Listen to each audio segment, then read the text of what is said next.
tonight's digital night. Shadows flicker, echoes fight. Neon dreams and pixel dust. Through the cold, relentless thrust. Streaming worlds in constant flux. Electric veins, chaotic rush. Restless voices, static cracks. Solitude with neon tracks. Shadows only streaming the light. Through the chaos, endless fight. In the glow of a midnight screen. Seeking truth in the unseen. Why is single reality torn? There's heartbeats in the digital storm. Faces flicker, fading gleam. Caught within a cyber dream. In the silence of the light. Searching through the endless night. Restless scream against the void. Hope and fear become alloyed. Shadows only streaming the light. Through the chaos, endless fight. In the glow of a midnight screen. Seeking truth in the unseen.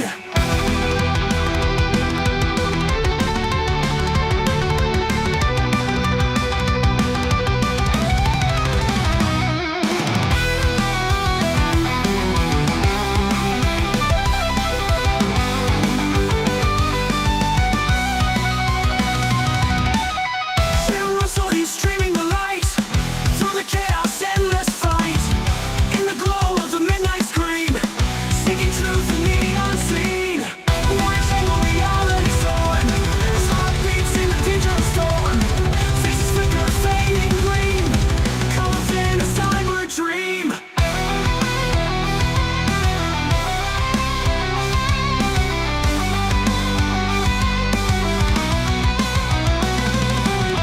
Why is single reality torn? His heartbeats in the digital storm. Faces flicker, fading gleam. Caught within a cyber dream. Why is single reality torn? His heartbeats in the digital storm. Faces flicker, fading gleam. Caught within a cyber dream.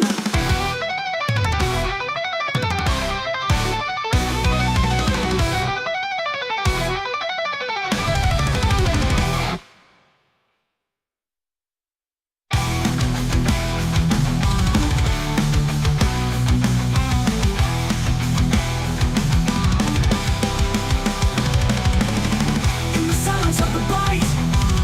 Searching through the endless night. Muscles scream against the void. Hope and fear become alloyed.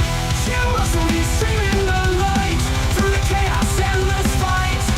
In the glow of a midnight screen. Seeking truth in the unseen.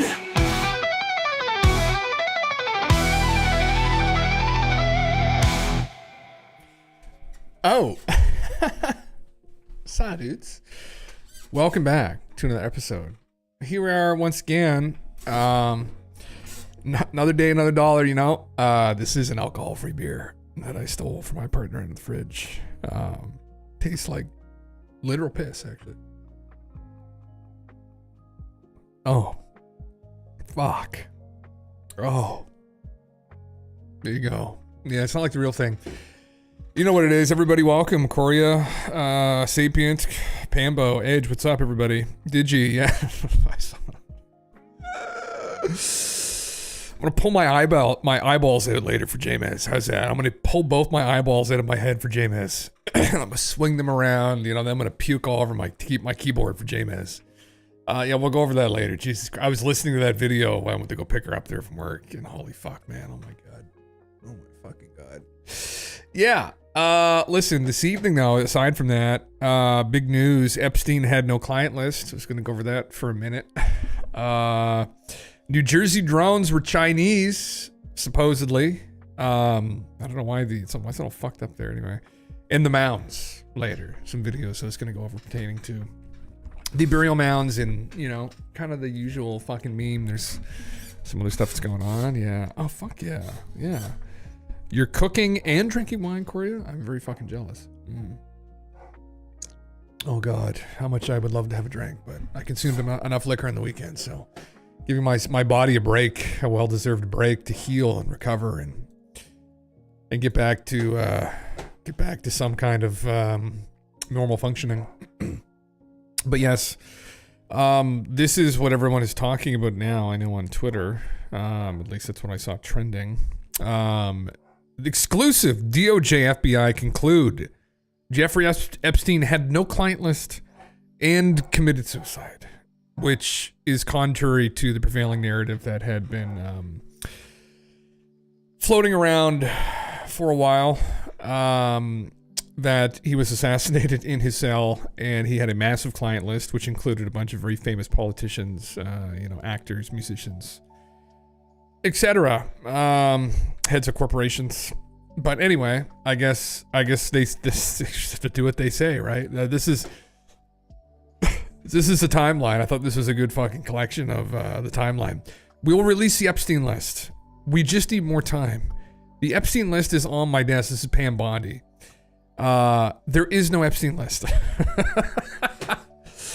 Perfect. I mean, unbelievable. Yeah, people were very mad at Pam Bondi and Kash Patel. Now, to be fair to Kash Patel, Kash essentially told everyone this like 2 or 3 years ago, that there really isn't anything. Same with the JFK files, that you're not going to get any further information out about any of this. And clearly he was right. Pam Bondi, on the other hand, was promising people that this would happen, and then I guess they just decided it doesn't exist. So, Bones, what's up?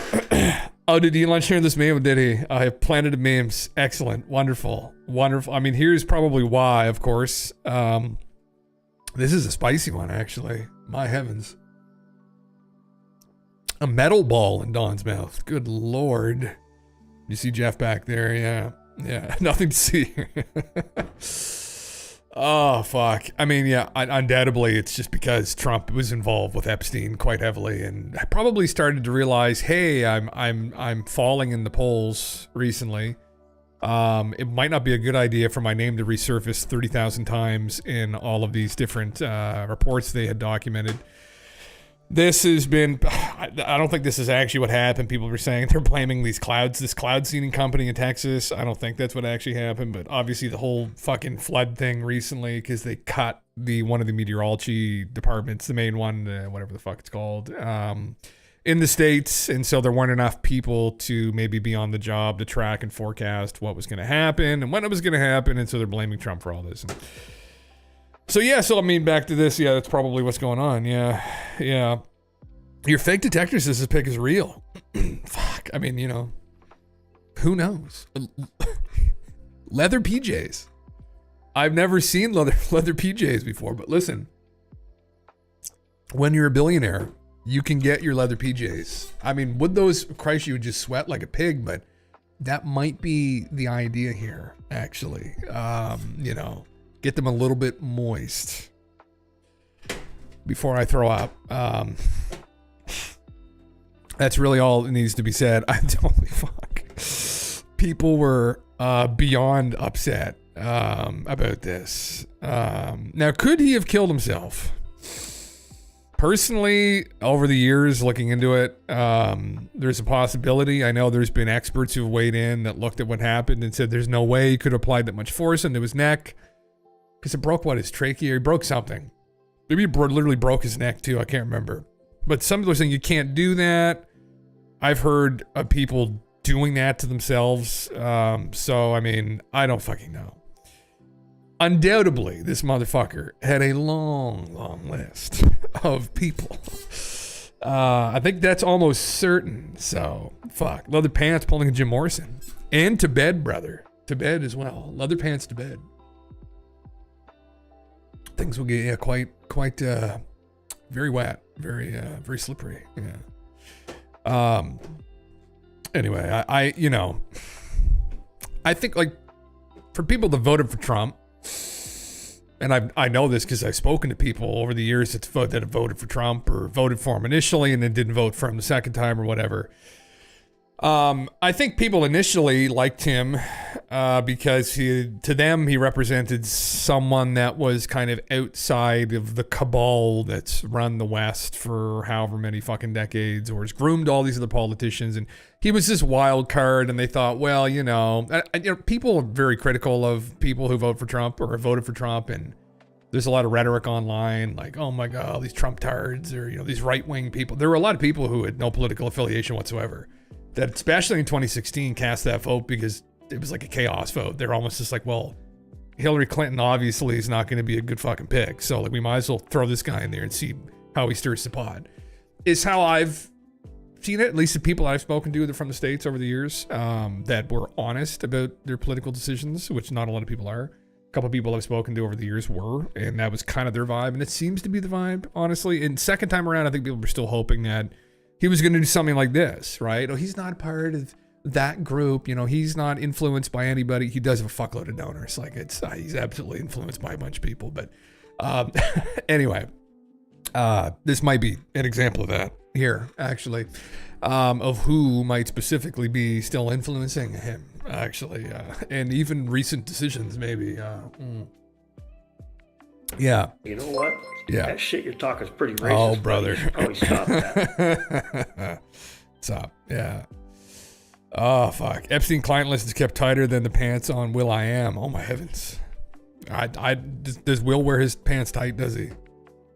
Oh, Jesus. Well, oh my God. I may ever posting this. Fuck the FBI. Fuck Kash Patel. Fuck Dan Bongino. How do you say Dan's last name? Bongino? Bongino, yeah. Supposed to count to both of you to be truthful. You failed us and covered up the Epstein files. Fuck you both. I think, didn't somebody who had some inside knowledge into this, I don't think it was Elon, had talked about how they thought that people on the inside were worried about the blowback that might come from admitting how many people were compromised. And the best decision would be to just brush this under the rug, else people could like literally revolt. And well, I mean that might be what needs to happen, honestly, to some degree. But anyway, yeah, Elon Musk. If Trump wins, the Epstein list is going to become public. That was a big thing for this time around the sun. And yeah, it seems like it has fallen flat on its face. Yeah, there was an article in the German newspaper where they discussed the elites in Germany based on a paper by an elites researcher. Conclusion was Germany is ruled by the same related 4% since 150 years. Yeah, that surprised me, Corey. Yeah. Similar situation here in many Western countries, I would assume. Yeah. Who is Epstein, and is he the Epstein Drive guy or what? Shy. No. He was a how would you describe him? How would you describe Jeff? He was almost certainly working with a particular intelligence agency and was masquerading around as a manager of a hedge fund, and had an island where he invited people to come and party. And there happened to be very young girls there, and people ended up having sex with those young girls, and then possibly they were videotaped and blackmailed. And this is not the only operation like that goes on around the world. But there are many other intelligence agencies that probably do this as well. There are rumors back in the day that Hugh Hefner was working with the CIA and did this and compromised people, right? I mean, listen, you know, it's like some of these girls, they look fucking 18, 20, maybe they're 16. I don't know. It could get even more dark. There are stories that's even darker than that. I don't know how truthful those are, but essentially it. Yeah. So what are the reaction to this revelation? No client list. Well, this is essentially it. People just threatening Pam Bondi and Kash Patel on Twitter, essentially, brother. I would say across the board, from what I've been able to ascertain, going over this morning, pretty much everybody on Twitter who was supporting Trump in this last election, that I mean, I don't follow any of these people, but they were all unbelievably upset. Yeah. How does the administration respond to the contradiction of officials saying that they have the client list? It's a good question. I don't think they've really commented on that. They essentially had just said, which I should probably pull back up again just for the sake of it, to give some more detail.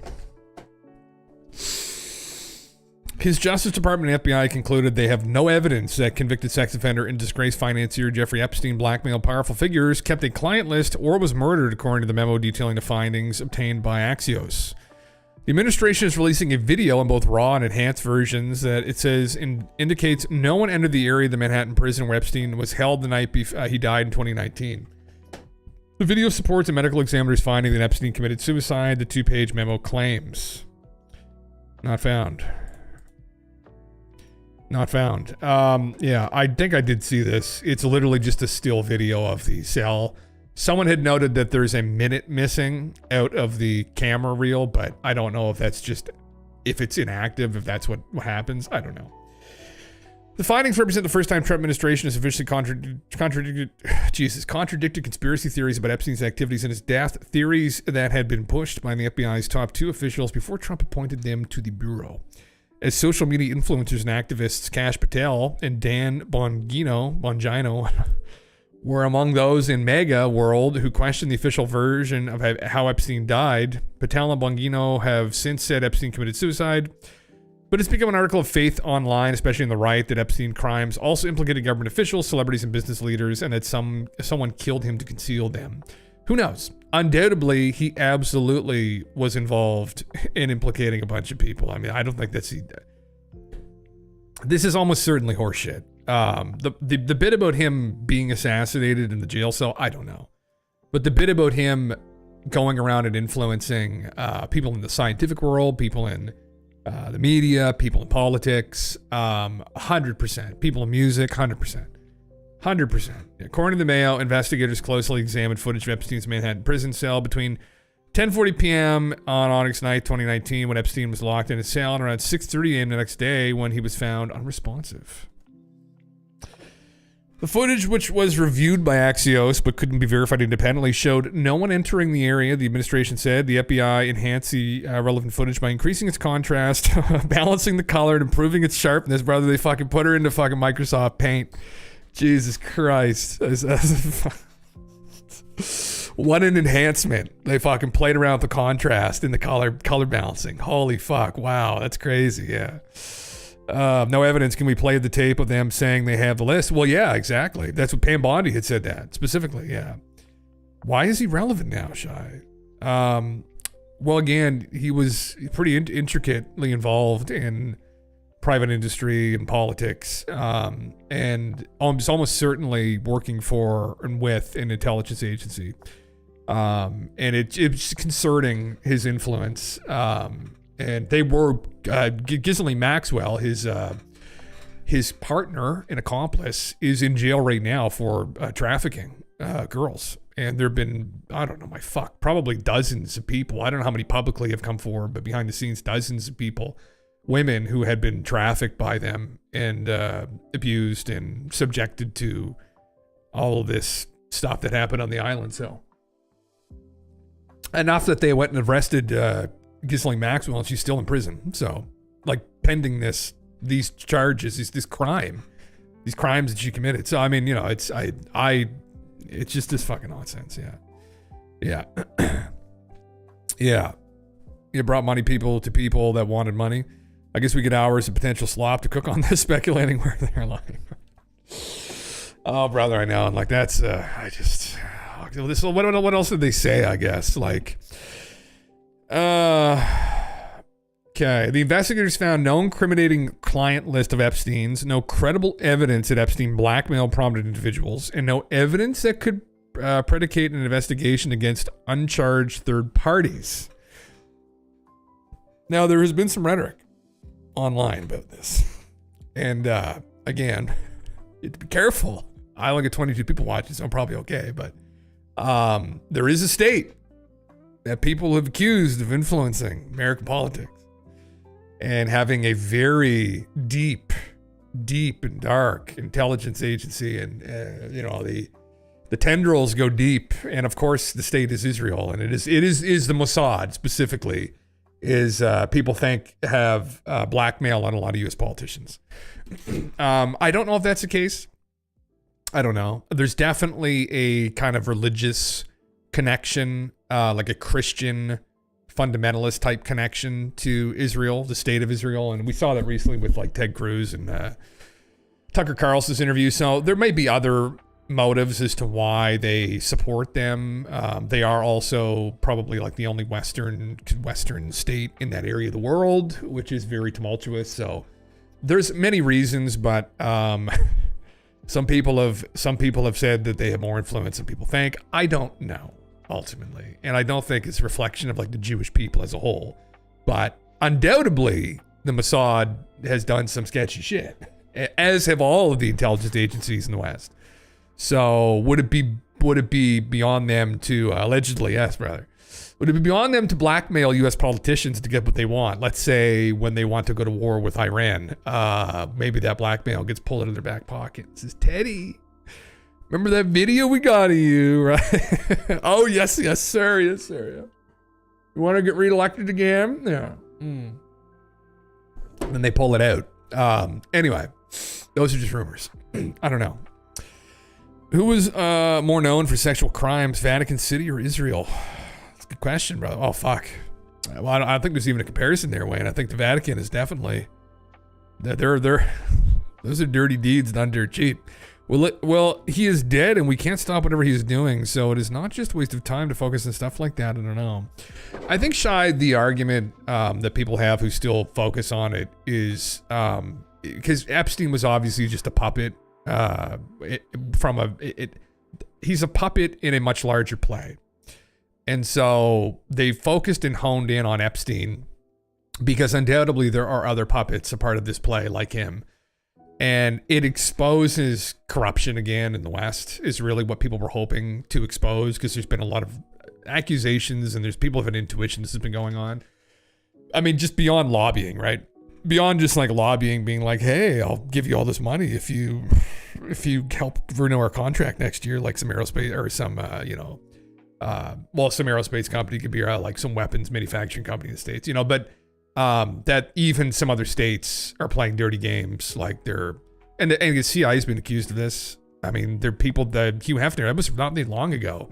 There was a fucking big article dropped about him potentially being involved with the CIA and collecting blackmail for them and like videotaping people at the Playboy Mansion. And it was a honeypot is what they call them. And media, what's up, man? Yeah, it's effectively a honeypot. And so it was kind of an expose of that behavior going around the world, which is like disgusting. And on top of that, it was just uncovering. There's other reasons why people got into it, like child trafficking, human trafficking, still a huge problem, unfortunately, globally. And maybe this was a kind of a way in to have broached that conversation. And was it to the degree that some people thought it was, like the QAnon people? Probably not. But it's still concerning, right? And so I think that's kind of why people still hone in, focus on it, because it pulled back the veil a little bit. Yeah. Well, when you think about the accusations of Trump being in the pocket of Putin, yeah, what would he be based on his actions for the Mossad, Israel? It's true. Yeah, compromise. It's true. Yeah. I mean, who knows? Who knows? I mean, did Cash and Dan get looped into all this too? I don't know. I have no idea. Did they literally not have anything? There's a potential that they actually didn't, and Pam Bondi's just an idiot, and they got themselves into a pickle because they said that they're going to release all this stuff, and when they got in, realized they didn't have any data on anything. So that could also be what's going on, or it could have been destroyed. It could have been hidden. It could have been covered up, right? By who knows? I mean, there were a lot of people involved in this, undoubtedly from the Biden administration too, and they could have all just been thrown in the garbage essentially. So in an interview in 1998, Kay Kriggs, the wife of a high up NATO military guy, said that her drunk husband would tell her secrets when he was drunk, and one of them was, we've never really been enemies with our enemies like Russia. Oh, interesting. The enemy is the US. Oh, the West, I guess, Wayne. Yeah. Whoever's fucking sailing the ships here. Yeah. Yeah. If it's true, he spilled it. I think, like, Putin definitely isn't her friend. I would definitely be cautious of him still. And I think not that I fucking know anything about any of this really, but I've heard from people who would know, at least far better than myself, that like Russia is actively engaged in bullshit all the time. But yeah, like, the criminal underworld globally Russia's one of the big puppeteers of that, specifically in the West too. Like they stir the pot through that. Yeah.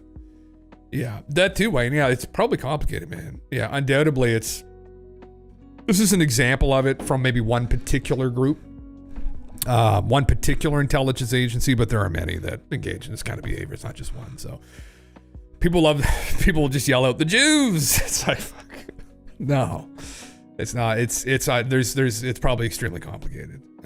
It is undoubtedly extremely complicated. And this just happens to be one potential example of the Mossad. But I mean, there are other ones out there, I'm sure. Many, many different intelligence agencies stirring the pot. So, anyway, we went over this. Musk talked about the reason why it's not going to get released is because Trump's implicated in it. And then he walked that back. But I mean, yeah, I think that makes sense. Trump flew on the Lolita Express, which was the famous plane that Jeff had running to his island or around wherever the closest. I don't know if they didn't fly to the island with it, but anyway, you know, they fly people back and forth effectively to and from the area. And he was on it and he partied with Jeff, and they were both like kind of teetotaler type guys though too, I think, which is they're kind of weird. Like, you know, Trump like never drank. I don't think Jeff Epstein did either, honestly. That I can recall, but yeah. Anyway, what the fuck? There we go. Stupid fucking mic, man. God damn it. Yeah, we have more in common with Russia than China, India, Middle East. Us, Russia, and white Europe has the most in common in the world. We should not be fighting but join forces versus China, Middle East. Maybe, yeah. Well, I mean, somehow I don't know. They're definitely. I can't foresee that happening, but if we could all just come together, man, you know, it's, I think so many people, we're such a global civilization now, really. I just feel like it'd be wonderful if the borders came down. The problem is you got all these assholes that are very much still intend to keep them up. And that's like one of the big fucking issues, I think. So, yeah. I've seen nothing about evidence of the opposite, but I'll be glad to look at anything that you've got. China for certain. We were funding their work in Wuhan, Wayne. Yes, absolutely, yes. Gain of function, yeah.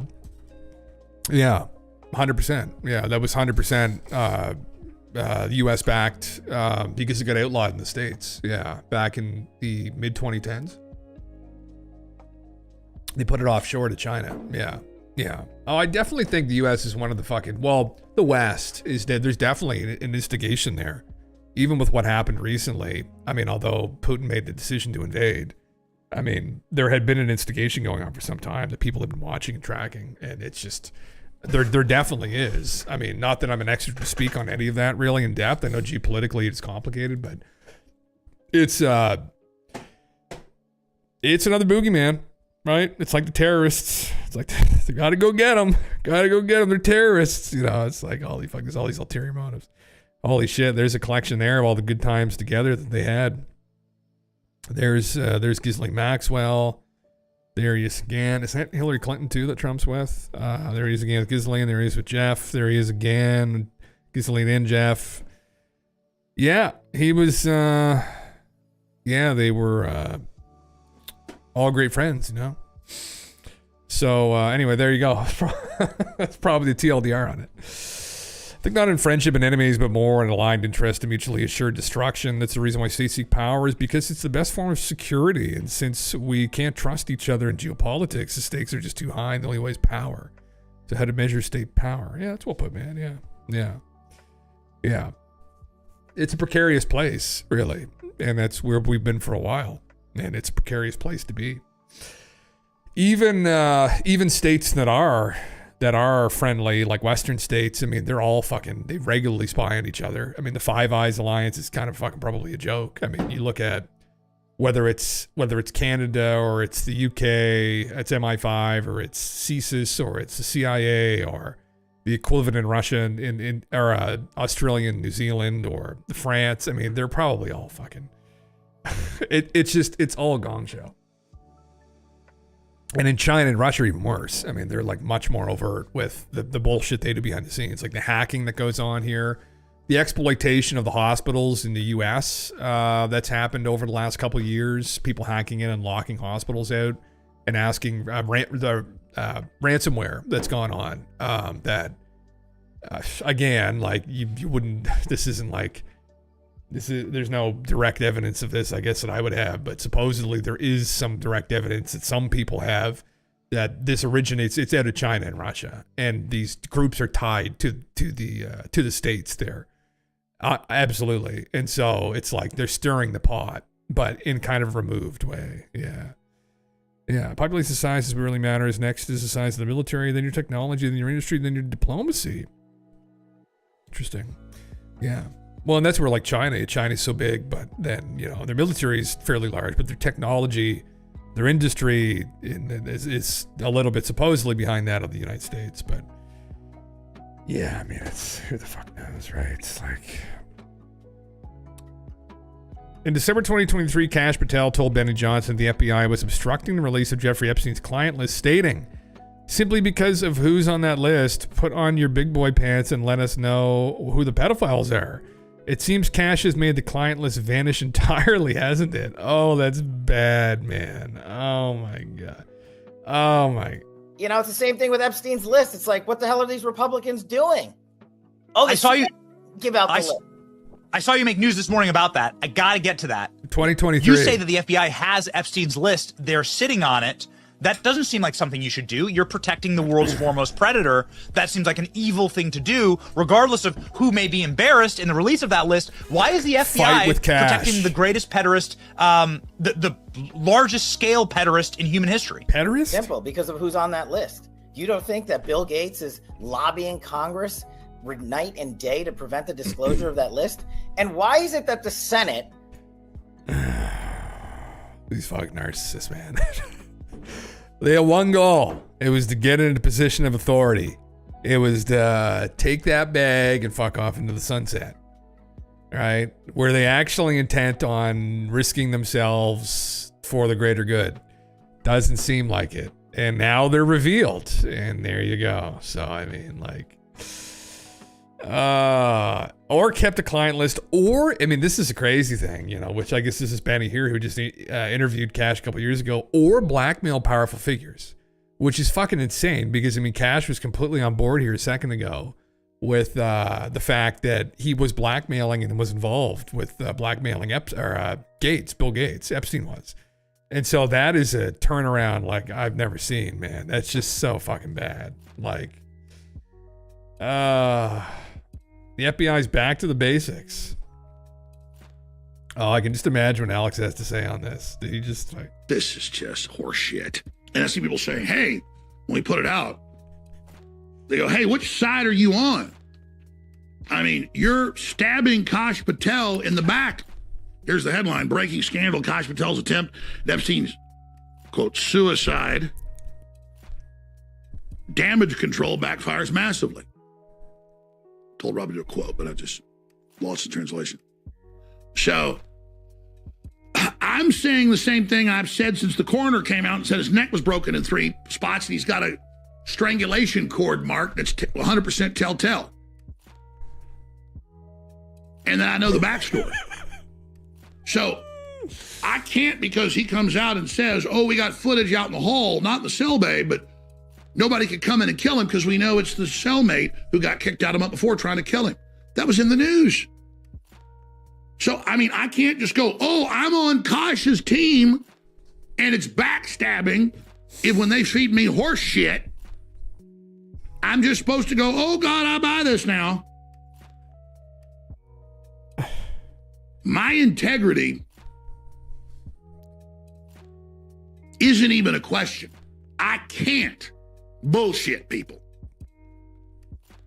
Now, sometimes I'll shut up and wait to think about what I'm going to say because of ramifications, but I always end up saying it. Okay, well, same kind of vibe. I expected Alex to, obviously get down their throats. He's been on top of this for a while. He's been the one kind of also constantly pushing this because Alex is obviously arguing there's this global elite who use these intelligence agencies and this blackmail to keep all these politicians in check, and they're the puppet masters. And so this was kind of a big in for Alex, who's been saying this for decades. And I think Alex is probably hoping too, they would kick the lid off this. But this is interesting. Analysis of his cell block video released by the... Held denied housing unit and Epstein's cell. Okay, we don't need this guy's analysis. Let me see here.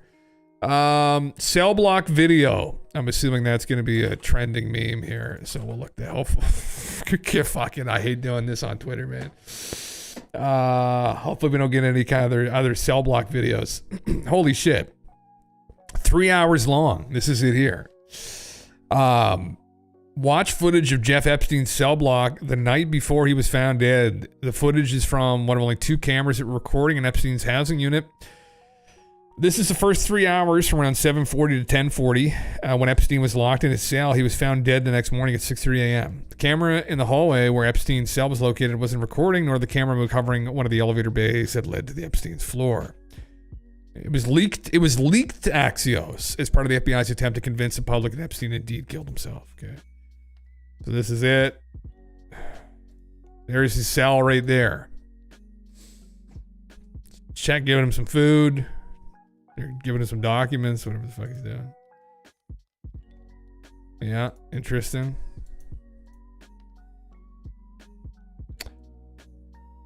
Yeah, okay. I mean, like, not to be the conspiracy theorist, but like, could you not tamper with stuff like this? You probably could, right? If you're good enough, right? I mean, I think we've seen enough movies. Hypothetically, you could probably tamper with something like this. I would imagine you probably could. If you were good enough. You could probably do it. Yeah. Yeah. Fuck, man. I just like, yeah, just crazy, man. Yeah, well, I mean, this is kind of the useless time period. Well, who knows when he died? They just found him the next morning. I don't know if the coroner actually speculated when he actually died, but that video is not Epstein's cell door. I don't know if that's true or not. This is just baseless speculation. I think probably it is. But then, can you trust the video? Can videos not be manipulated? They certainly could be. I mean, unfortunately, what the fuck is this? No, that's not it. That's some other bullshit. Yeah. It's not a cell block, and those are not cell door. Well, they clearly are. I don't know. Yeah. Anyway, I mean, I saw someone else do an interesting deep dive into it, and I don't. There could even be inconsistencies in the video. Who knows? It could be tampered with. This is why we're hoping the FBI would get to the bottom of it. Clearly, they didn't. Clearly, this has just been a giant fucking mess. So yeah. Or could it not be a similar looking hall in a building that looks the same? I mean, if you want to go, we could go like fucking Mission Impossible level meme here. I mean, if you were to take out someone like that, you'd have to. And are there intelligence agencies that would have the capability to pull something like that off? Maybe. I mean, I don't know though. This is the thing. Like, we don't know. That's why we're hoping that these 3 we're going to actually get to the bottom of it. But again, probably my bet is the corruption runs so deep that they just all kind of bowed their heads and let the bullshit slide, into people's mouths again. Like, how much courage is it actually going to take to kind of cut through all this bullshit? Maybe more than they anticipated, right? Okay. This is why we don't search stuff like on Twitter. Yeah. Canadian Corona. Wow. No lying, brother. It's not. It's an alcohol-free one too. It was my partner got them. I wanted something to sip on, and so I grabbed it out of the fridge, and my God, it tastes like literal piss. Yeah. Oh fuck. Anyway. Pretend beer. Yeah. Pam Bonnie is kind of hot sometimes. Fuck. Is that the redeeming quality, Wayne? I guess. Yeah. He's gonna let the liquor do the thinking. Oh, I wish there was liquor in it. Yeah. Mm-mm. Unfortunately not. Yeah. You're at a booze till Friday. Yeah, I'm also not gonna drink again till Friday too. I'm gonna give myself a fucking break. Like, trying to go to the gym and stuff, and it does just interfere. So, but on Friday we'll have some fucking real Coronas, maybe. Yeah. Not the fake stuff. Oh God, it does not taste good. Yeah. Oh my God, should be my general anytime. Christ. Anyway, well, I guess that's kind of the meme. I don't know. That's pretty much it. Maybe later on, but there's another kind of overall assessment of this. Who the fuck is this guy? Footage of the special housing unit, or the body language guy. Shoe, where Jeffrey Epstein was being held the night that he. There's no body language here, though. Okay, this inmate in orange, you see the only way 100 body language tips right in the description of this. Okay, brother. No, we're good. We're fucking good with that. Anyway, I'll move on to some other memes that are maybe more relevant. It is what it is. I didn't have high hopes that any of this was going to come out. I'm very nihilistic. I'm very pessimistic, I should say. Generally, sometimes nihilistic, but very pessimistic, even when it comes to disclosure as well, which I'm going to get to in a second about things where I just don't have faith any of them are going to have the courage to really fucking push forward to get us the truth out, unless somebody leaks it. Yeah. More earthquakes happening. Japan and Italy will burst soon. I was going to go over that too in a little bit, man, actually. Yeah. Yeah. Well, here's something about the disaster that happened in Texas.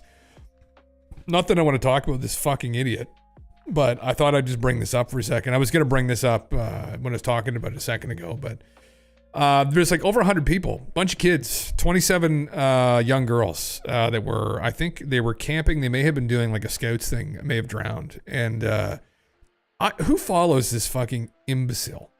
Look what this guy said. I can't confirm this is a real post, but I know Jimmy is usually pretty particular with this kind of stuff, and I don't think he would have made this up. Look what he said. This is about the people that drowned recently. I heard God killed those kids because they were using NordVPN promo code Destiny to get around the Texas porn ban. Did he actually fucking say that? And then look what else he fucking said. I guess he had an interview with Flint Dibble and this guy, which is like, there you fucking go. Maybe the kids weren't fit for camping near a river if they couldn't swim. 1.5K people liked it?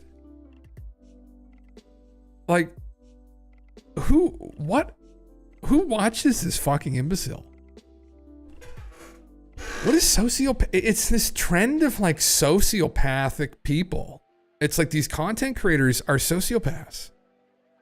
That they literally are. And it's just been encouraged, and it's the norm. They have no shame. It must be some kind of, wiring issue in their brain where they say stupid things like this and a bunch of imbeciles like it, and then they make money off it. And so then they feel like they can just keep betraying themselves for $1. But like, you're surrounded by a bunch of imbeciles at that point. Is it rage bait? Well, I don't know. Like, that's beyond rage, man. That's pretty fucking bad. That's like, what the fuck? I mean, I've never liked this dickhead, but like, holy shit. Is it really banned in Georgia too? That's fucking weird. Well, you have to log in or something, don't you? Like with your IDs? Isn't that what it is? You check your age or whatever, yeah. Oh my God. Fuck. Anyway, I was going to talk about this later because there was a debate around, we were talking about this Atlantis meme the other night, and it was something around, I'm not going to get into this right now, but I just happened to be scrolling through this thread, and Jimmy, I didn't know he interviewed Destiny, but like this was something he had just said today. I'm just going to make sure he actually said that. I mean, the guy probably posts like 30,000 fucking things on here. This is what being obsessed with politics does to you. Don't ever forget that these are the same people who want to tell you jokes are back when they're laughing and up over families being destroyed via deportation, LGBT being kicked out of the military, and friends being murdered in Ukraine by a genocidal maniac. All because they're too spineless to break with the inhuman machine that is MAGA. Don't ever let these vermin bully you into civility while they hide behind the veneer. I mean, oh, so he did.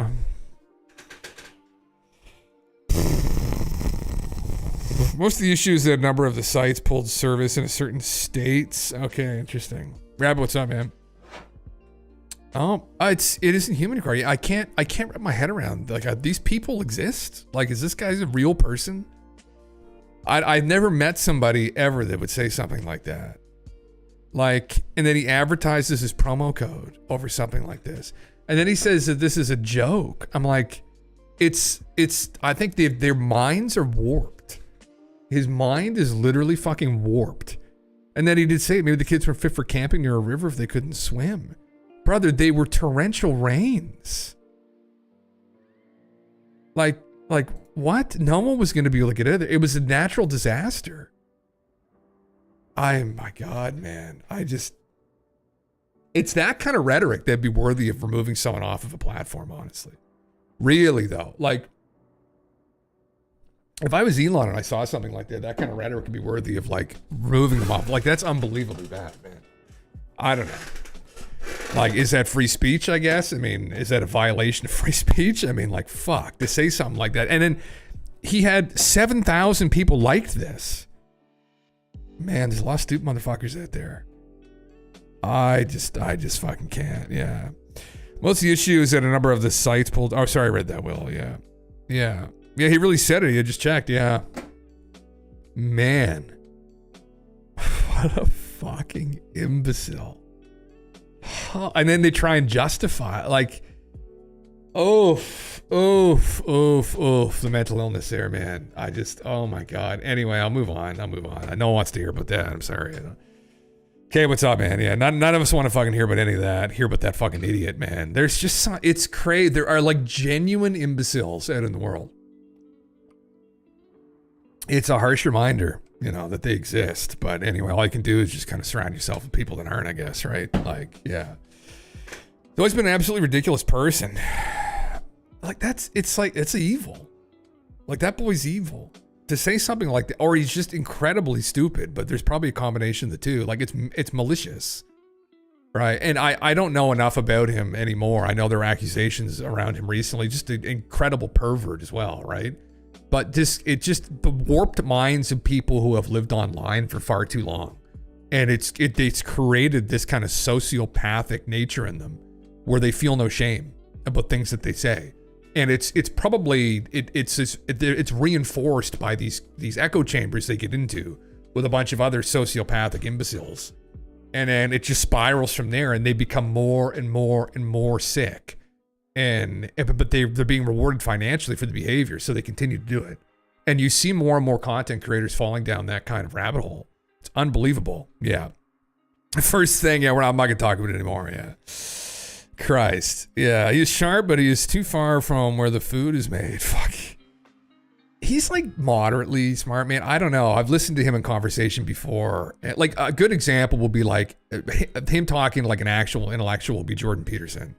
And Jordan has his own issues, but like literally that's a good example of, it was a really great contrast to have those two talk together, and how Destiny had been brainwashed growing up in like a debate environment where he wasn't after objective truths, and he was dealing with someone who was, and it was just it made him look very bad.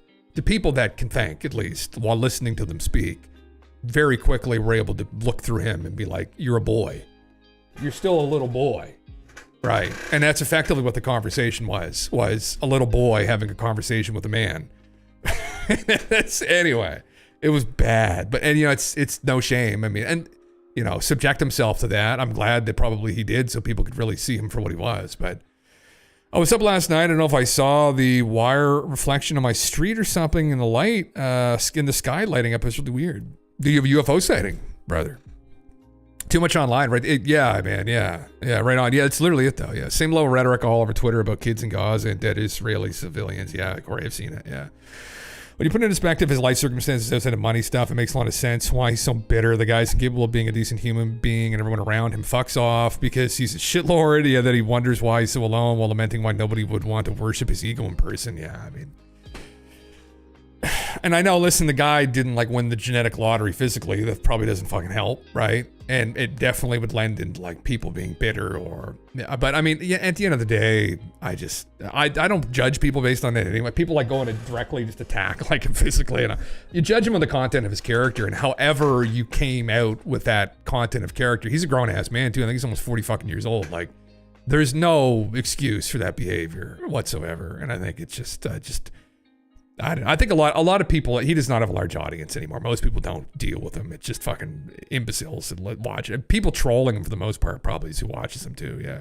He's leftist, so he knows nothing, but he knows dark magic, as I call it, rhetoric and winning debates at all costs, lying's an option, his mindset. Yeah. Sophistry, edge. Yeah. Literally is what the Greeks refer to them as. But yeah, like the Socrates and Plato, but it's sophistry. They use rhetoric just to win. They're not after the objective truths. They're extremely problematic. ultimately. And they will argue about things they know nothing about either, right? And their whole goal is just to win, to satisfy the ego. They're just psychologically very sick. Yeah. And I think, again, healthy people recognize that instantly and just don't want anything to do with them. But the problem is there is a subsect of people as well that are also very mentally ill that then, orbit around these people. And he's a really good example of that, I think.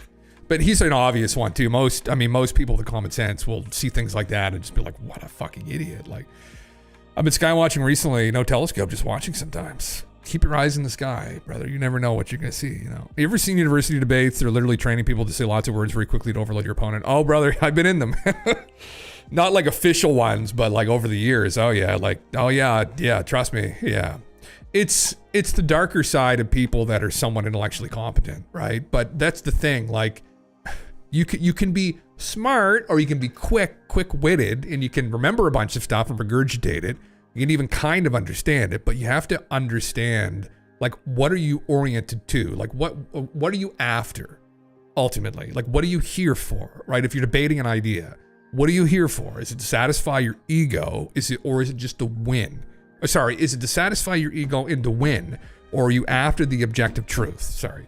Like, that's really what you'll find out there's a lot of people that aren't really after the objective truth. They're after their truth, and they're just out to win, to make money, for fame, right? It's just some narcissistic pursuit. And there's a lot of people out there like that. And you can suss them out in a conversation or even a debate pretty quickly, right? And again, one of the telltale signs is that they refuse to steel man any of your positions, and they're constantly engaged in straw manning everything you say, and creating propaganda about you, also while doing that. And they're misrepresenting you. They have no interest in actually strengthening your position, and that's always a telltale sign that somebody is a fucking imbecile. Somewhat intellectually competent, but this is a word people use now. They call them midwits. And that's probably a fitting term, actually, because they haven't really thought enough about what they're doing, about their own actions, and their place in the world and the effect they're having. And so midwit is probably a good way of putting it, but it's sometimes thrown around and is not so nice. But yeah, he can work with what he has like everyone else and his character shit. Yeah, there you go. Yeah, he's like a Nero with no power, but since he believes he should have power, he doesn't understand why. He isn't just given power to dictate to the peons. Yeah, that's sure a lot better than burning Rome down. Fuck, yeah. 18 years ago. Oh, it's just like the fucking, just talking really fast and shit. Despite strong domestic protections, U.S. policy fails to protect people with disabilities internationally. Hermits, 2 gay 3 people with disabilities constitute a significant portion of the world population. Disabled people have been discriminated against marginalized and segregated from society for most admitting that they weren't up to stuff and couldn't do it on their own. They've already admitted that in our policy evidence. Their cultural ministers were screwed in terms of providing access. It's not a question of whether the substance of your policy is popular within Greece or not. Argument says... Oh, man, this is the fucking man. All right. They have no answer to global wars as well as attention they've conceded in the church battle. My argument is that the church back the case because... Listen, I mean, yeah. Well, you go to any college campus now, too, there's a lot of activism that's encouraged, and a lot of it is like, there's a lot of virtue signaling that goes on too with it. That's very problematic. And it's how to differentiate people that are actually there for the greater good or after the good, and people that just want to look good. And that's in all things in life, right? It isn't just at a campus, but in the real world too, right? Like, it needs to be put over on a knee and spank like an Oompa Loompa. He'd probably get off on that, brother. Yeah. Now, what sucks about the genetic lottery, I'm tall, strong, and shaped, and I'm pretty smart, but I have a body that wants to eat itself. God give me a handicap so y'all can keep up with me, brother. We all have our fucking thing, man. That's the thing, though. There you go. We all have the fucking, we all have that. Everyone has something, right? Some people's are obviously more difficult than others, but yeah. I'll give me a big dick if Destiny wants to debate. We're doing it naked. Fuck. You can beat him down with it after. Again, he might be into that, but, just gotta watch yourself, I guess. Yeah. Straight to World War III with people like that, just sickening. It is, Corey. Yeah. Physical political debates basically take place at a third grade comprehension level to cater to the most valuable voters, dummies. Yeah. Unbelievable. Aaron, what's up, man? Yeah. How to fix it? Maybe it can be fixed. It's just part of the human condition. If you know, you know. I don't know, man. That's a good question, right? I mean, that's something I thought about for a long time, and I think it's, you just try to get people to critically think about things at the very least, right? And why don't they? like I don't think it's like the whole most people you run into are, especially nowadays with technology, are definitely smart enough to like understand critical thinking and to look at things critically. I mean, you don't have to be like fucking Ed Witten, like 200 fucking IQ theoretical physicist, to like look at things critically and have respectful dialogue and understand as well that we should ultimately be after objectively what the best thing is. That's why you debate, is because you're trying to figure out with whatever these different ideas you're debating are, what's the best way forward, right? And I mean, also, the other problem too is sometimes in these universities, they don't really have a very good foundation for like, again, why are you debating? Like what is, like their ethics are kind of at fault as well. Like they don't have any ethics. Like I talk a lot about virtue ethics, right? Kind of an Aristotelian argument, or it's Socratic, Plato, Socrates too were kind of encouraged this. A lot of the Greek philosophers did. But that ultimately, like we should be after kind of universal human thriving, right? Like the good, right? Like happiness, or he called it eudaimonia. But we should ultimately be after some kind of universal human thriving collectively. And like, that's why when you're engaged in debate with people, even sometimes if what they're saying you might very much disagree with, I mean, you want to be respectful always, because I think that should be the goal. And especially if you're debating something really important and you're both debating and you're talking about these things respectfully, you want to also try and represent, you want to make sure they're representing their idea, their argument as strong as it possibly can be. Because again, if you're after the objective truth and what's objectively the best for everyone, whatever the topic is, if you see somebody faltering, you want to bring that up. And I've seen that so many times over the years where they'll employ these tricks and they'll trip people up. Like Stefan Molyneux was a guy who did this all the fucking time. I want to slap the fuck out of him so many times.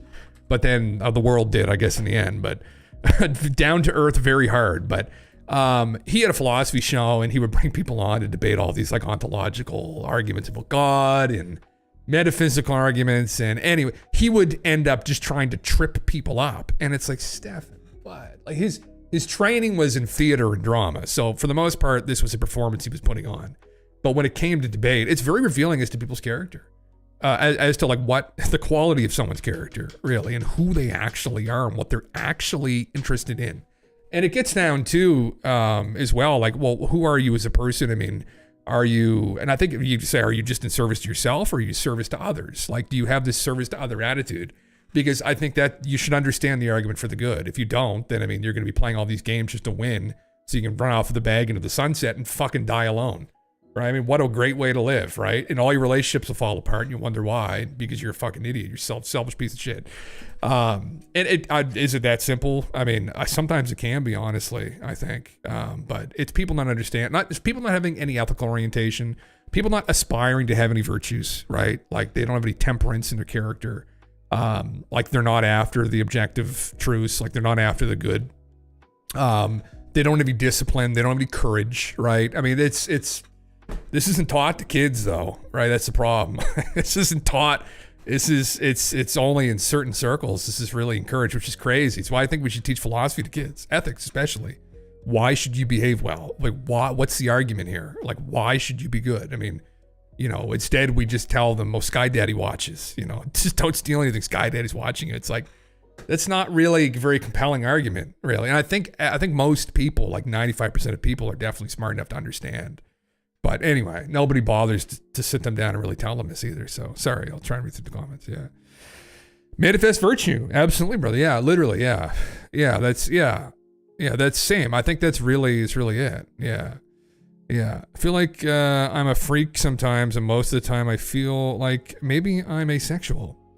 Sometimes that happens, brother. Yeah. It's being young too. Yeah. I enjoy the throes of coitus, but these hoes be trifling out here. Fuck, brother. Very susceptible to popularity as a measure. Can they be? I've seen people like my sister who can logically arrive at a solution and completely throw it out because it's not a popular view, so priorities matter. Yeah, well that's tribalism too, right, Wayne? Like as you know, yeah. Sex is better than when it's shared with someone you're not on a level more than the surface, yeah. But the people who just fucking just be doing something as wild. Oh, just you know, like kind of like the players, yeah. Be 37 and still out hoeing instead of taking care of her kids. Oh man, fuck yeah. When like that's, you know, Yeah, there you go. I mean, what are the consequences of that? It's just, it's not really something to aspire to. I mean, it's like this, again, it's a reflection of our society now though, man. Like, and there's so many different ways you can kind of go and satisfy that. But then at the end of the day, it's pretty hollow, really. But then, I mean, if people really only care for themselves, if you are a service to self-minded person, I mean, that's all, maybe that's all you give a shit about. Maybe you just want to be alone. But I don't know. I don't, having known people like that over the years, they may kind of put up a facade like they don't mind, but, you see them start to wither away a little bit. And then that's when usually they'll have this come to Jesus moment and change. But yeah. Yeah. Also, a thing to consider is that he was so invested into his ideas, like his entire financial situation depends on him successfully defending his ideas. Okay. Interesting. Yeah. This style of debates, all these spilled over to the general public and became this preferred style. You can't discuss anything anymore from a meta perspective, and it always ends up in personal attacks rather quickly. Ad hominem, Corey, yeah. Yeah, which is, again, another example of someone losing a debate, right? I mean, if you resort to ad hominem, you start attacking someone, like calling them names or commenting on what they physically look like, you've also lost. It's effectively just conceding at that point that you can't argue your point effectively anymore. And so what you're going to do is start attacking people. And that's a classic, right? Or you'll argue something with somebody and they'll say, I'll just use this word, that's retarded or whatever people, that's stupid, and it's like, well, but why? And then there's no response. And it's like, well, but you don't understand. and then it's also done. Like that's a little bit less offensive usually, but there's no interest in actually getting to the bottom of things, right? It's just kind of a way to try and degrade, or maybe people will tap out in the conversation, but it's another popular one. This is why Joe Rogan is way more popular than people who are stuck on whatever ideology they have. He doesn't claim to know anything. He changes his mind and he's honest. He's a modern day Socrates, Wayne. He's a very Socratic character. Yeah, literally, man. I was just listening to him talk to Bob Gimlin today again. I just randomly came on my phone and just kept listening to it while I was driving in town there. And yeah, I think he is very honest. Some people get offended by things that he says, but they can go fuck themselves. I mean, I think for the most part, I enjoy his dialogue. Yeah, when I listen to him speak, and he's just kind of asking questions about things, and yeah, that honesty is really refreshing, right? And he doesn't he tries not to create propaganda about people, and he's pretty transparent as to what his motives are as well. And now he's a very wealthy guy, so he can kind of do whatever the fuck he wants. And that style of conversation is always really great because sitting down with somebody for 3, 4, 5 hours is really revealing. Right. Like it's hard to maintain a facade for that long. And so that kind of conversation is really great, I think, with people, because you really kind of get to know who they are. Right. Yeah. Yeah. She's put herself on that level of 16-year-old trying to be popular. I raised her oldest 2 kids for almost 10 years before she could even hold the job to pay for them. Holy fuck, man. Jesus. Sorry, guys, I'm not engaging the chat. I don't feel like typing. Just hearing Jim. I don't know if I've been in my head. I'm kind of reading through what y'all are saying. Yeah. No problem, man. Yeah. It's one of those memes. It's like, how do you live a good life? Right. That's what philosophy's about too. Usually I just talk about fucking aliens here, but I mean, it's a meme thing to meme on, but really, honestly, like what I studied really wasn't so much metaphysical questions, but it was kind of more ethics, really, was the orientation of the professor that I studied under. And that's what he did. He was an ethicist at the hospital, and he was a professor. He was the head of the philosophy department where I went to school. So, I mean, I definitely, and I've always been very passionate about that too. And I've always thought there's other forms of ethics and philosophy, but I've always enjoyed virtue ethics from Aristotle. And I think it's something that should be encouraged in younger people, in an argument for the good. Why should I be good? Why should I behave well, right? Why should I what is a good decision, right? I mean, and I think it's encouraging people to cultivate virtues in their life and treat people well, because ultimately, like, all of civilization kind of depends upon individually people having and acting in virtuous ways, because civilization cropped up through a cooperation from community cooperation. We needed each other, right? A service to other attitude ultimately. And like, that's how things got started. And so really, if we want to continue forward, it really starts. And, you know, to speak on this just for a second, you see a lot today, a lot of these group identity politics out there, right? And there's a lot of people that will try and align themselves with a group in an effort to make themselves appear virtuous, right? So I'm part of X, Y, and Z group. It's like, you have to respect me, or, you know, do you respect these groups, or do you respect these people? It's like, do you support these? You know, I'm one of these people that I support individuals, and I respect people, and I judge people on an individual basis. And you judge people based on the content of their character too, first and foremost. And like, do you cultivate virtues in your life? Like, are you actively trying to be a good person? Do you treat people well, right? Are you lying to people? Are you deceiving people, right? Are you playing games with people? Like, are you like, what's your aim? What's your goal here? Like, who are you as a person really? And in this world today, it's very easy to create a facade around yourself and align yourself with different groups and try to pretend to be a good person.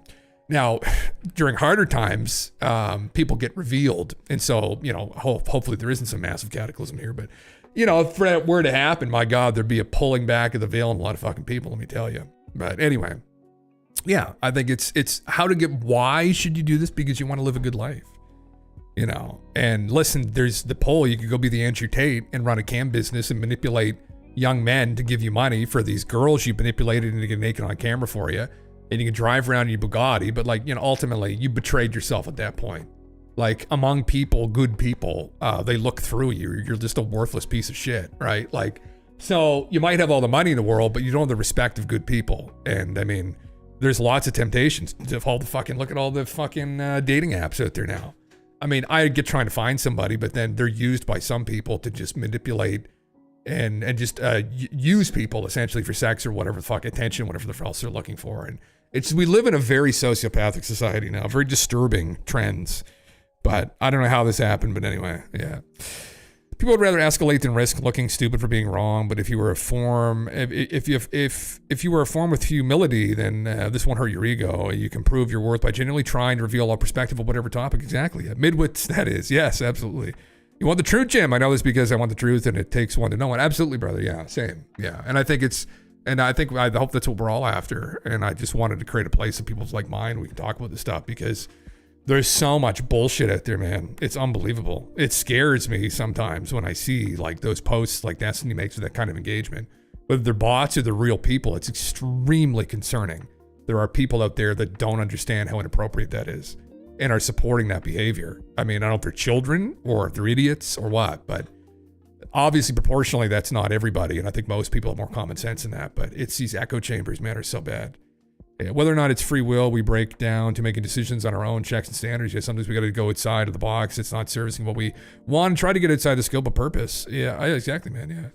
There's a video from the great courses, formerly TLC, called Argumentation, the Study of Effective Reasoning, which is an excellent overview of sophistry. Wayne, oh, interesting. It's a DVD, but you can find it on Pirate Bay. Okay, interesting. Yeah. Yeah. Even, I mean, you know, very, very well, and Plato kind of highlighted this very well. Even the story of Socrates, it's just, when you read through his recounting of it, it's just a really good example of sophistry, right? Where you have somebody like Socrates, they were just after the objective truths. They were just at the Socratic method, for people that don't know, is a form of reasoning.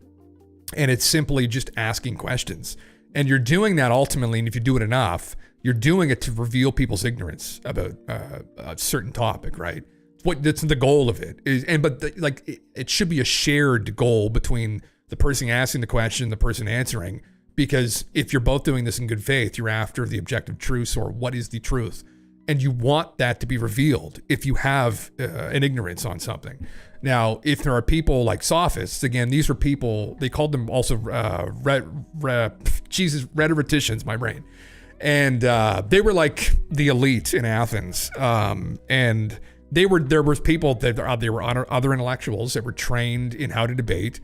And the goal really was to, because they live in a democratic society then as well, the goal that they would have would be to obviously manipulate public opinion would be one. And they wanted to appear very intellectual and very smart. But at the end of the day, they weren't after the objective truths. They didn't understand the good and why. Like, so they kind of ended up being bad people, right? Like, they were extremely manipulative, psychopathic, really. And what had happened, for people that don't know, again, with Socrates, is that he went around and he was just effectively this poor guy that wandered around Athens asking people questions. He was trying to wake people up. He was trying to get them to critically think, because that helps people critically think about things. When you ask questions about what they believe, for instance, he would get pretty deep, I think, with some of this stuff. He was known as the gadfly of Athens, this obnoxious person, but he was trying to get people to think, and he got a huge following of young intellectuals behind him who understood what he was doing, that this was a good thing. The sophists, the people who used rhetoric, wanted to put the people of Athens to sleep. They wanted to manipulate them, wrap them around their finger. They wanted to be powerful. They wanted money. That's all they cared about. And Socrates was after the objective truths, and he wanted to have universal human thriving. He wanted everyone to come up and wake up to what was going on. And ultimately, they convinced the general public that he was corrupting the youth, right? That he wasn't abiding by the rule of the gods. And the people themselves put him to death, which is a tragic story. Digi, what's up? Yeah. Not yet. I've saved it just for you, brother. Yeah. Anyway, so we have these same kinds of people around today. They're everywhere. And it's very disappointing that 2,500 years later, roughly, 2,400 years later, we've got the same fucking problem. But anyway, you blame liberalism for this current state of affairs, but that's a very complex topic. It can be. Yeah. Yeah. Being nice goes against evolution and DNA. Being ruthless and selfish works. Yeah, I disagree with that too, media. So, I don't think so, no. Selfishness and ruthlessness does not. Well, here's a simple example as to why it doesn't. Again, the civilization that we now currently enjoy that has allowed us to segregate ourselves from the brutality of nature, yes, which is ruthless and selfish, it was formed through cooperation, right? Because people did not survive on their own in the past. They came together into small tribes, and they only functioned through cooperation. That was one of the motivating factors that we formed into tribes to begin with, because we couldn't fight against bears and wolves and saber-toothed cats back then, and fucking 13-foot giant ground sloths and other warring tribes. So successful communities and then civilizations were rooted in cooperation ultimately. And that was the way to achieve a thriving for everyone, right? A happiness, right? And that's why we're different as well, right? So some people try and argue that is what works. It doesn't ultimately. What it does is that erodes that fabric, that cooperation, right? That agreement that we have, and it creates a mess, and it creates a breakdown of society ultimately. And so that's a problem we're dealing with right now.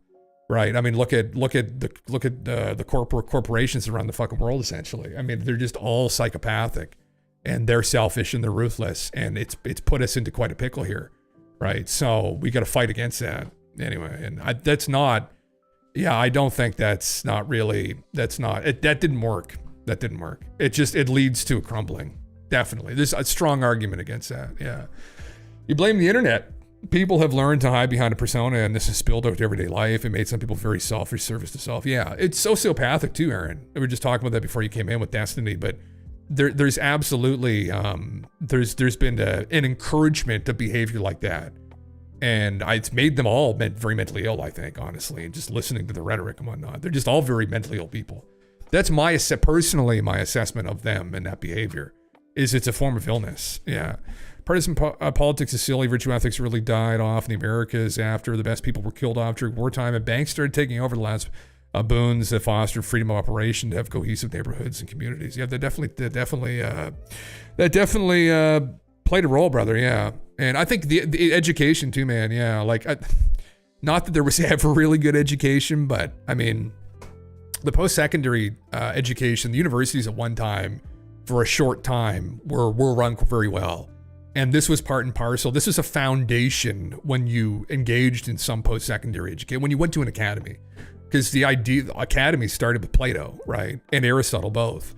And so this was kind of foundational to people going to have post-secondary education, as they would understand these arguments. They'd understand ethics, like philosophy. Everything you did was philosophy, right? So this was foundational. But now they've become so hyper-specialized, people never really have that grounding, and they're off to fucking whatever they're doing. And yeah, it's just all this identity politics takes hold too, and it's just really bad. And we all know this, but yeah. The last 100 years has effectively been a roadmap on how to most effectively enslave the ignorant with a system that's incentivized abuse of the empathetic. Yeah, man, it's very dark. Yeah, I've been spacing out a lot, thinking about life, people, and how times are changing. I think I can be silent at times, but the times when I do want to talk, I just keep on talking. You do your thing, brother. Yeah. Fucking right. Oh, she getting wrapped. Send a picture when it's done, did you? Yeah. And then Aristotle came along and basically pointed out that sophistry and rhetoric is not good or bad in and of itself. Yeah, sorry. It's the second. There we go. I missed it there. Bad in and of itself. It's just a tool like anything else and can be used for good or evil. Well, yeah. I think overall, yeah, I would say that depending upon what you're trying to do, like I would probably say that like rhetoric would imply to me personally, it's like a manipulative logic. I don't know what definitionally would be defined as right now. There's probably different definitions of it, but sophistry especially, that they're just, it's ultimately a manipulation. And there's no alignment. I mean, obviously, if you're debating ideas, you need to understand, like, but I think sophistry implies that they're not after objective truths. And so, yeah, I know some of it. I mean, the kind of true, I guess, not quite, I don't think, with Aristotle, but yeah. German philosopher Habermas made a model for discussion theory where everyone is one on level without any outside rule. Okay, I'm not familiar with who was it? Habermas, is that his name? Yeah. Fucking Christ. Speaking to people in their language, use idioms that they understand. It's not a bad thing. Well, that's true though. Yeah. This is Thomas Hobbes. Well, yeah, it kind of is. Yeah. I guess it would be considered that. Yeah. Man versus nature. Yeah. Yes, I've got an idea, Jim. What if we create the shiny city on the hill, the philosophy city? We all move to the same city and make it the best place on earth. Well, brother, I mean, depending on what happens here, maybe that'll come about one day with the help of the aliens. We'll end up in Calopolis, right? Which was Plato's city for the philosopher kings, which unfortunately probably would have ended up being a hellscape because he wanted to institute a caste system. They spell with a K usually, but anyway, they fucking have it as a C, whatever. The beautiful city, yeah. But it's this utopian city-state ruled by philosopher kings. I don't like the idea of people being thrown into a very rigid caste system, but I do like the idea of having wise leaders that are after universal human thriving, not just their own, enrichment. Selfishness, again, like that seems to be the trend here. It is in people, but they have not, I think for the most part, it's just people have not been educated properly. Even some people who were in positions of authority, definitely not someone like Justin Trudeau. Jesus fucking Christ.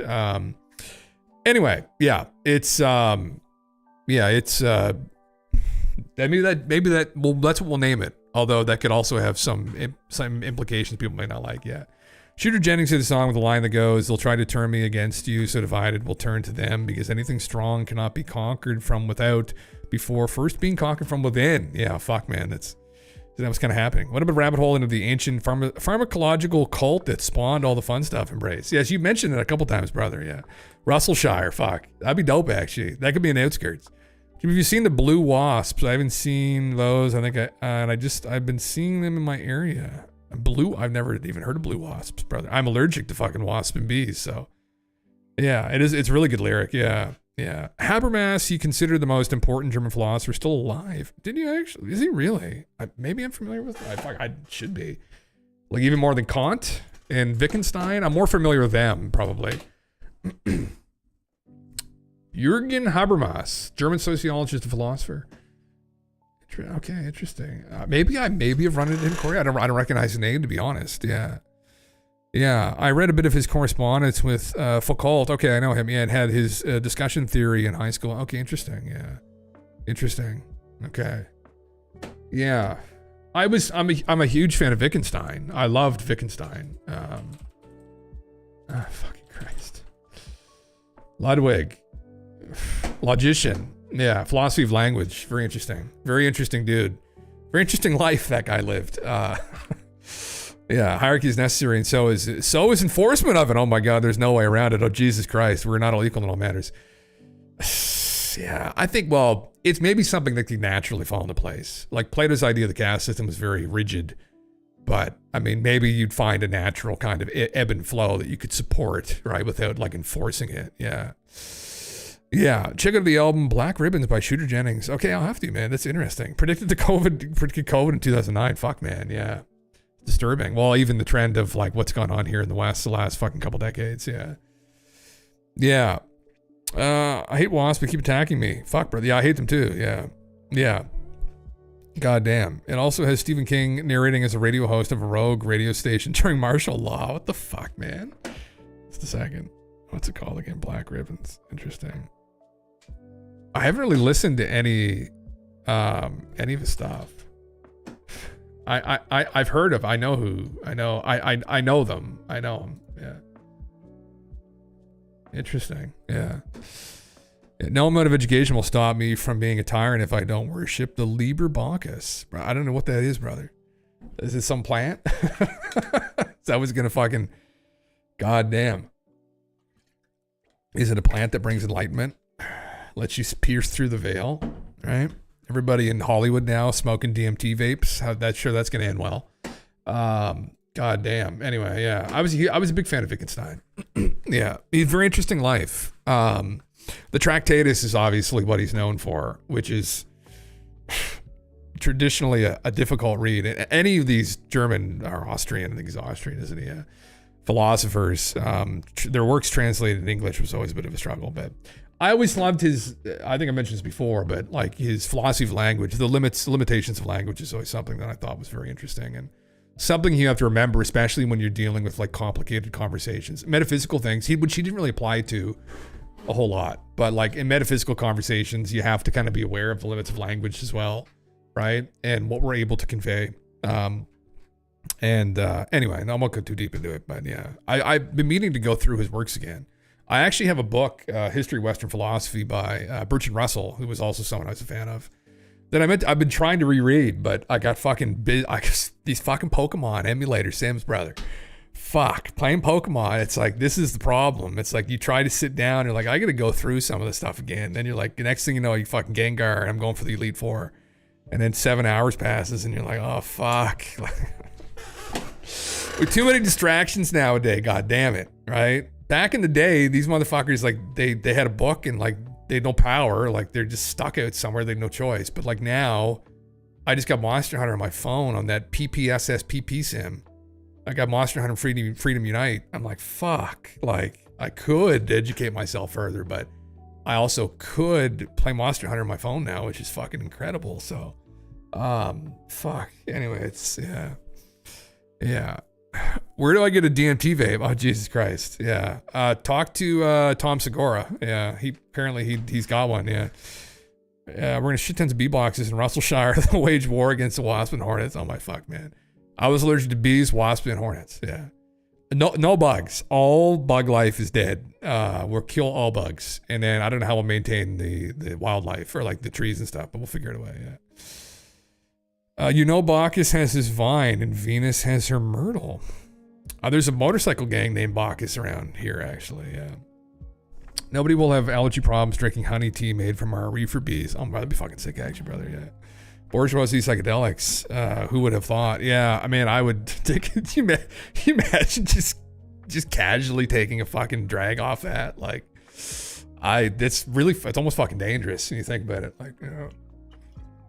Pokemon's taking over my life. The good thing with Pokemon is that the game isn't really that long and you get bored of it fairly quickly. So I'm already kind of over it. But that was when I was sick. I thought, well, I can't move, so I might as well do something. And I got the book and I read through, I don't know, like a chapter of it, the introduction of Western philosophy, and then I was on my phone for like, no joke, like 6-7 hours playing Pokemon. I was like, fuck, where did the time go? I said, where am I?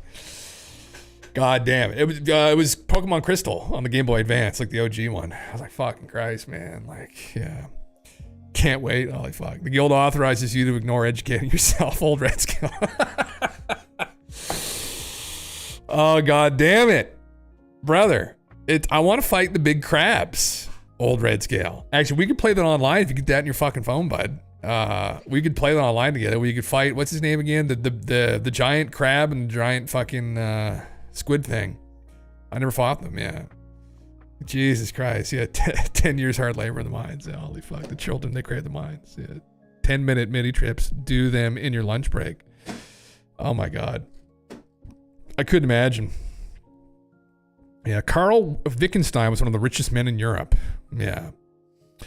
Yeah. So he I think most of his brothers killed themselves, actually. Got crazy life, man. He lived one of those lives. You're just like, what in the fuck? Like, I mean, anybody that lived through that time period as well, that lived through the war. Did he live through 2 wars though, didn't he? Yeah, he lived through both of them, man. Fuck, I could not imagine. I cannot fucking imagine. I think he only fought in the first one, but the first one was arguably possibly worse with all the fucking gases and whatnot that were deployed. So anyway, yeah, I'll move over.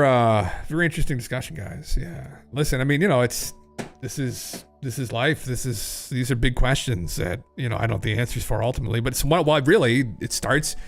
I like that. And it's kind of, you know, Jordan, although he hasn't really talked about virtue ethics per se, but Peterson was somebody initially who I think was on the right path, that it all starts at the individual, right? And that is where the focus should be ultimately. Group identity is one thing, but it should focus on the individuals.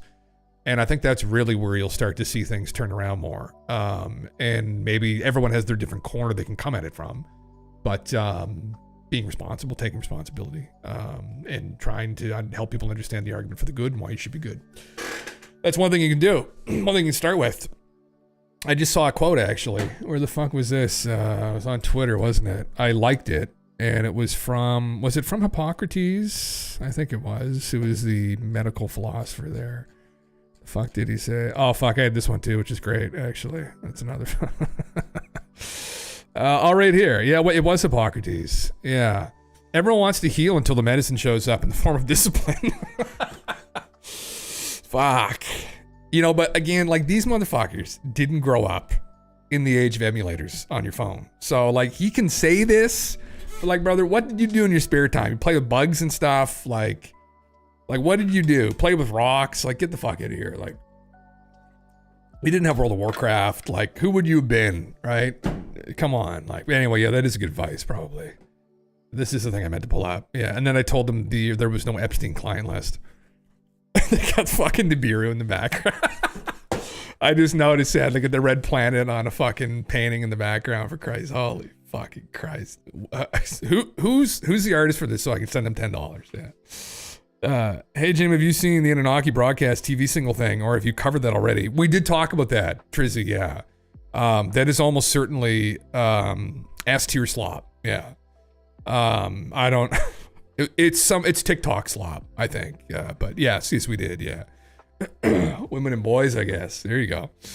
You never race a wagon wheel by pushing it with a stick, Jim. Kick the can with your locals.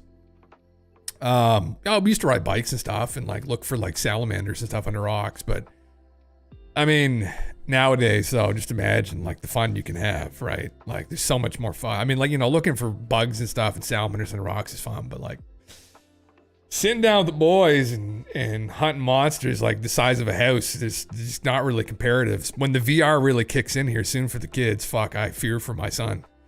I won't stop him from. I'll probably be there myself, actually. So we'll be plugged in, living. UBI will kick in, right? The government will pay us money, and we can ask all these questions. We can be like the porch people, not the derogatory term, modern term, but. Oh fuck, what were they called again? The Stoics. We just sit around all day and talk philosophy, and the government looks after us until they don't need us anymore and release another virus, which actually may come soon. So maybe it'll all happen at once, right? As soon as the UBI kicks in, and then the virus, oh my God, another one got out. It's really bad this time. Oh my God, wow. What are the chances that it happened right now when they just started paying for everybody? And yeah. So it's just misinformation. What is slop, if you don't mind sharing? I forget what that means. Oh, slop is just for the bucket, essentially. Yeah. Things that go in the bucket. Yeah. Slop is essentially well, like this, it's like reptilian stuff, you know. It's stuff that's is woo, maybe. But we still consume it. Yeah, low effort content. Yeah, there you go. Thank you, Ed. Yeah. Yeah, it's effectively what it was. Yeah, it was. There was nothing to it really. Yeah, it was just a fake video someone put on TikTok. Yeah. Your favorite Greek archetype? Solanos, that's quite the look there, actually. Yeah. Oh, this is all in German. I can't read it. Can I turn it to English? I can't turn it to English. Yes. Try again, for Christ's sake. Yes, you can do it. In the Greek mythology, one compared to little different ones, satyrs and Selene, individualized shape. This includes typical forms of pictorial representation as well as specific costumes. Satyr play. Interesting. He was a teacher of Dionysus, the educator of Dionysus. Interesting. Drunken Selenios. God damn. Is that TOS on Twitch? No, it's a Greek fucking sculpture. I think fuck off, you know. Yeah. God damn. Having a good time. Some wine, some grapes. There you go. Interesting. It's funny, it only translated parts of it. It's intriguing. It's very interesting, yeah. Oh, English. Oh, thank you, Corey. I just saw that. Okay, yeah. Yes. Oh, there we go, yeah. Yeah, was companion and tutor of the wine god of Dionysus, typically older than the satyrs of the Dionysian Rhytine, and sometimes considerably older, in which case he may be referred to as Paposelenus. It's plural Selene, mythological figure. Interesting. Yeah, very interesting. Presides over the daemons, is related to musical creativity, prophetic ecstasy, drunken joy, drunken dances and gestures. Fuck yeah. Yeah. Yeah, I'm all about that life. You need a little bit of that. You need a little bit of hedonism once in a while, you know. Nothing wrong with that. Some nutty wiki searches. Phlemus, Nicander, Galen, TV, Nero's physician, Andromachus, Mithridates of Pontus, Cleopatra the Seventh, getting into the pharma cult.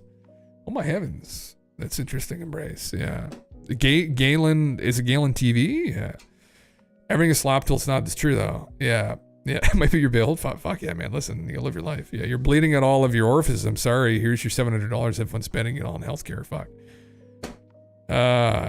Okay, interesting. Yeah. Oh, thank you guys. I see how you did that. Yeah. Yes. Interesting. Let me let me go over to speaking of slop. There's other slop that must be spoken of, and it's the favorite variety here, which is cult slop. Ross Coulthard. I guess I could probably play this video. Should I play it? I don't know. I think I pulled the video up. This is it. So they had this new podcast, they had a new episode of their podcast, Need to Know, with Bryce Sable. And Ross said this. I'll just play this here. The suggestion that is being put to me is that the Chinese have indeed made a huge advance in electrogravitic technology, and it's taken us by surprise, and that the United States has been caught asleep at the wheel. It was complacently, hubristically thinking that it was way ahead of its foreign adversaries. And in fact, the big show that took place, notably, I know it was reported mainly over New Jersey, I'm increasingly persuaded that the initial show, at least, was, in part, Chinese. And that what happened was the United States responded with technology of its own to muddy the waters.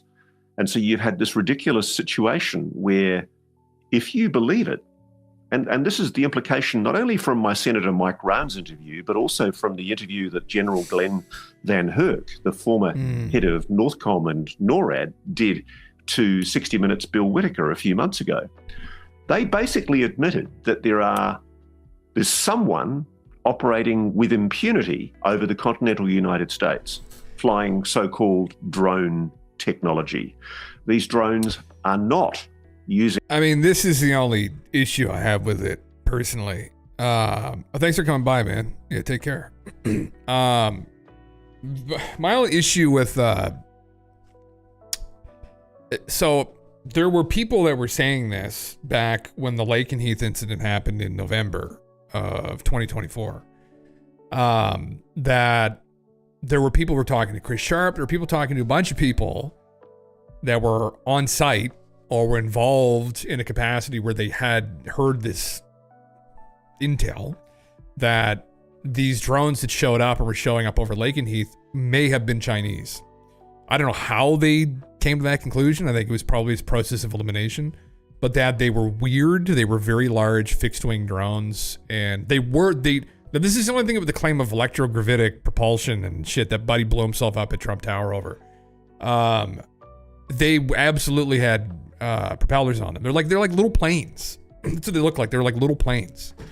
But they had an unusual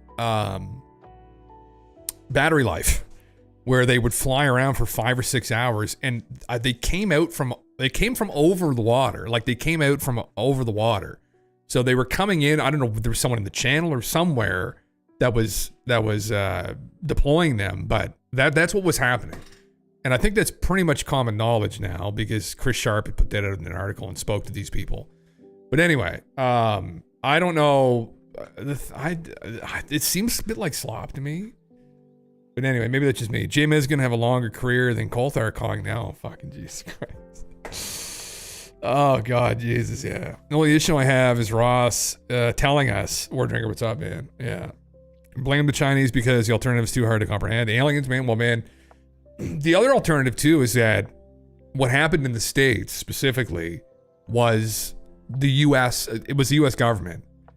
I have a hard time believing that if they knew those were Chinese, they wouldn't just blow them out of the sky. Like, they let them fly around for like a month straight. I don't think I buy this, but known anyway. Propulsion systems. They're not using jets. They're not using propellers. They're not using any kind of known turbine propulsion system that emits the kind of heat that we're used to from that kind of technology. The suggestion is they're using some type of electrogravitics. And my sources are telling me that the big story that, frankly, the US doesn't want you to know about right now, the story that's not being discussed in the media, is the implications of the admissions made by General Glenn Van Herk in particular to 60 Minutes, which kind of went through the gate and were largely ignored by most other media, but which I think are incredibly significant. So this is a post here. This is a TLDR, the entire conversation. So the U.S. possesses drones using electrogravitic propulsion, stealth capabilities, and new physics. China's also developed similar tech. General Glenn Van Herk and Greg Goulet from CENTCOM confirmed at 60 Minutes that they could neither track nor intercept these drones. After the New Jersey incursions, the president claimed they were FAA-registered research drones. Congress was told not to ask questions, and the new national security patriotism was used to shut down oversight. Ross Coulthard. So this is the truth, Lake. They weren't hobby drones. Some were SUV sized. They hovered over nuclear sites, weapons depot suburbs. U.S. radar couldn't see them. And the Air Force still won't tell Congress everything it knows. These are advanced drones using electrogravitic propulsion, stealth, and physics we don't understand. I would debate that because of some of the recordings that might be real over New Jersey, it sounded like they were fucking drones. You could hear them. Same with what was over Lakenheath. You could hear them. So unless they were like partially still propelled, by like a propeller, I just don't know. I don't know. Who's he talking with though? Where's he getting this from? Who are his main sources though?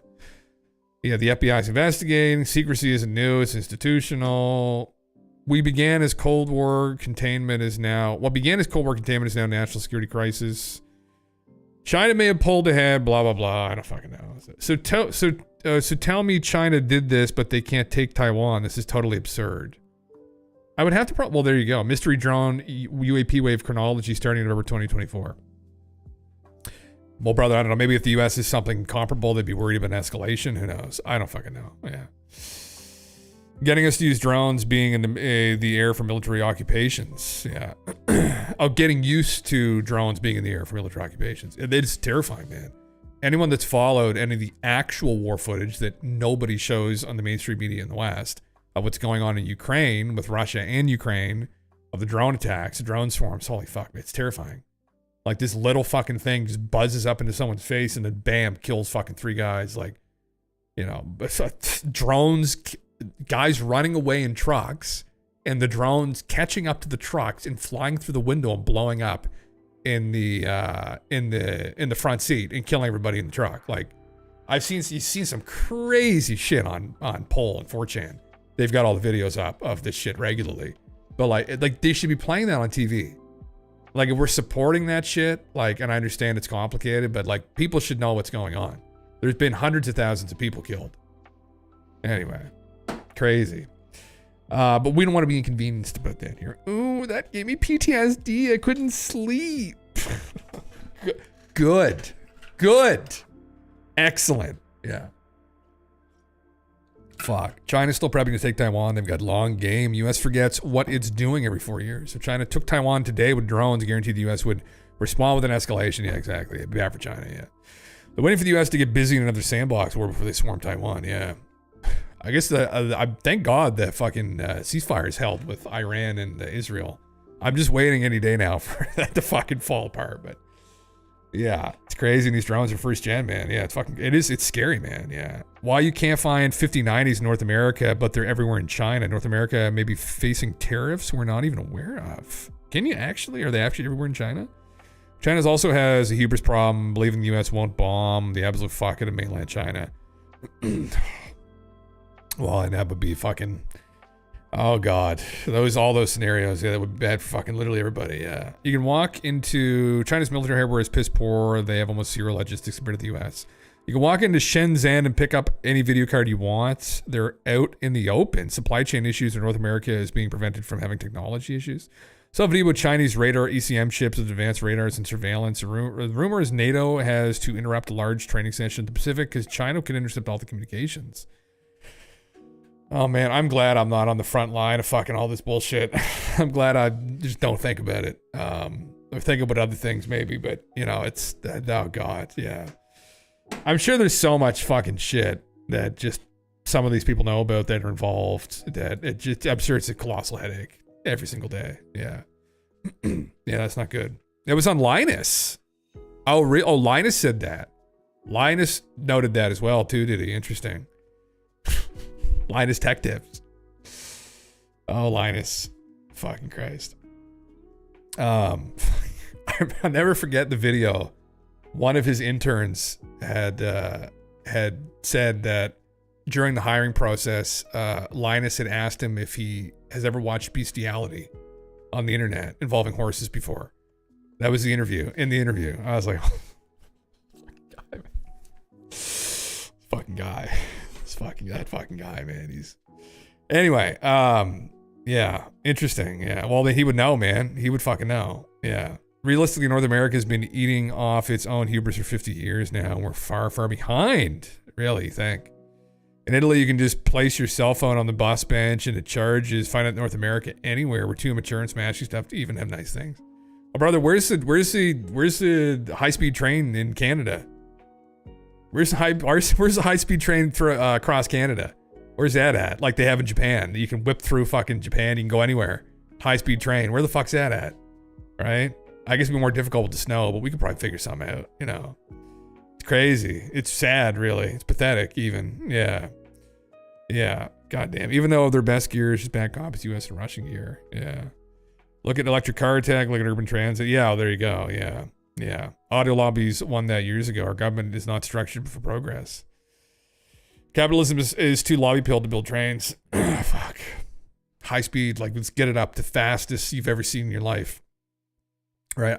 Listen, if I'm in it and there's an accident, I want to just turn to dust like that fast. Like I want to be able to go to Toronto in like fucking 30 minutes from here. All right. Like back and forth real quick, have some ramen, get home fucking in a couple hours so I can relax, you know? I fucking hate flying. Flying is the worst thing. Flying is literally fucking terrible. It's so uncomfortable. I hate it. I get motion sickness on planes, but trains are okay. Until we get like UAP level tech, man, fuck flying. Yeah. Straight and flat to get to Edmonton. Well, that's exactly it. It's why the fuck don't we have this shit? Yeah. The lobbyists, I guess. Yeah. Yeah. Oh God. Pretty interesting theory. Dirty Dollars. Thank you for the follow. Meanwhile, all these pro-environment types are flying around in private jets, planning taxes. Enough is enough. Arm yourselves, Chad. Jesus Christ. Well, with what we can arm ourselves here in Canada, couple BB guns, maybe some pressure cookers. All right, whatever we can get our hands on. Yeah. Hate to be this guy, but Ross Coulthard has come out saying the Tic Tac shaped crafts that were seen in the 2004 Nimitz case is Lockheed Martin. This is another big claim he made just yesterday.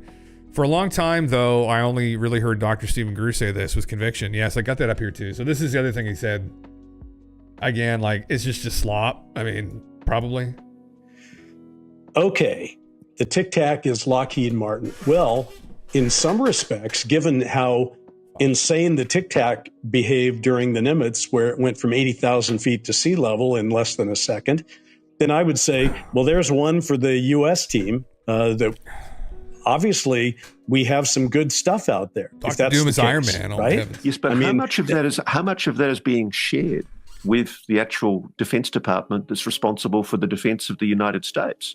This is the kind of questions that Congress should be asking. I see what you're saying. So you're saying Lockheed Martin might, or anybody, but Lockheed Martin in this particular case has a Tic Tac that they are testing and have been testing and have access to, but they might not have shared it with the Defense Department of the United States, which probably paid for it in their $1 trillion budgets. That's kind of mind-blowing in itself. Those are the questions I think Congress should be asking. I mean, what I'm saying basically is... Why are you saying this, by the way? Where is this from? How do we know this? What's going on? I'm sorry, Bryce, I can't go there. But what I'm telling you is I'm increasingly thinking that we're not looking at the right issue. The issue isn't, there NHI? There is, absolutely there is, and the US knows that, full-blown, beyond any shadow of a doubt. Ross, brother, the issue is you keep telling us you've got all these big secrets and you're not sharing them with us. That's the fucking biggest issue they're right trying now. to develop technology Jesus from Christ. the NHI tech, and it's been a secret now for 80, 90 years that they've desperately tried to keep using intimidation, threats, murder, and it's failed. It's slowly starting to creak open. I think there's been a complacency here, just like there was a complacency prior to 9/11. And the genuine scientific concern is that we are being overtaken by our adversaries. We do not have much time. We are sleepwalking into a confrontation with China in the apparent belief that it will be a conventional war. What if, when China invades, they bring out the skinny bob technology? I don't know if I buy that. Yeah, it just sounds like massive bullshit. This is again, someone else has said this. So again, for people that don't know, one of the big memes here the last couple of years was David Fravor, who was a Top Gun pilot instructor, in 2004 encountered an anomalous object, a UAP. And it looked like a Tic Tac. And there were multiple fighter pilots that had documented this. There's a video of it. Not captured by Fravor, but by some other people. Anyway, people have claimed, like Stephen Greer, who I'm assuming has talked to the same people Ross has, that this Tic Tac was actually back engineered by Lockheed Martin, and that it was an American-made UAP, essentially, UFO. So, and David goes, "Oh yeah, that was, it had to be alien." I said, "Sir, with all due respect, that was how the Lockheed skunk works." Really? That made the craft? Yeah, that was one of ours. And he is now. So because Fravor wouldn't say that now. Oh, he did say so recently. But in front of Congress, he says he's been told since then. He's corrected. So I said no. That came out of the Lockheed Skunk Works. It's one of ours. Man. It was something that they did on purpose to see this global organization, to see how our military would react. So you think that Tic Tac was Lockheed Skunk Works? Wow. In the book we're going to give you, there's a very good account of it from 1967 over Pennsylvania, and we have a whistleblower who saw it being offloaded out of a big ship out of the in 1991, I believe. Yeah. So yeah, that's ours. That was. And then later, very recently, a Lockheed executive admitted to David Fravor that was theirs. Really? So, but I knew from the first time I saw it. I said, it was all over CNN. I go, that's not extraterrestrial. It's one of ours. This guy's such a fucking narcissist. I can't even listen to him. Anyway, holy fuck, man. Anyway, so that is that's one of the other breadcrumbs to all this. So I don't know if I buy that personally. That just seems, how the fuck, it just seems like slop. Steven's obviously a connoisseur of slop. So, I mean, it doesn't really surprise me. That came out of his mouth, but out of Ross's mouth, I'm really surprised to hear this. Did we make this? Did they recover it? Are they fucking around with it? If you recovered this shit, again, it's the presumption that we've wrapped our heads around the physics involved with these things. And considering how much more advanced they are than ourselves, I just also have a hard time buying that we figured any of it out. But I ultimately don't know. So, there you go. We'll just have to wait and fucking see. Yeah. What's this here now? Yeah. Can't unsee the lizard lips meme. Oh, Steven. He's a snake wizard. Yeah. The lizard wizard, the snake wizard himself. Yeah. I see absolutely no logical reason disclosure will ever happen, and here's why. Let's be real. They have reverse engineered tech. Well, we don't know if they do. They've suspected things, covered things up for decades. People probably died. People probably got killed. Disclosure isn't just aliens exist. It's a surface level distraction. Real disclosure means admitting that we've had free energy and didn't tell you. That's presuming that we figured it out. It means your family suffered paying bills, dying in oil wars, struggling to eat. Well, they had energy tech that could have changed everything. That alone would shake the world. Well, again, but it goes deeper than that. It would mean admitting reality is not what it seems. That this 3D life we're all surviving in isn't the full story, and they knew it. This is where I could see this is probably more to do with this. They knew about the soul. Well, again, I mean, even if somebody comes in a spaceship and tells you about this, how did they show you it? Like, did they give you evidence of this? Is it possible to? I don't know. About consciousness, about other dimensions, about contact. They kept you asleep on purpose. Why? Because control depends on you not knowing. Disclosure isn't just about aliens. It's about the collapse of the entire fake reality they spend generations building up. Religion, science, education, politics, war, economics, it all falls apart if people wake up, and those in power. Why the hell would they collapse the system? Why the hell would they collapse the system? They fight so hard to maintain humans and ego. They don't give up powers like that. No, this is who we're fighting against. So this throwaway, brother. This is who we're fighting against. Right. This is who we're fighting. We're fighting against these people that absolutely want to maintain a status quo where people just keep their head down in the sand, don't ask any big questions about anything. I mean, personally, I don't know whether they've actually successfully reverse engineered anything. We don't know that. I would argue probably it's more to do with the abduction phenomena, and that the military specifically and the government more immediately, not the elite, are concerned about the ontological shock the general public would have if they knew definitively that the visitors had picked people up, possibly against their will, out of the bed at night, and then brought them back, and to have they don't have recollection of this either, but there have been probably mass abductions that have happened. It'd be a very schizo thing, right, to drop on people. And I think that would absolutely upset like the stock market and the economy, and that would also affect the global elite. So I'm sure they don't want that either. But that's one of my memes with it. But anyway, yeah, the James video goes into the EMF. That post sounds fully on point to me. Does it mean so it will never happen? I don't know. Yeah, I guess he doesn't think it will. I see absolutely no logical reason disclosure will ever happen. I mean, I would agree with that sentiment in that I don't think it would either. But maybe for me, personally, for different reasons, I think that more immediately you'd have people in government and the military that would be concerned about the upset that the reality would cause. The reality involves things like the abduction phenomena, undoubtedly. And so that reality would be extremely ontologically shocking and concerning. And they would have to tell people they're powerless against it as well. So...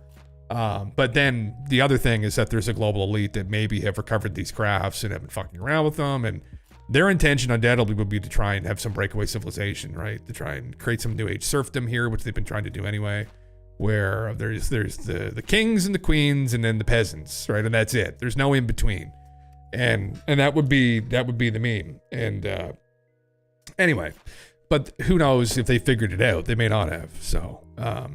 I think we all kind of know this, but I don't foresee this moving forward at all unless somebody drops a bomb, which I mean, like not literally, but like a WikiLeaks type scenario where somebody just drops a bunch of classified documents and videos, images, but they'd have to be correlated to these documents about this phenomena, whether it's documentation around something like Roswell, other crashes, other documents some whistleblowers have talked about, something pertaining to MJ12 that's actually real, that kind of stuff. And that would be the only way. right? I think that we're going to make any real movement. These people coming out and, another Dave Grush isn't going to do it. We need someone to really kick the door down. That's the only way it breaks, is if people make a great sacrifice. It's true. I mean, even look what happened back in the day too. We shrugged off the monarchy. It was a brutal thing, right? I mean, we're headed in that direction possibly if this continues on its current trajectory. So it's going to require probably some people to make the ultimate sacrifice, and it may involve their lives, really, because this is undoubtedly extremely serious. So anyway, I think it includes, we've been extracting value in a fixed system for 70 years. We had the tech to change everything, but we didn't do that. We kept milking the populace. I agree with that, Will. That's absolutely part of it, yeah. Whether they figured out free energy or not, I don't know. But yeah, absolutely. I think it's a part of keeping the population ignorant. That's definitely a thing that the elite have done, yeah. They want to maintain an ignorance, right? They want to keep the working class, send them to school. We just want to be these industrialists. We just want them to be good little workers for us. They don't ask too many questions. And they're smart enough to know how to push the buttons, but that's about it for us, right? And that's kind of meme, I think, for everybody. And that's my take on it, personally, yeah. As long as they keep abducting Nazi bloodlines, I'm fully okay with that. But they do like that German heritage, man. Jim, I may have just found a progress coach to walk us through our current challenges. Oh my heavens. This is I don't give a fuck. You understand me? Don't piss me off. Thank you, Meaty. I'll pull out here in a second. Piss me off. Sensitivity equals motherfucking poverty. Oh my heavens. You know why I have a sore back? 25 years of carrying you fat asses across the goal line. You're gonna take responsibility, you fucking weenie cunts, for the first time in your fucking lives. Are you proud of where the fuck you are? You have no social skills. You have no interpersonal skills. You have no verbal skills. You're fucked. You want your kids and grandkids to come fucked up like you? So don't bullshit yourself. Jeez. Some of you should have rolled down the Jesus inside of your Christ. fat mama's leg. You can't tell the Jesus. kids the truth quick enough, can you? You gotta take the fucking dream away from them. You gotta fuck up their life forever, don't you? Just like they fucked your life up, don't God you? damn. You fucking retards. Wow. Jesus Christ. Wow. Dan Pena calling people a bunch of, like, what do you call them? Like worthless cunts, and then talking with social skills. A hard man. Holy fuck, man. What a seagull. Oh, Dan. Yeah, I've seen Dan before. Yeah, I've seen the meme. Yeah, yeah. Sounds like you talking to your sister. Well, there's definitely some truth in there. You can't deny there's some truth in there. And Indonesia's Mount Laki Laki, a 1,584-meter high volcano on the tourist island of Flores, erupted, sending a volcanic gas tower 18 kilometers into the sky. Well, while there are no immediate reports of damages or casualties, Peru's volcanology agency has warned of the possibility of hazardous lahar floods, a type of mud or debris flow of volcanic materials if heavy rain occurs. Take a look. Mount Liwatobi Laki. Oh, shit. Uh-oh, brother. It's not good. She's going down. I guess we haven't talked about this yet, have we? Fuck. The daily update on Japan sinking into the sea because of a giant tsunami. Shit. How many is that now? Hold on. We have the power to answer these questions now. How many volcanoes, is it with an E? Have erupted in the past month globally?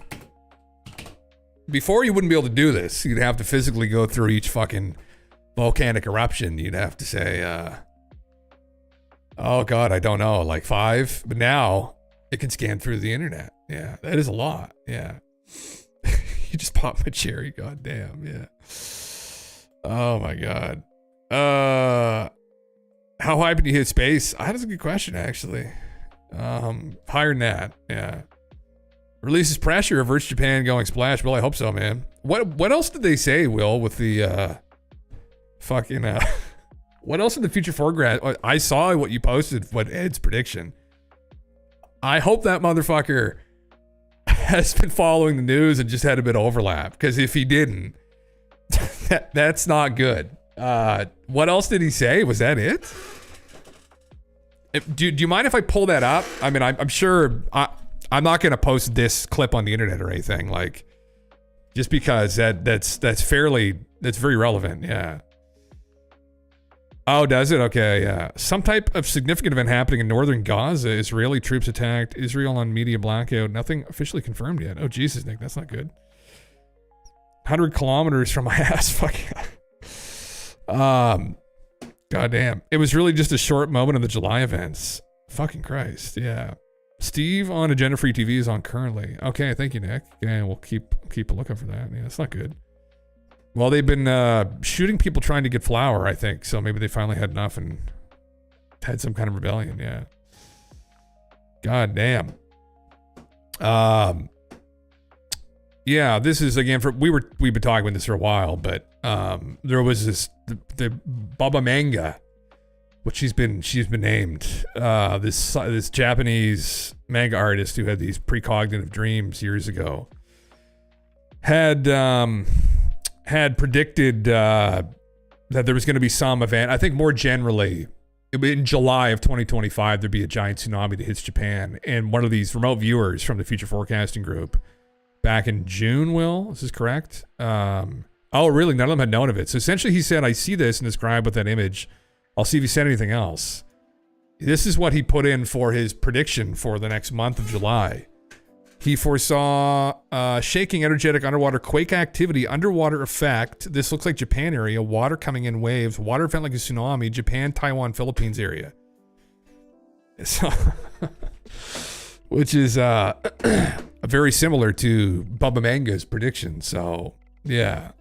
Did you coin that name? Was it you that did that? Oh, fuck, man. Well, there you go. You should fucking message her that. There you go. I haven't seen anybody else say it. Oh, really? Fuck. I thought I saw some. Maybe not, though. Maybe it was you. Maybe that you planted the seed into my mind.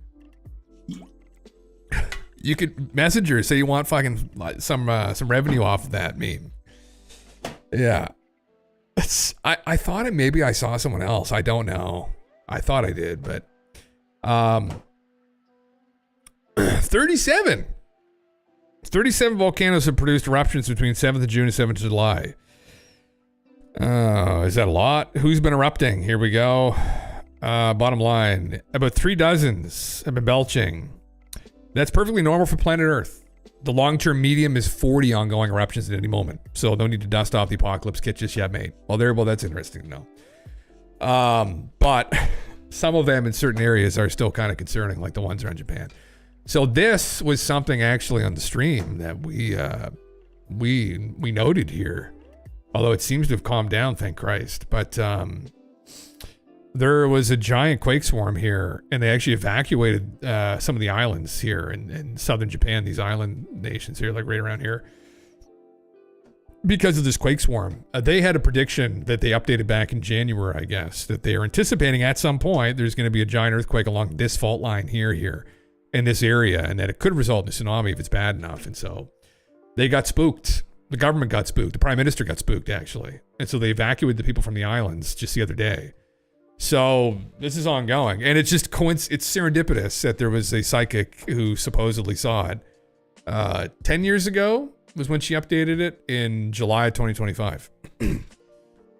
So, interesting memes. Yes, we did see that. Yeah, terrible, man. 100 people dead. Just fucking crazy. Water. Oh, I don't know if I've seen the video, though. This is a flash flood, huh? Holy fuck. Oh, man, there's like 27 kids, I think, that went missing.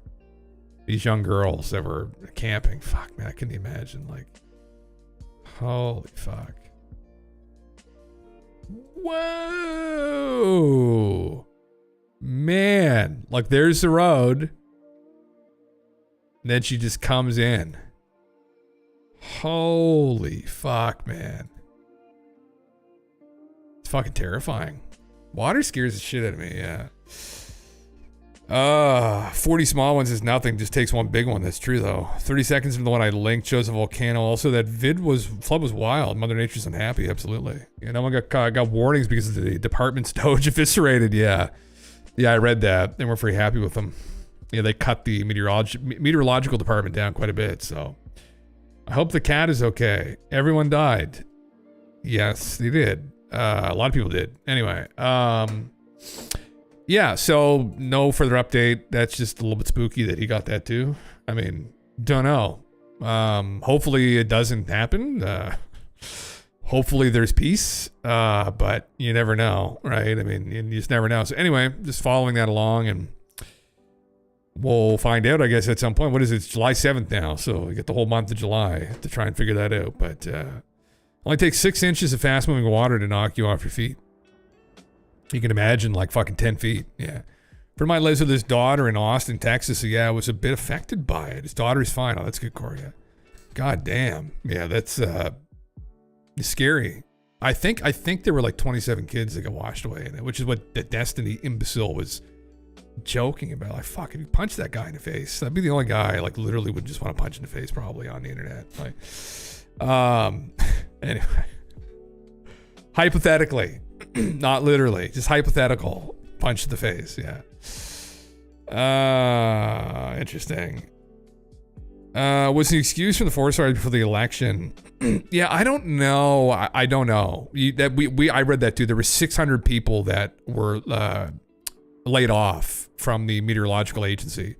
So you'd have to go and do the math. How many people were employed there before? Like how many? Like if there was like 1,000 people that worked there and they cut more than half, that could be a problem. But it happened with no warning preparations before Doge is a thing. People just like to try to find things to blame. That's what we'd have to look deeper into it. Yeah. On Reddit, has been up in arms about layoffs for months. Interesting. Yeah. Yeah. You'd have to dig deeper into it to see what the fuck is actually going on with it. But yeah. Well, there's some other things I'm going to go over here in a little bit. Do we actually want to go over this, did you? Is this actually something, or did you come to the conclusion that this is like grade S slop? Yeah, it's time. Oh, God. Oh, fuck. Actually, it's probably relevant because I, years ago, had gone around and looked at videos like this of people claiming the Bureau had arrived or that we're living in like a simulated environment and the aliens are tilting the planet around, like... So I'm familiar with some of the anomalous things that I'd watched through majority of the video too. So we'll go through it. Yeah. Most important JMS vid ever be released. Fuck. All right. Well, okay. Let me go grab my pizzas and that I made earlier, and fuck, we'll watch it. Yeah. If you don't find content in this, you can take my mod status. No, fuck. Obviously not. There will absolutely be content in this, but it might just be me, probably just picking it apart. Well, although, to be fair to him, he kind of did too, actually. I know he's just a full-blown, like, React Andy sometimes, but he did kind of look at some of this stuff, and it was like, what the fuck? And I was like, thank God. It's like, brother, thank God. Like, there's some serious TikTok slop out there that just absolutely needs to be thrown out of the bucket. And, man, I just, like, it just needs to happen, yeah. Yeah. Oh, right on. Okay. Yeah. Short clip. Looks like something from God of War. Oh, this is the fucking... Oh, this is it here. This is what just went off.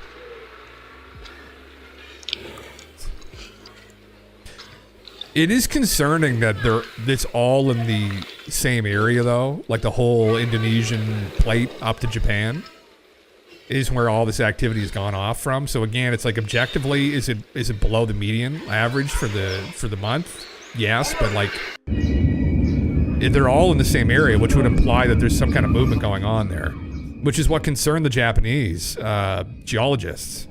That, I'd imagine at the back of their mind, although they called the prediction slop, they're probably thinking about that. Listen, if I was living in the Southern Island, I fucking would be. You better goddamn believe I'd be thinking about that shit. It's crazy, man. Yeah. That went off 2 years there. Went off the last 2 years. Okay, yeah. Goddamn, yeah. I will take care not to send you JMS slop, but this time God slop. I saw some shit about a double moon on Reddit the other day and was like, what the fuck is this reflection? But now there's this shit. Oh, fuck. You have no idea what you're talking about, actually. It's oh my God. I'm just glad I don't live in an area like that where there's no fucking volcanoes, there's no earthquakes, there's just a bit of snow. And ticks everywhere. So, all right. Let me go get my pizzas, guys. I'll be right back.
Well, shit. Saw dudes.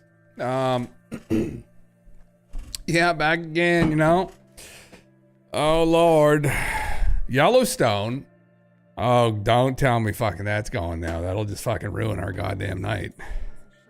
What you see here is what the USGS surveillance camera has recorded on July 3rd, and we're getting the pictures now. It was another hydrothermal eruption at the Diamond Pool at the Yellowstone National Park. And she's good videos, man. I should be subscribed to her.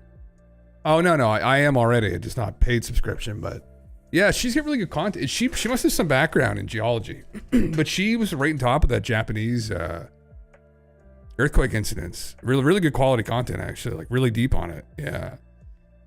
The Chinese year of the dragon, for what it's worth. Dragons blow fire. Oh fuck. Yeah. God damn. Justify net zero on stupid environmental taxes. Global warming and the volcanoes drop temperatures by 10 degrees. Oh god, yeah. That's not fucking good. It's gonna be big bad, you know. All right. Well. Speaking of which, speaking of apocalypse, this is what this video is about, I guess. Sorry, I'm gonna fucking, where's this at? There we go. Jeremy, what's up, man? By the way, I see you're there. Yeah. Well, yeah. What in the glitch just happened with the sun? Jamez. How many of you remember a yellow sun? I don't know. I haven't looked at it a lot recently. Yeah. I worked in the sun for 20 years as a carpenter. I've been talking about this for several years, but everyone tells me I'm crazy. But our sun is definitely different. More UVs, stronger maybe. Sun is now white, not yellow. You get fried in the sun, not tanned. I've always been fried in the sun, so I have no idea. These are all the anecdotes from people. Luke 21 to 25, 28. There will be signs in the sun, moon, and stars. On the earth, nations will be in anguish and perplexity at the roaring and tossing of the sea. People will faint from terror, apprehensive of what is coming on the world. For the heavenly bodies will be shaken. At the time, they will see the Son of Man coming in a cloud with power and great glory. When these things begin to take place, stand up and lift your heads because your redemption is drawing near. Interesting. Anu, maybe? You know? The sun is white. Do you guys remember that? Is this a popular meme that the sun was yellow back in the old days? You know? It's definitely fucking hotter. I'm a pharmacist and I've had lots of people coming in asking to deal with sunburns that are worse than usual and blistering up. Fucking Gen Z not wearing any goddamn sunscreen or helmets on bikes anymore. Fuck's that all about, you know? Bicycles, yeah. Used to be yellow when I used to draw it with a felt tip pen. Fuck. Biblical read into a Jamez vid to set the stage. All right, I'll eat these fucking pizzolas that I whipped up earlier that are cold, but I didn't bother heating them up. But I got 3 of them, so let me just try and shove these down my gullet here, and I'll try not to throw it up to the fucking Jamez. So, did you do another guitar session live? I don't want to miss it. Would remix it live like that? Oh, I can't see it. Fuck. No, I haven't done one again, Korea. But yeah, fuck, I can't see that link, unfortunately. Yeah. We're going to soon. I promised golf that I would. Yeah. My finger is literally almost healed. So I probably next week, I'll probably do it. I was kind of fucking around with it a bit today, but yeah, I'm going to, yeah. I'm going to try to at least. We'll do a little rip, you know, something fun. Yeah. Fuck, remember the white dog poo in the 80s? Back in the day. I remember that in the 90s, brother. Yeah. I remember that back in the 90s. Yeah. Take our time, 25-minute video. I'm not avoiding it. Oh, fuck. Oh, wow. That's crazy. Is that an image of your fucking board? Your mixer? Holy fuck. Yeah. God damn. Oh, my. That's fucking sick. Yeah. Eurotrack. That's my jam. Is that what it is? Okay. Holy fuck. That's quite the setup. Hell yeah. 7-finger tapping shred coming. You know, it's going to be some sloppy fucking blues, fucking Billy Gibbons meme. That's my style. It's slop. I slop here. I slop anywhere I play guitar. It is what it is, you know? Like, that's 25% of it. Holy shit, that's quite the fucking setup. It's pretty sick, actually. I love that. Fuck yeah. Fuck yeah. If you post your music in the Discord, Corey, if you haven't. Like, you should post some of it, too. I know, like, I love hearing other people's music and stuff, too. Making stuff, yeah. Fuck yeah. Check on Jay Nothing on Twitch for a patch master. Oh, interesting. Fuck yeah. Let me throw this up. So get this, a couple weeks ago, a friend of mine comes up to me and says, James, have you noticed how there's something weird about the sun? And I'm like, no, I haven't. So he says that the sun seems to be rising too early, hotter than usual, and certain farmers are noticing how their sunflowers are not following the sun anymore. So I'm like, okay, let me check this. I go to Reddit and social media and I find hundreds, if not thousands of videos of people talking about the same thing. No, that's not the moon. The moon is above us. I don't see, that's there, and that's there. And that's not the sun. That can't be the sun because the sunset is over there. Jay, that's a planet. The sunset is over there. Mommy, that's a planet. And the moon is up here. Yeah. So that must be a planet. I mean, that's the sun, but it looks kind of weird and it's setting in a different place. But that's just a coincidence, or maybe she's mistaken, right? I absolutely hate videos like this, but I am going for my morning freaking walk and I have got to be tripping here, dog. I gotta be tripping. Every morning I go for a walk and every morning the sun glare is in the same freaking spot. Blinds me right from that direction. So tell me why the sun is over here. Why the hell is the sun over here when it should be over here? What? So we got a couple of people noticing the same thing about the sun. But looking for more of this, it's not just the sun setting in a different place. Bro, if the sun set way over there, what is this? Like, what is that? People were noticing several glitches that they could not explain. The welding mask, so I don't know if it's like electromagnetic energy coming at us right now, being pulsed. That is so weird. Yo, it's what, 7:25, something like that? The sun supposed to go down. Why is it even looking like this and up this high? Look at this. I don't know. Something is seriously up with the sun. The sun is coming up way too early, and it is setting way too late. Who else is noticing this? So in the month of June, we got a lot of people noticing how the sun was acting weird. What am I seeing? It was like oh my God, what was that?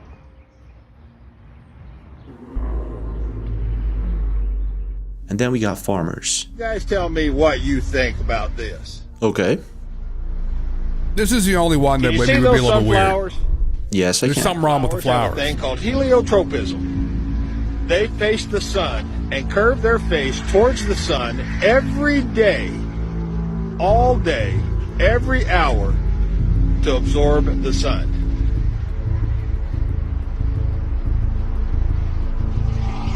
Can you see there? Yeah, they got their face turned away from the sun here.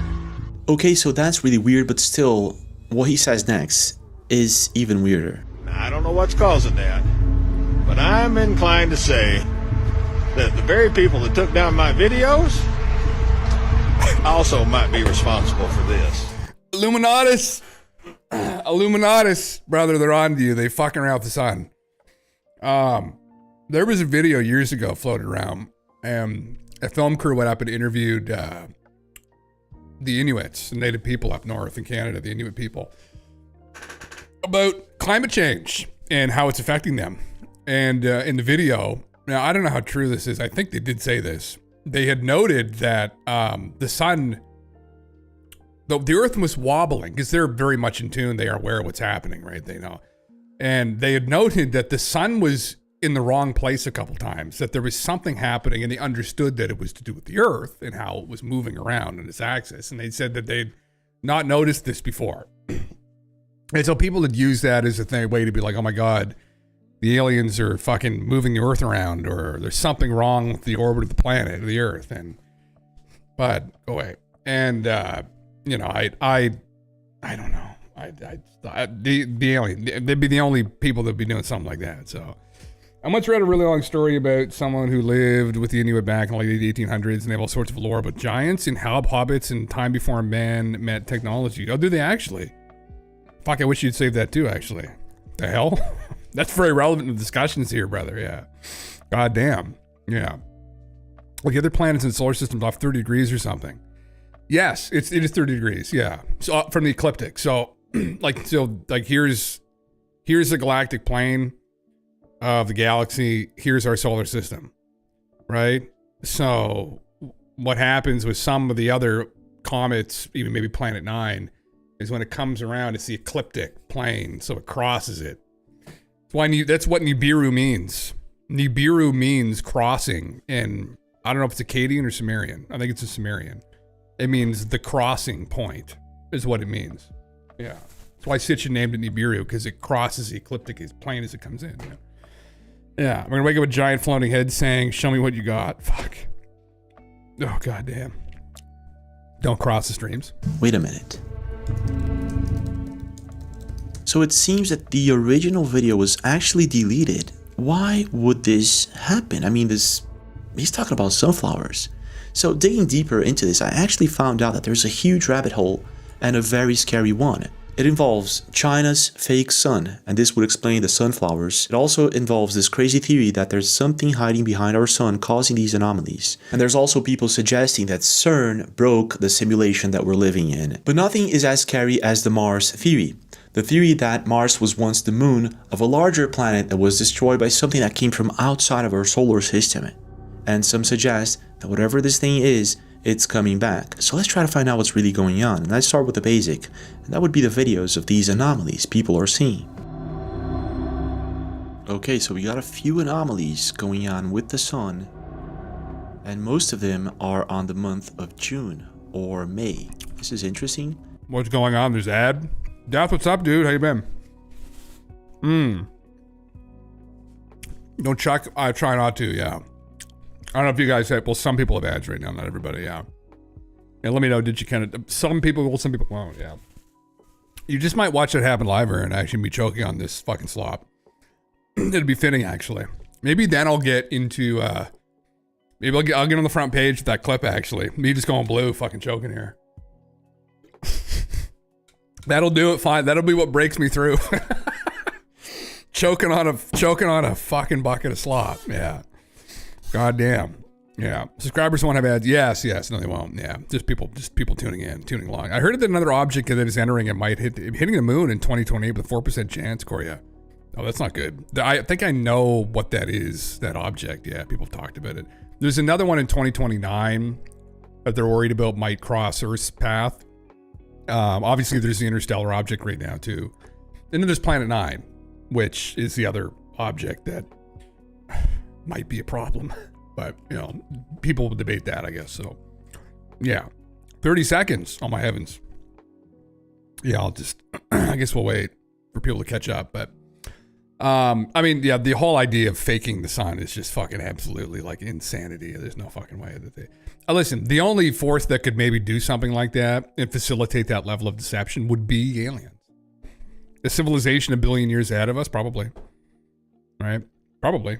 So, I mean, is it possible that the aliens, the sky daddies are out there making us believe that we're orbiting around the sun when in actual fact, we've been stuck in our orbit since whatever the fuck they say, 2003, Nancy Leader says, I think. 2003, we've been... There's that lady, there's a conspiracy lady, channeler, who says that we've been stuck in the same place of our orbit since 2003. And the aliens are simulating everything. It's just the whole thing's like absolutely fucking stupid. Anyway. There have been people that have said shit like that to try and cope, so. Okay. All right, let's run it. Okay, we'll do it here, yeah. Everyone should be subscribed. Hit me with that Prime sub, you know, everybody.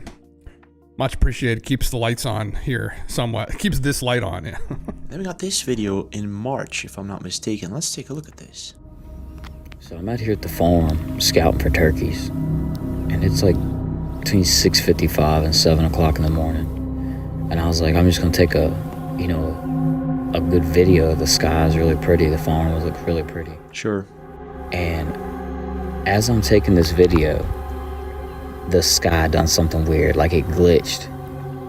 And I wasn't looking through the phone. Like I was scanning the field, but I was like looking at the field and I seen the sky do it. Oh my gosh. And I was like, what the world? And I stopped the video and I went back and My phone caught it. I don't know what it is. Okay, so this is really wild. Let's check this out. It's weird, for sure. I'll show you guys a video. Check it out. Tell me what you think. It's kind of weird.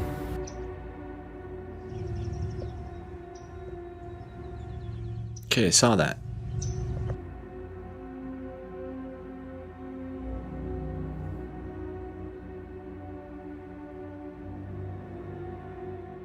What the heck is that? Let's take a look at it again.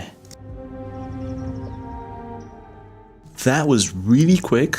It's like some sort of sunburst, and if he saw it with his own eyes, that's not a camera glitch or anything like that. It's kind of weird, isn't it? Let's check for solar flares. Maybe that would explain, but before doing that, let's take a look at the comments. Posted by Log Cabin Chad. I work outdoors 8+ hours a day, so I always have a clear view of the sky. I've seen this happen 3-4 times a month for the last 2 months. I'm glad to know I'm not the only one seeing this. So this is kind of weird. We got more people seeing the same thing. Let's take a look at this. Another person says, that's a sun simulator glitching. Solid catch. Eric says, sun simulator. Okay, so a sun simulator. Oh my god. Chinese artificial sun sets a record towards fusion power generation. China's artificial sun sets new record with dual temperatures exceeding 100 million degrees Celsius. What? Okay, so if they have a fake sun, they could maybe send it to space. But I don't see why anyone would do that. Unless, of course, there's something wrong with our sun and it needs to be replaced. Sun is likely to cool down in the next 30 years, causing a mini ice age on Earth. Huh. Now that would be a good reason maybe to set up an artificial sun. Oh god. Oh god. 6. Man, like, I've never seen slop of this grade before on TikTok. It's unfathomable almost. 2, 1. It's unbelievable. 9. Fuck me.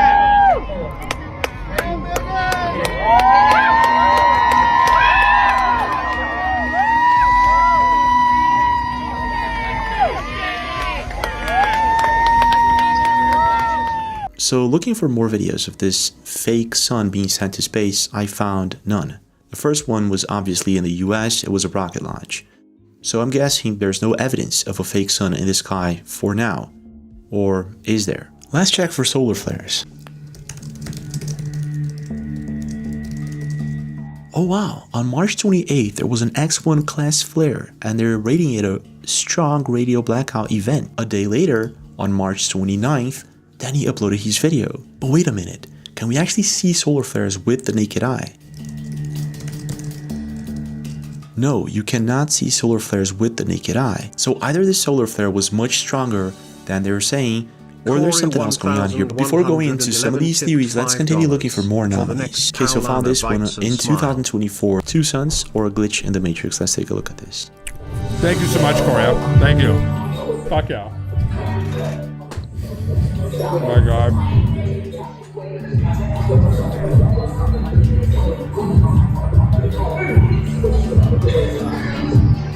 Could it be a reflection of the sun in the glass? I don't think so, because... Daramo on Kick here. Planetary Defense Conference in 2017 wargamed a fictitious asteroid PDC-17 strike set in 2027. What? Actually? We'll have to look that up, actually. Give me a second here in a minute. That's fucked. Look, he's moving the camera and it's not moving together with the camera, so it's not a reflection. Date. I'm guessing this is a sundog. Let's take a look at this. It's called a parhelion. Looking at most of the pictures of parhelions, it doesn't look like we have a circular pattern in his video. Let's watch it again. Yeah, exactly. This guy says atmospheric lensing effect. Alright, so this is atmospheric lensing, and it would make the sun appear higher than the actual position. This is not what's going on in this video. So it's not a parhelion, not atmospheric lensing. What is this? Let's see if there's anything else that we're missing here. On May 31st, Bulldog Mom 82 posted this video in North Carolina.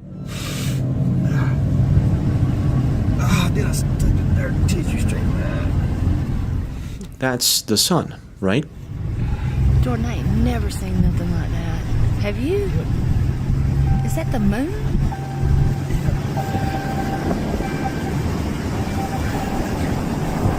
That is wild. It seems like there's an outline around the sun. The end of the video, it kind of looks square-shaped, but I could be wrong. This is one weird video, and I'm guessing seeing this in person is really much weirder. But wait. Hazy skies, red sunrises and sunsets in North Carolina this weekend due to Canadian wildfires. So that actually explains the red sun, but it doesn't explain the other anomalies that we've seen, and it also doesn't explain this one. Is seriously up with the sun. The sun is coming up way too early, and it is setting way too late. Who else is noticing this? Just watch this video I took. Check this out. It is 5:50 in the morning, all right? And look how bright it is outside. It was bright earlier than this. I just videoed it. Cold. I mean, What? The sun's coming out. So I took that video on May 26th at 5:50 in the morning. Now it says the sun rose at 5:58 on the 26th in Cleveland. Nope. What's even more interesting is they're saying the sun set at 8:49. It was after 9.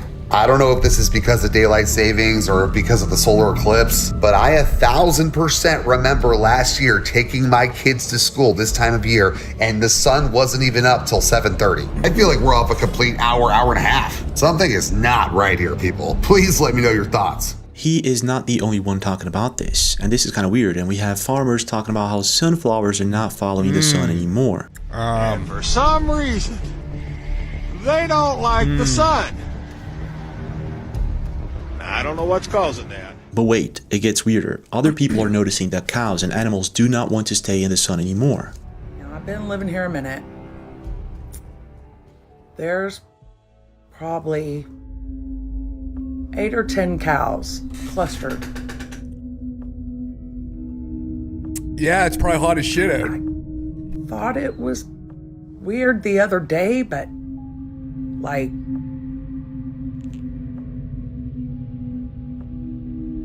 it's not even hot here yet. It's not even hot. Look at them all. Well, yeah, they seem strange cow activity. Sun simulator confirmed. What do you call that shit again? Hold on, I'm really gonna fact check this fucking meme in the real time here. Heliotropism. Our sunflowers are not facing the sun today. What's wrong? This is a common problem. Can this happen?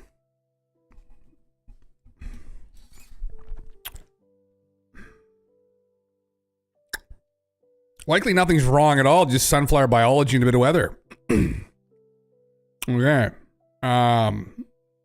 Overcast and rainy? No. Late season. Mid-July here in New Brunswick. Many cultivators already in bloom.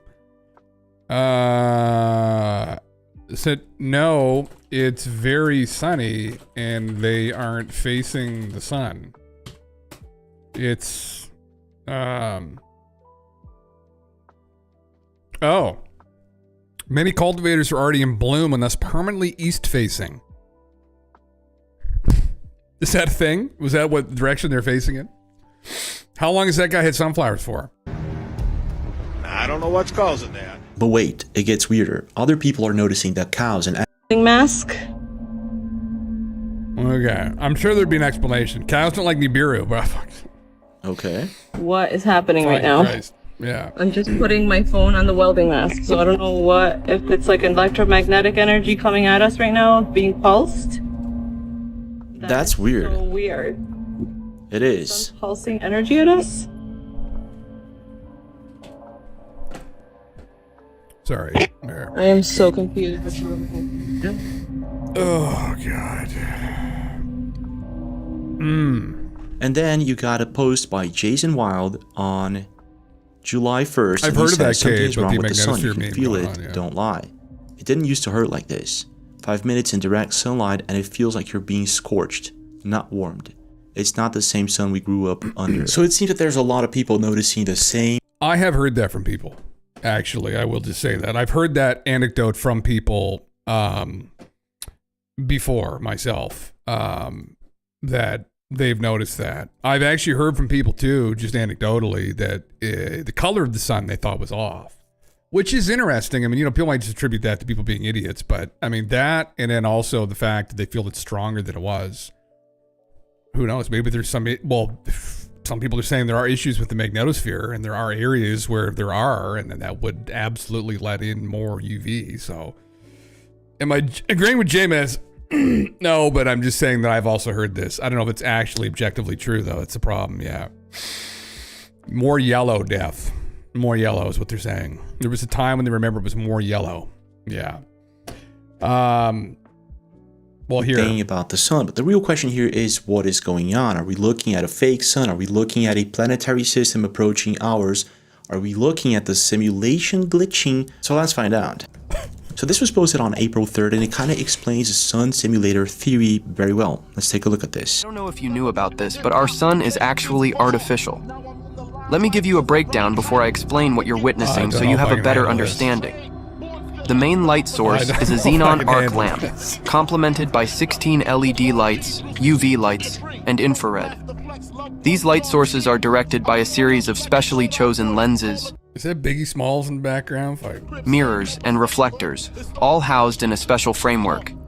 This setup acts like a camera lens, controlling how light escapes to mimic sunlight. Think of it like a rainbow forming when sunlight passes through a window. The light splits into its colors or wavelengths. This artificial sun takes it a step further, with mirrors finely adjusting each color's brightness, just like how photographers use different camera settings. Finally, this not so carefully crafted light is projected as an image of the disk shape onto the sky, resembling our sun. It's similar to using a convex lens to focus light from an object to create a clear image on a surface. Oh God, I'm struggling. I'm struggling here. It's painful. Oh God. He had red and black lumberjack with the conspiracy to match. Jesus fucking Christ. It would also make Russia and the US the two biggest countries money-wise in the entire world, and make China's economy worthless inside labor. That's why Trump Putin put on a front, but still remain friendly. Interesting. Yeah. Ask ChatGPT if the simulation is glitching. We should actually, yeah. Get a beer, walk us through it. These are Biggie lyrics. We got this. This complete system allows the artificial sun to light up the sky. Burn the glitches. Just like a lamp would do. Now, this is what you call an someone the alignment. This bad boy, the disc-shaped object that's creating that sunlight image, is supposed to come down with it, just like in this video. You should see the disc coming down with the artificial light. That's how it should look. Anyways, hopefully this helped explain what you saw. I know it sounds crazy, but our space has the documentation in their website called Illumination System, including a virtual light source. What? Everything I just said came from that patent. What? Oh my gosh, that was actually easy to find. Yeah. 1966? Wow. Oh my gosh, there are actually more patents for solar simulators. Why would someone want to replace the sun? This is another patent. It's pretty similar to what he was talking about. Let's see if we can find any more evidence on this. Oh God. Now, I got something to ask you. When the f have you ever seen a sunflower turn away from the sun? We got here a whole field of sunflowers turning away from what it's supposed to be the sun. Yeah, that's kind of weird. It's the second video I see something like this. I mean, sunflowers, the older they get, they do tend to not look at the sun or follow the sun anymore. Right. But all of the sunflowers in one field not looking at it or not pointing at it, that's kind of weird. Let's see what else we can find. You guys are gonna think I'm nuts. Some logic from J-Mez. What is that? That's not a lens flare. There's the sun. What is that? There's a lens flare moving. The ghost. Yeah, the lens flare is moving. The green thing. Yeah. So please green do dot. tell. Enlighten me, people. What is that? Wait, she's talking about the yellow dot. The clouds to clear. Oh my God. What the is that? I can see that. Sun dog. Oh my gosh. Oh yeah. Finn's been through all of the That Nibiru is fucking wild. shit too. I mean, we've been through this together. I think people have been through these accusations of, yeah, that can happen. Yeah, it's an atmospheric effect. Yeah. Again, the same thing in another video. I won't. Something that I've noticed in most of these videos is that it's either a very polluted place or it's a cloudy day. So this would mean that this is most likely not a second sun, like a fake one, or another planet or anything like that. This doesn't explain the sunset anomaly, the sun rising and setting in different places and time, and also does not explain several of the other anomalies. So this leaves us with two theories. One is that CERN may have opened up a portal at some time and we're seeing glitches in the simulation. Another one is the Mars theory, very well explained by the Y-Files. You can watch the full video in his channel. Check this out. Millions of years ago, a massive planet called Maldek was part of our solar system. Maldek had an enormous moon that could support life. It was warm, it had oceans and an atmosphere. And on that moon, a civilization of giants built pyramids, monuments, and great cities. They created intelligent machines to mine Maldek for resources. But the machines evolved, turned on their masters, and claimed Maldek for themselves. A devastating war lasted generations. Finally, the giants built a weapon powerful enough to destroy all the machines. The weapon worked. Weapon worked too well. The explosion destroyed Maldek. With their planet shattered into a billion pieces, the giants' moon was adrift. Soon the atmosphere vanished, the oceans froze, and the surface turned to dust. Their civilization collapsed. We don't know what the giants called their moon, but we have a name for it. We call it Mars. Seems a bit far-fetched and maybe something out of a Star Wars movie, but he gives out details on how this thing actually happened. 2022, actor Terrence Howard appeared on the Joe Rogan Experience and said something that made mainstream scientists very uncomfortable. To explain how planets form, NASA teaches the accretion model. After a star forms, leftover dust and gas start clumping together. These clumps, called planetesimals, gradually collect more and more material, like snowballs rolling down a hill. Eventually, they become planets. Sounds reasonable. Yeah. That's what we were taught in school. But there are serious problems. So right now he goes on to explain how several anomalies in our solar system cannot be explained by the current model that we learn in schools. But there is another model, one that explains Mars and many other anomalies. But astronomers keep finding what they call hot Jupiters. Is he wearing eyeliner? And this looks good on him, though, AJ. He's got that kind of like, you know, when I was a young boy, my father took me into the city kind of vibe. Yeah. You see that? Yeah. Okay, yeah. Hot Jupiter, yeah. The anomalies are solar systems tilted with 30 degrees off the ecliptic plane of the galaxy, the galactic plane. Something took Neptune's moon, Pluto, probably. Pluto was a moon of Neptune and lodged it way the fuck out. Uranus is on its side. And yeah, something destroyed a planet that's now the asteroid belt. So. These are massive gas giants orbiting closer to their stars than Mercury orbits our sun. According to NASA's model, they shouldn't exist. Dr. Tom Van Flandern spent 20 years at the U.S. Naval Observatory calculating planetary orbits. He saw these contradictions firsthand. The accretion model couldn't explain what he was seeing in the data. So Van Flandern proposed something radical. The planets didn't form from dust. They didn't form from orbiting the sun. They formed inside it. And when the sun thought they were ready, those planets were born. In this other model, planets are not formed out of dust. They're actually formed from within the sun. In early stages of the universe, the sun has too much mass and too much energy, so it has to get rid of some of that. While it's spinning in the universe, it starts spitting plasma around it. And when this plasma solidifies, it becomes the planets. And this is one of the reasons all planets are usually aligned perfectly around their sun. But there's something about Mars that just doesn't add up. Van Flandern noticed something else. Planets seem to be born in pairs.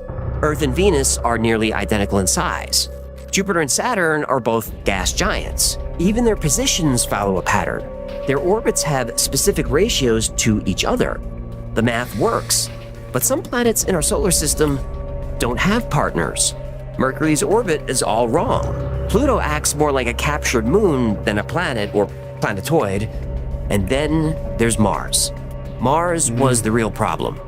Too small, wrong orbit, wrong density. It didn't match any pattern Van Flandern could find. That's when Van Flandern made a bold conclusion. Mars wasn't a planet that failed to follow the rules, it was a moon. So the theory goes that Mars was actually the moon of a larger planet in our galaxy. Something swooshed by and destroyed it, becoming the asteroid belt. Mars is still there, but its orbit is wrong, and many of the other planets in our galaxy's orbit is wrong too. And this most likely happened after this thing swooshed by. But when it comes to this bizarre theory, there's more. In 1766, a German mathematician named Johann Titius was playing with numbers when he noticed something strange about our solar system. The planets weren't randomly scattered. They followed a mathematical pattern. That sequence perfectly predicts the orbits of Mercury, Venus, Earth, Mars, Jupiter, and Saturn, right where the math said they would be. But the formula predicted something else. Planet X. Between Mars and Jupiter, at exactly 2.8 astronomical units from the sun, there should be another planet. So that would be Maldak. But the question is, if there was something there, what really happened? He found something disturbing. The Martian surface had unusual concentrations of xenon-129. This is John Brandenburg, yeah. Tom Van Flandern was also the guy who came up with the Planet X theory, which I don't know was Maldak. Maldak or... what's the other name? Not Theia. There's another name for the planet that was in between Mars and Jupiter. But anyway, it was Tom Van Flandern convinced Robert Harrington, who was the head of the U.S. Naval Observatory, he was an astronomer, to go looking for this thing. Tom Van Flandern, Robert Harrington were connected to Zecharia Sitchin because the TMF, thank you, Will. Yeah, it was TMF. Thank you, K2. Yeah, that's it. Yeah. So Sitchin, Van Flandern, and Harrington all together, to some degree, worked on this idea. Now, Sitchin kind of came in after the fact, but they admitted to Sitchin, Van Flandern, and Harrington that they had read his book, The 12th Planet, because it was published in 1976 before they ever started on this. And it was influenced. There was some appreciable influence of Sitchin's Nibiru on this Planet X theory, which was kind of a rumor anyway, and people had thought had to be out there. But Sitchin had interpreted through these Mesopotamian texts that there was this other object where these gods were from. And that was through his own interpretations. Honestly, that's the one thing I think from Sitchin when you look at the cylinder seals in Mesopotamia. I think it does depict potentially, at least you could say comet, you don't have to say planet, but the gods were on some kind of a comet, right? And then Sitchin had happened to have come up with this idea about this other planet, and it was somewhat close to Harrington and Van Flandern's Planet X. It wasn't exact. It was a little bit different. Their orbit was like 10,000 years. Sitchin's was 3,600. And Sitchin's was way more extreme. But I've shown that video here before with Robert Harrington sitting down with Zecharia Sitchin and talking and telling him this. So anyway, yeah. But here on Earth, that isotope comes from exactly one source: nuclear fission. Not volcanic activity, not cosmic radiation, nuclear explosions. The concentrations were highest in two locations: Cydonia, where the face on Mars sits, and in a region called Galaxious Chaos. Yeah. So this is quite interesting. Either a civilization exploded the planet for some reason, such as robots or AI, or something swooshed by pretty quick. And this would explain why certain orbits, like Mars and other planets in our galaxy, cannot be explained, except by the idea of a huge object swooshing by our galaxy from time to time and creating chaos and changing everything. An intruder. But if this is what really happened, it might happen again. What we're looking at right now, these anomalies with the sun, may actually be a sign that whatever this thing is, it may be getting closer. But again, this is just one theory. The other theory would be CERN, opening up a portal and messing up with our reality or simulation. 2 years ago, Z Media uploaded this video of Dr. Astrid Stuckelberger talking about how CERN was opening portals. Checking out her name, it appears as if she is a scientist and writer at the Institute of Global Health, the University of Geneva. So yeah, she should be someone who knows a lot. Portals coming in and out. It's physicists from the CERN who told me this. They've testified to beings coming in and out of portals. What is she, a doctor of? They have apparently in the bottom of the CERN this portal, this door where they are dealing with all the subatomic dimensions. They say there are 17 different dimensions of reality. So because of these supposed portals that are being opened by CERN, many people think that this is somewhat meddling with the dimensions and realities that we live in, causing these things. So what do you think? Maybe this is all just a coincidence. It's pretty far-fetched, I know. Or do we have a fake sun, an artificial sun, replacing ours? Oh my god, no. Whatever destroyed Maldek, is it coming back to haunt us? Or did CERN alter our reality? I'm inclined to think that the answer is simpler than we imagine. Leave a comment. Don't forget to subscribe. Jesus Christ, bro. That's one way to end the video. That is like level 12 fucking woo. God damn. God Jesus. Yeah. We have a Shiva statue inside CERN. There is a Shiva statue inside CERN. Yeah. Around the time they had the seance photo float around, they said it was performative and a hoax. Luciferians be doing Luciferian things. Fuck. Yeah. I guess we got to subscribe and stay tuned to find out. I've already gone into the dirty on that. You want to talk about Nibiru, we can go fucking down to, we've already gone down there before, right? Like, there's people who claim that right now it's in the inner solar system and it's just currently outside the orbit of Venus and that it's appearing on like Soho photos and shit. I pulled those photos up. Now, those photos are interesting. I mean, it's some kind of anomalous thing, I think. It might be comets, who knows? It's very serendipitous that it looks exactly like the winged disc at Mesopotamia. It's almost certainly some kind of physical object, but a comet planet, highly unlikely. I mean, again, like it's one of those things, unless the alien gods are hiding it from us, that's the only scenario that makes sense. And you don't have a planet outside Venus. We would have noticed that as soon as it came in. So unless the aliens are actually hiding it, and at that point, you're just like, oh, fuck. Well, like, yeah, just throw the towel in completely, right? Like, so, yeah. Be a deer, hit the like button, the James video. Oops. Oh, fuck. Oops. No. Oops, my bad. Fuck. I keep hitting that other one for some reason. The guy did. This game is semi-raging in a good way. Oh, what game are you playing, brother? I did pull up, Daramo, this thing you'd mentioned here. I didn't hear that. So this is the 2017 IAA Planetary Defense Conference in Tokyo. Delegates ran a live step-by-step tabletop exercise built around a fictitious near-Earth asteroid dubbed 2017 PDC. So Discovery, it's a 100 to 300 meter object in an Atean-type orbit. Impact odds, a 1 in 40,000 impact odds for 21st of July, 2027.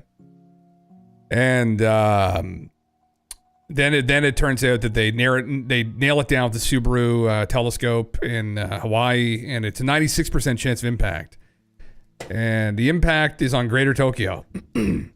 Fuck. Interesting. Interesting time period. Oh, interesting, man. Okay, vault breakers. Oh, okay. Oh, there you go. Top-down, high-stakes action. Oh, it's kind of like a... what's it called again? Is it like a Dota fucking meme? Like a Dota... you know, the fucking game, yeah. Jesus. PDC player death coming? Fuck, what's up? What this is going on about? Yeah. Dom Lucre, oh yeah. Leading UFO Congresswoman Anna Paulina Luna uploaded actual representation of angels.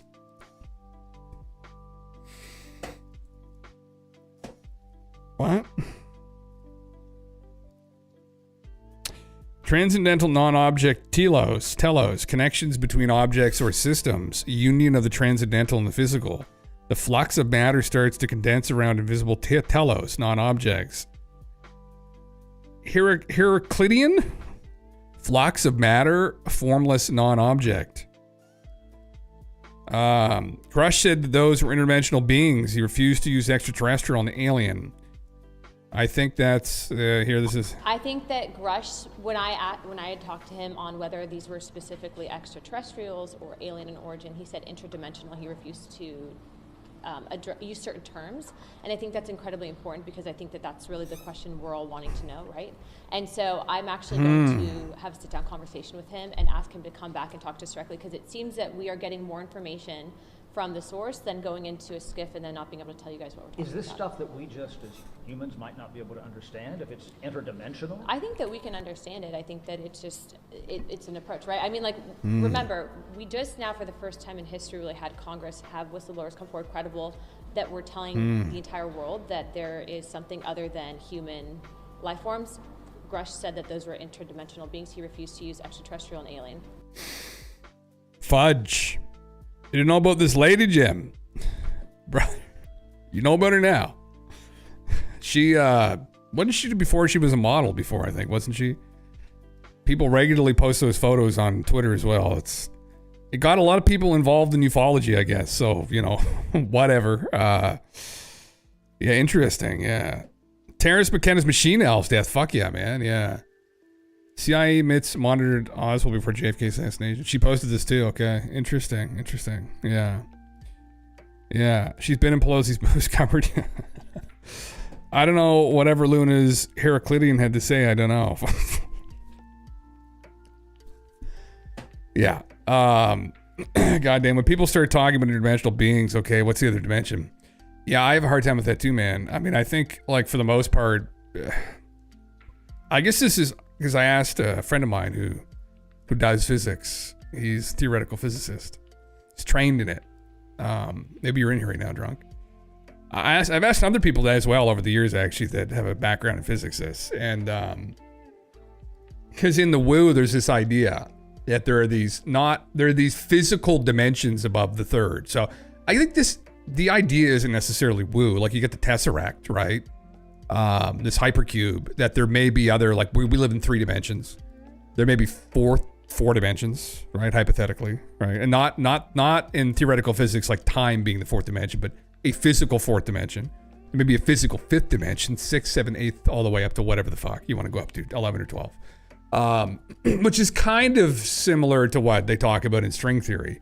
But with string theory, these aren't inhabitable dimensions that, like, aliens can live in, right? Within this theory. And so in the woo, when people talk about interdimensional beings, they're usually talking about the claims from abductees that the aliens are vibrating at a higher frequency than us, and that's allowed them to access these higher physical dimensions. And that's how they got there. And I've read, oh my God, so many fucking accounts and stories and recountings of this, and people being told that, and like, that's one of the secrets of the universe, and blah, blah, blah. I have no fucking idea. I'm not a physicist, but that's it. Yeah, that's usually what they're referring to, that the aliens are in, like, 4D space. So, like, where a tesseract or a hypercube would exist, and then they come down here. The only interesting anecdote I would say from that is that there are accounts of people who witness these very strange geometric shapes, objects, approach them, and then as they come closer, they almost materialize into a physical craft. And using the analogy of flat world, right, that Carl Sagan had used years ago, if you were a flatlander that was 2D and you had a 3D person start to approach you, right, they would just look like a bunch of slivers of stuff. Like, they wouldn't make any sense to you until they fully manifested themselves as a flatlander, like a flat impression of themselves. So, but as the 3D person comes to you and enters into the 2D, that's kind of what it would look like. So those anecdotes from witnesses to UFOs that are doing this is interesting. And we probably shouldn't just write that off because we don't really understand it, I don't think. It's effectively the TLDR. There probably are some people out there in physics that have some hypothetical or maybe even some theories pertaining to this, but it's not mainstream. Yeah. Brad, what's up, dude? I mean, we try hard to understand things we wouldn't understand, so it's not too straightforward, I don't think. Yeah. You trained in jiu-jitsu. Oh my heavens. Yeah. You'd be hitting the bottle a bit too. You get me, brother? Fuck yeah. Well, that's what you have to do to break through, right? Yeah. What is your Heraclidian telling you the truth? Yeah, it's how is that doing? How does it feel? Imagine she actually know, and now she is actually right. Could be the case. I mean, another good one. Is this about Flatland? However, let me say, oh fuck, I've got this pulled up, man. We are dealing, or we presuppose that we are dealing, not simply with the phenomenon of extraterrestrial biology, but with the phenomenon of extraterrestrial intelligence. And this is a hackle-raising notion. Keep watching to learn more. Oh God, this is an old one. That's a really good point, though. Well, probably this is another thing we can go through actually, which would be very fucking interesting. But that's a really good point, and I think that's something that we've also misinterpreted, and some people have misinterpreted about the phenomena. And if you're dealing with something that's sufficiently advanced, I mean, it may not approach us physically. And that was Terrence's meme, for people that don't know, that he thought that potentially they would be approaching us in these during these altered states of consciousness. We're running into these beings that are existing in these like other wavelengths that we don't normally consciously have access to. And it was similar to John Mack had kind of gotten into that a little bit, but because he was contending with the abduction phenomena, which is this kind of metaphysical encounter that people have with these beings. And it is very weird. And so anyway, it's brilliantly approaching. Again, it's like people debunking this because they're not just like on our doorstep introducing themselves. Like might not be that simple. Yeah. Interdimensional beings help. That's the next level sci-fi vibes. But hey, in a vast universe, anything's possible. We just haven't met them yet. Interesting. The sun is a projection from higher dimensional beings to our three-dimensional petri dish until we're ready for 4D reality. I think it was, he's talking to Jeffrey. Yeah, he is. Yeah. New Thinking Aloud. He's great, man. Yeah. There was a couple people in the woo that say that, and this is a new age idea, that where the time we're in right now is our frequencies are raising. Something they love to say. You go to your local like kind of crystal shop, we'll talk about this, but our frequencies are raising where some people's aren't, right? But some people's are, I guess. And we're raising up, and what happens if it gets high enough, then the planet gets moved into this higher frequency. Well, the planet levels up, and so does the sun too, according to some of these people. That the sun gets leveled up, the planet gets leveled up, and then we kind of join a lot of the other advanced alien civilizations in this leveled up realm of 4D. I mean, none of it really objectively makes a lot of sense, but you're ready to bust straight into 4D reality. Brother, I don't know how to get in. I mean, just raise your frequency, whatever that means. I don't think smoke crack definitely is going to do it. Stay away from the Fent. Those people are not, their frequencies have gone the other direction, I'm assuming.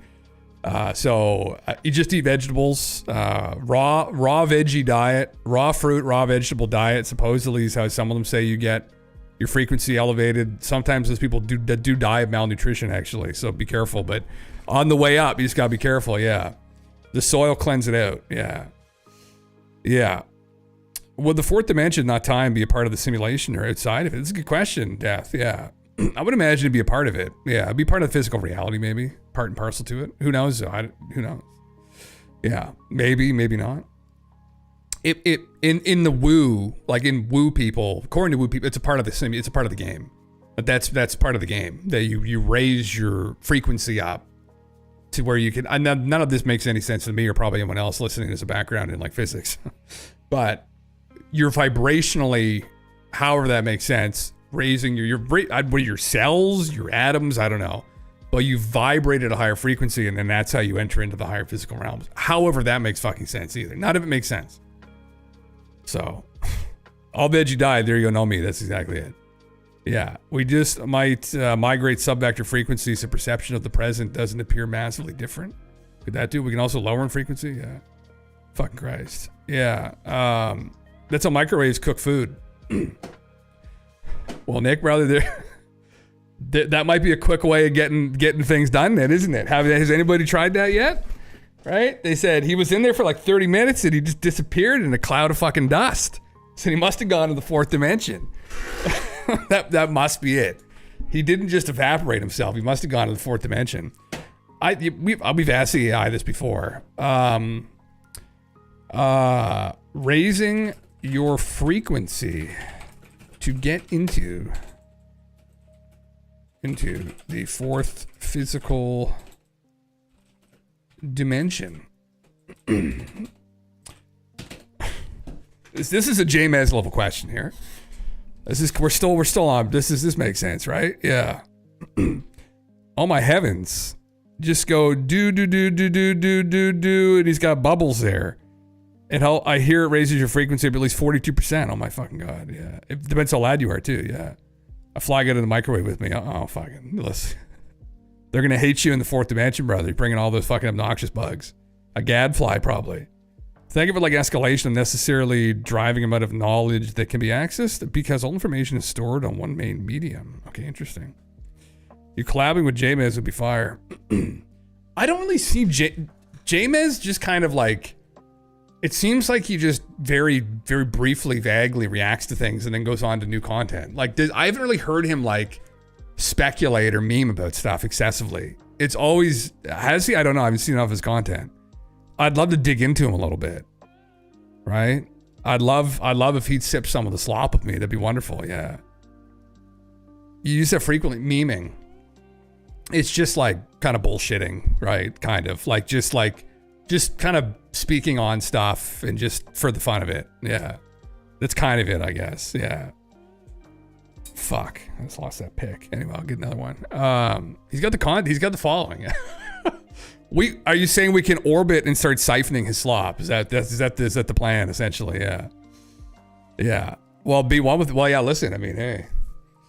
We just gotta orbit and we gotta steal some of the slops that we're doing. Yeah. A little slop steal. Were they any of these simulation theories before the advent of home computers? That's a good question. Technically, Death, yeah.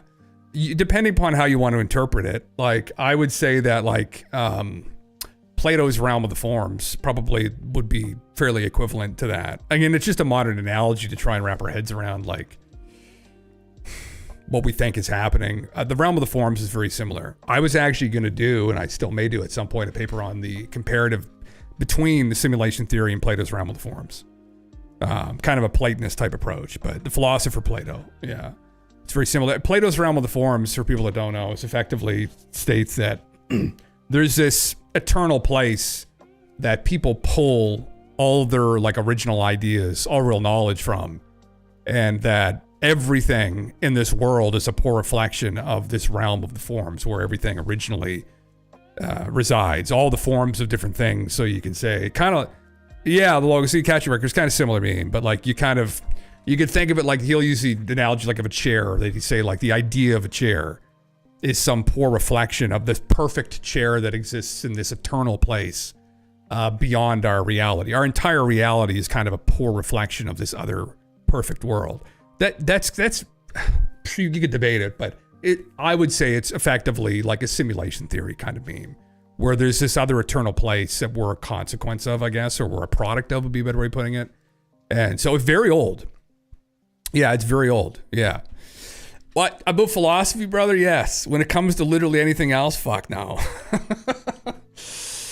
Yeah, and honestly, even about philosophy, I'm no fucking expert of the history of philosophy by any fucking means. But yeah, you could do this for a full-time job if you were willing to make some sacrifices. What would the sacrifice be? I guess I have been doing this for just 5 to 6 hours every night. I think really, man, the big thing that I would need to do would be, and which I have been doing a bit more of, is just generate more content myself, like clip things more. And shorts, YouTube shorts seems to be one thing that I get engagement with. So if I could get a short that's half decent to get high level of engagement, I could probably start farming YouTube subscribers, and then they would feed off of one another. I'd imagine that seems to be the game plan. Yeah. We need to get Jim a background set up like Steve in a suit from Costco. I don't know who that is. Yeah. Agenda free. Oh, interesting. Yeah. I would love, man, once we get out of here, which hopefully is going to be fairly soon, but I want to get like a room set up again, like the one I had, the setup I kind of had before at our old place. That I hate the green screen. I'd love to get an actual dedicated room set up actually too. But actually at my old apartment, no one was here then. It was just literally Galen TV, Krieg League, and Leaky. It was the 4 of us. I had kind of a setup dedicated to it. Looked kind of shit, but I had kind of a room set up for the stream. But then I wasn't there very long and no one was watching. So you need to lean into the J-Mez hype and counter it with the kind of content that'll lead people to your thinking. The way your eyes go wide when you want to hit the slot button is a visual tell. Yes. Maybe. That's how we're just going to... Well, should we go to war with J-Mez, though? Is that what needs to happen? Yeah. Listen, you want to be petty. Start the drama with J-Mez. Are we going to start drama with J-Mez? Yeah. Brother, punch up. That's... Why not Al? Because people love drama. Yeah, people love fucking drama. No, I refuse to be a drama slut. Yeah. What's this quick TLDR? Yeah. Do it respectfully. Yeah, so I would. Yeah. Just slight little jabs here and there, you know. Yeah. Punch across when you form the relationship. Yeah, then we can start punching down. Yeah. Set him up with a burl stump table with a bong built into it. Come out dressed up like a wizard and have your content screen as an interactive ponderable orb. Oh my brother. If I had the funds to facilitate that, I would literally do that. Yeah. I've been exploring this concept of the Tao a lot lately. The Tao is like the ultimate vibe, bro. It's a natural flow of everything. The universe owns playlist.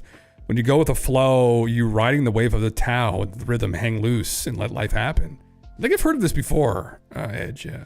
AI content to visualize stuff is really good for videos on YouTube. That's the other thing I was just fucking around today, actually, Corey. There was a clip yesterday we talked about the Black Knight satellite. And I was going to do a YouTube short of like 20, 30 seconds and have a Sora video loop in the background of it with the Black Knight satellite and just have that quick clip. So that's something I'm going to try too. I'm going to see if that gets any kind of engagement. I did a little clip where we reacted to some AI slop and it got like almost 5,000 views, but you know, on YouTube Shorts, oh my God, if you wanted to get any kind of like serious engagement or actually revenue off of it, I think a 5 to 10 million viewed YouTube short would net you anywhere from $500 to $1,500. So, and that's if they go viral. That's usually, they could go up 1 million plus. So to 10 million. Yeah, but consistently doing that is unlikely. So, yeah. Punching down is an R4. Oh, fuck yeah, Corey. Nice. It runs an 8 gigabyte VRAM cards. I have an 8 gigabyte VRAM card. I got a 4060. Okay. Deep Beat Meep. Does this make like videos and shit? That's interesting. Fuck yeah, thank you. I'll look into it. Yeah. In the West, we call it the flow. I will write a philosophy book on it, but to me, philosophy must be lived. So first I must manifest it, live it. Brother, fuck yeah. There you go. Yeah. Thank you very much. I'll fucking read it. Yeah. YouTube sure gets a deal on content. Oh man, it's crazy. Yeah. Imagine all the ads they sell. Oh my fuck, man. Well, I think Asmongold the other day pulled up his Twitch revenue versus his Kick revenue. Now, I don't know. Some people are saying he didn't have ads on Twitch. Maybe he doesn't. But proportionally, the ad revenue for Twitch is abysmal anyway. So I think he made roughly 32,000 in a month on Twitch. If he had had his ads turned on, he probably would have made 36,000. Something like that. On Kick, and this is, I think, strictly almost from ad revenue, he made $249,000 last month. 30,000 for Twitch. Okay, 32,000. $249,000 on Kick. Well, I mean, they're really generous with that ad revenue, but you get an idea how much these motherfuckers are actually making, right? Like, produce a short that leaves people asking questions. They'd share your video to a friend to try and answer. Are we in a simulation? Are your friends real? Right? Are you sure you're not in a dream? Right? Just start fucking driving people nuts. Oh yeah, crazy. It's Huan Video, a Chinese model. I mostly use it for porn as of yet. Oh, you mostly used it for porn as of yet. Fuck. Well, we could try that for some YouTube shorts, Corey. That fuck. We'll see how she runs. Yeah. He makes 10 times the money on Kick. Yeah, it's crazy, man. Yeah, he's doing some serious work right now, counting all the Hassan stuff. Yeah, I've seen that. It's been uncensored, so you can make vids with famous persons. I'm gonna try my pick. Oh, Jesus Christ. Oh my heavens. Of course the Chinese have cooked something up like that. Creative people, yeah. You don't think Kick is sustainable? I think Kick's playing a long game backed by gambling money that won't last once they take all the Twitch streamers. But Kick's a loss leader for Bet365, okay? Just wish Twitch would go bye-bye so everyone would be forced to use different platforms. Well, brother, that day may be coming soon. There may be an exodus of advertisers off this platform if some of the rhetoric continues that some of the other content creators are spinning up. So, yeah. Yeah, it's a loss lead for Amazon. I can only imagine, yeah. We were all in this simulation here in chat, huh, Jim? Yeah, and you were just talking to yourself, brother. You imagine, like, the last 5 years, I've just been locked up somewhere. And I've just been imagining this entire life I've been living. I'd be like, I'd be like, it makes sense, actually. Like, yeah, it kind of makes sense actually. It kind of makes sense a little bit. Yeah. Kick isn't a streaming site. It's a loss leader backed by gambling websites to create gambling addicts. Something Twitch banned a long time ago. Yeah, as someone who used to process payments for global gambling, there's so much money, billions, man. Fuck yeah. And listen, I mean, if I can even take a little bit of that pie, would love to have a little sliver of that. Would be wonderful. But yeah, I'd have to get up to, I don't know what would be sustainable. I mean, the Fast and the Furious fan theory. What is this? You'd have to get up to like, fuck. You have to get up to that 1,000 viewer threshold, probably at least. And then from there, you can get engagement in other places. You can get it on YouTube and whatnot. But like on Twitch, you'd have to have at least that many people to do this for a living, I think, at least. And even then, now with the ad revenue alone, it's not really enough. Multi-streaming is the way forward. If you had YouTube Kick, but then you're dividing those people up all through the platforms, I don't know. There's a lot of people who are kind of like just, and I'm not even at that point, but are just on the cusp. They maybe a couple hundred people to watch, and it's still a struggle, So you're just you're looking for a breakthrough always, right? So yeah, I don't know how much longer you're on for, but Wi-Fi let's get a premiere soon. Oh, they do actually. Interesting. Live watching thing, maybe. Yeah. What's it about? The Pentrick UFO incident. Oh, well, that might be worth watching, actually. Yeah, we could stick around, I guess. 10 p.m. Yeah, here my time. Sure, why not? Yeah, we'll see. Well, let's do it. We used to do that actually, media before you came in. Yeah, we do watch party for the Y-Files. Yeah. Well, why not? We might as well watch it. Hiding the evidence of human alien combat. Jesus Christ. Okay. I'll try and comment over it to not just completely leech the content, but produce content that forces James to respond. Throw that on YouTube. Challenge him to a fight. Yeah. Will that do it? Yeah. The stuff you saw on Acts with Famous Persons at the beginning of 2025 was probably all made with Huon, like Trump memes. Oh, really? Oh, Jesus. That, all the later movies in Dom's coma dream from his car wreck, which is why the sequels have gotten progressively crazier. Is that, you'd be funny actually if that's what it is, Jeremo. They're bringing back Paul Walker for the next one, so holy fuck, that'd be insane actually. Just wakes up back after the first one, after him and Paul beat that train, you remember that scene? Yeah. Fucking Christ, yeah. You can make stuff with it like mocking Greer with it in theory. Oh gee, I'll definitely have to check it out and see if I can get it running. That's very interesting. I've set stuff up like this before from GitHub. I've set up a Stable Diffusion. I've never set up a video one, but I had Stable Diffusion running for a little while, but I just started using ChatGPT instead because it was easier for stuff. Yeah. But I'll check it out. Hell yeah, thank you. Yeah. Yeah. God, Edge is wearing more eyeliner tonight's thing. Is he?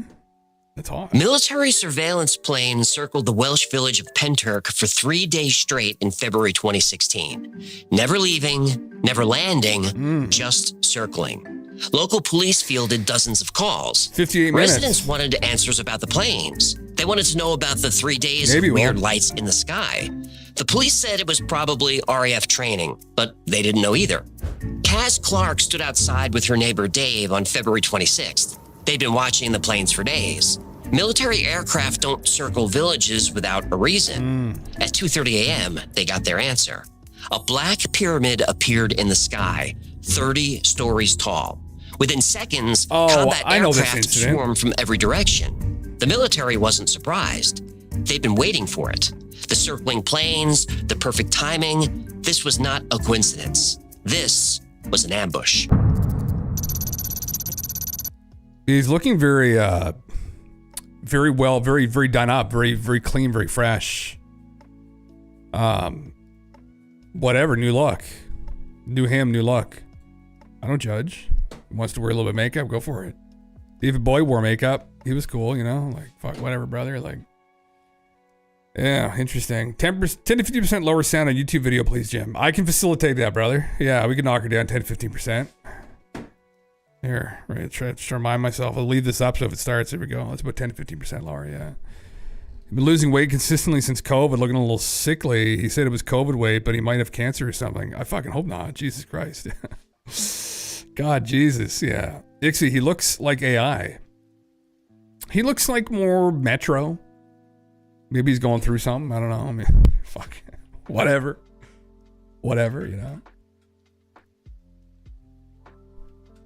Very interesting, yeah.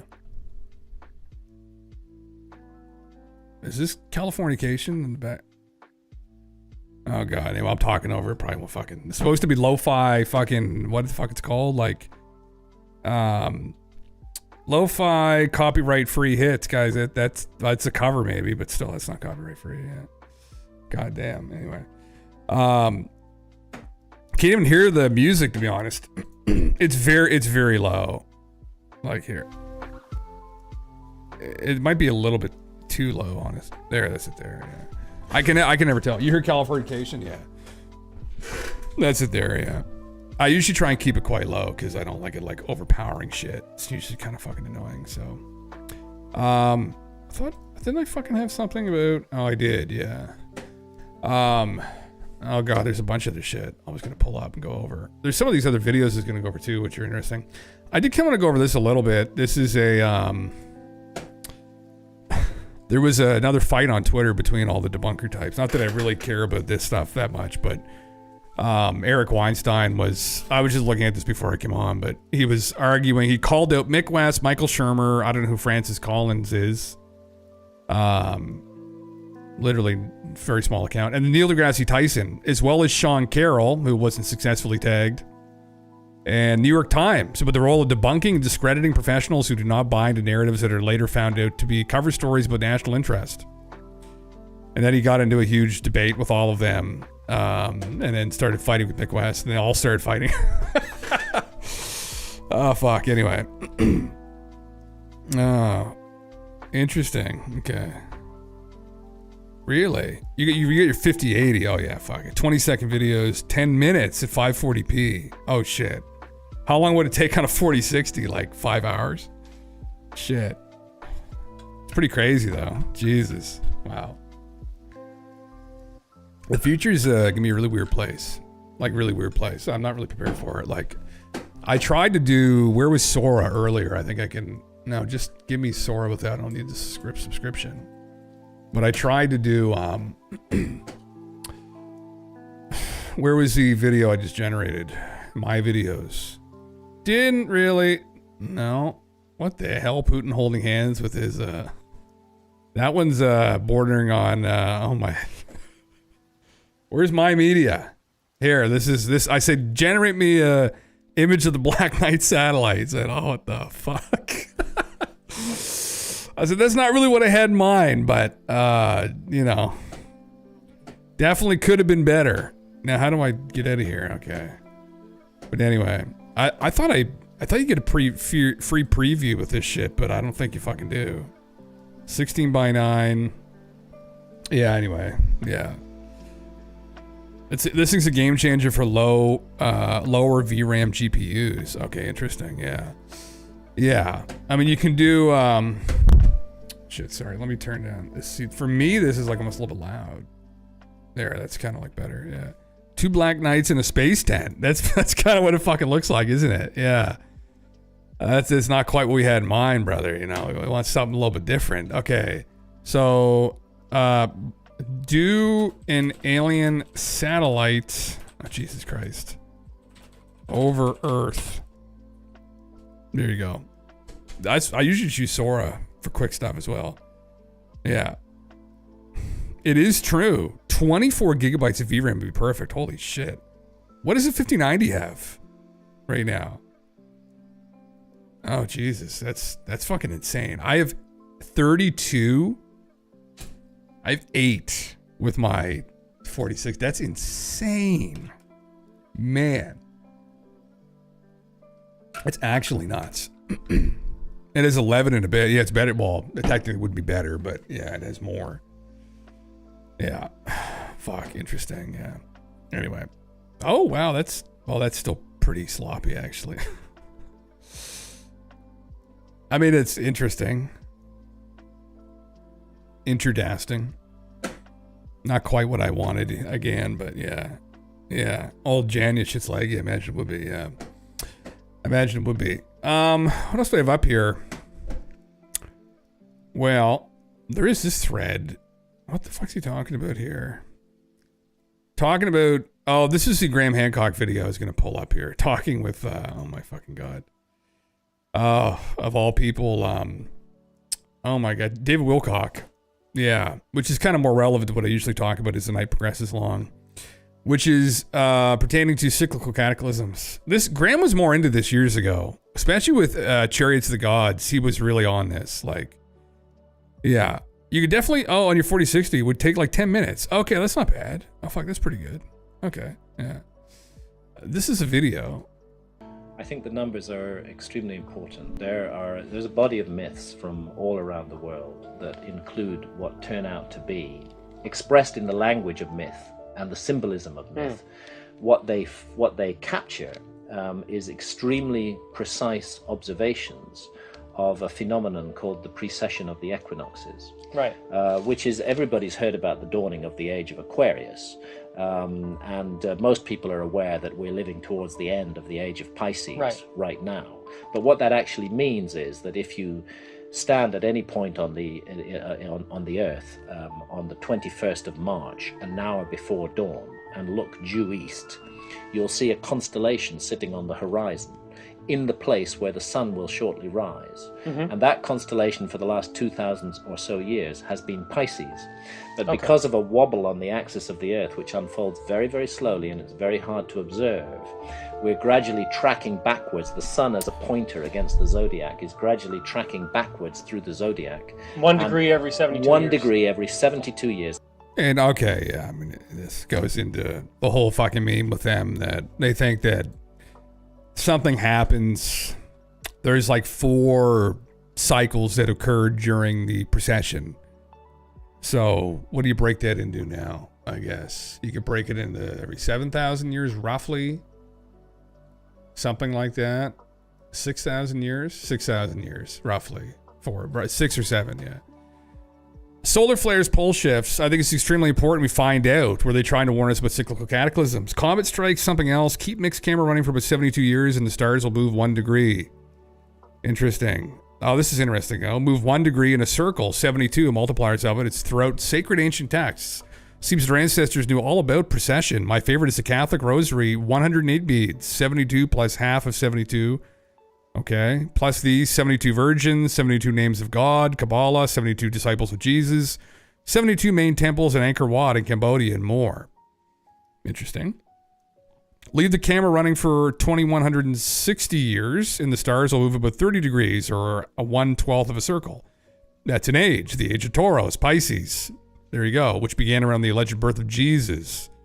Associated with the fish, Aquarius, and I believe the 12 apostles and 12 tribes of Israel represent the 12 ages, and Jesus the Son. 2/12 of a circle is 60 degrees of movement in 4,320 years, 432. Multiples of it also comes a lot in sacred ancient texts. 422 hertz. Interesting. So he's just going all these math games, I guess. Yeah. And excerpt. Why does the Sphinx have the body of a lion? Many researchers, Beval and Hancock, believe it's because the Sphinx was built around 10,500. Right, it said.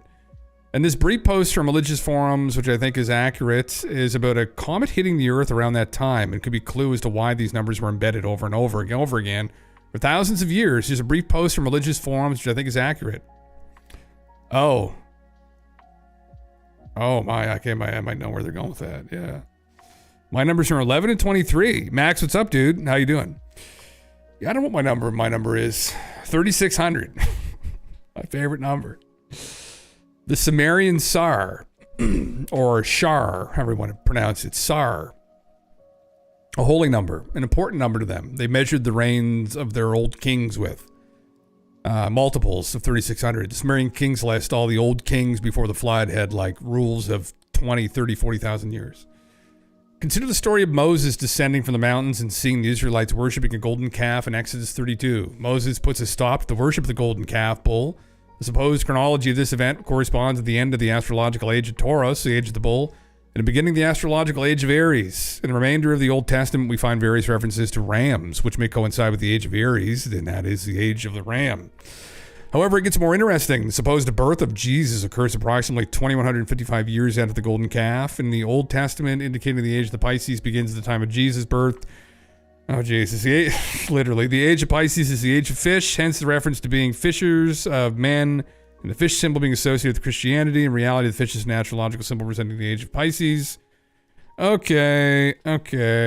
Behold, ye entered into the city. There shall a man meet you bearing a pitcher of water. Follow him into the house where he entereth in.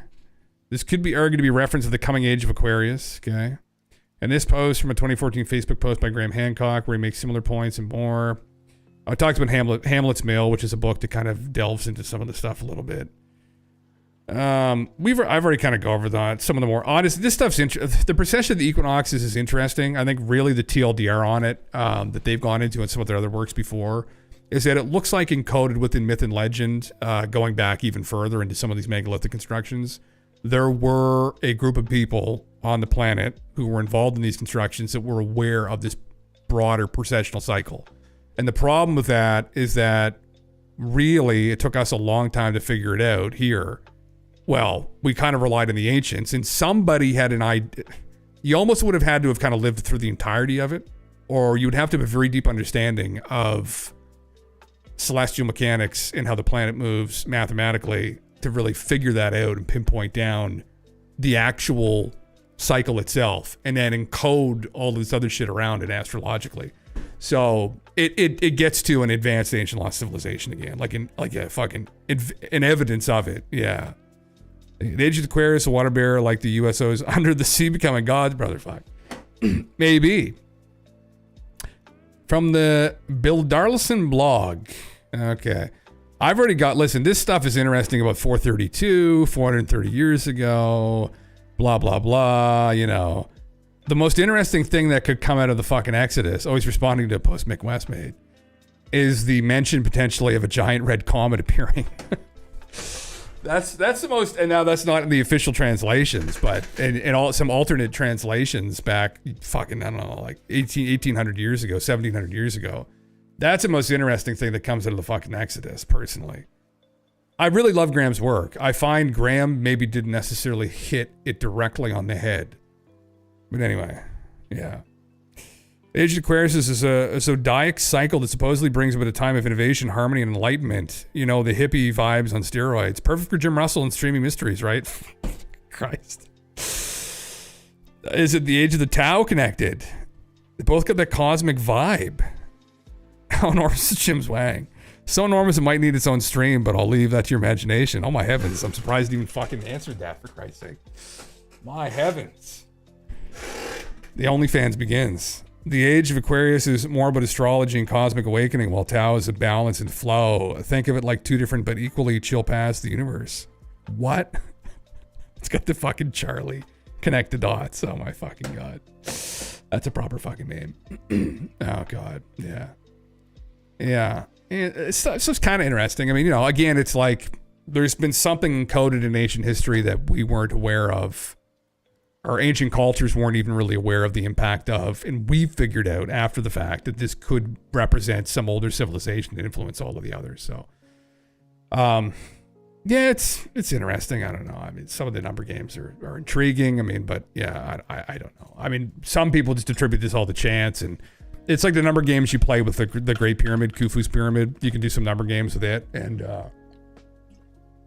you get like the circumference of the Earth if you divide its base by its height or something. Like there's these weird coincidences you can get at with it. What the fuck are they again? Some of the math games with the Great Pyramid circumference of the Earth. Fuck, I gotta spell this. There you go. Circumference of the Earth. I forget what it is, but anyway, it's a meme, yeah. I'm onto something here, Jim. Yeah, fuck, I mean, brother, maybe, yeah. He might be. Continue on, yeah.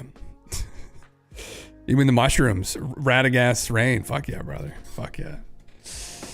The Age of Radagast. Yeah, here we go. Base perimeter game claim, which you multiply by, uses Petrie's mean base. Close to the mean equatorial circumference of planet Earth. So Y43,200 keeps popping up. Seconds, it equals 24 hours times 60 minutes times 30 seconds in half day. If you scale Earth down so a day becomes a second, the numbers look neat.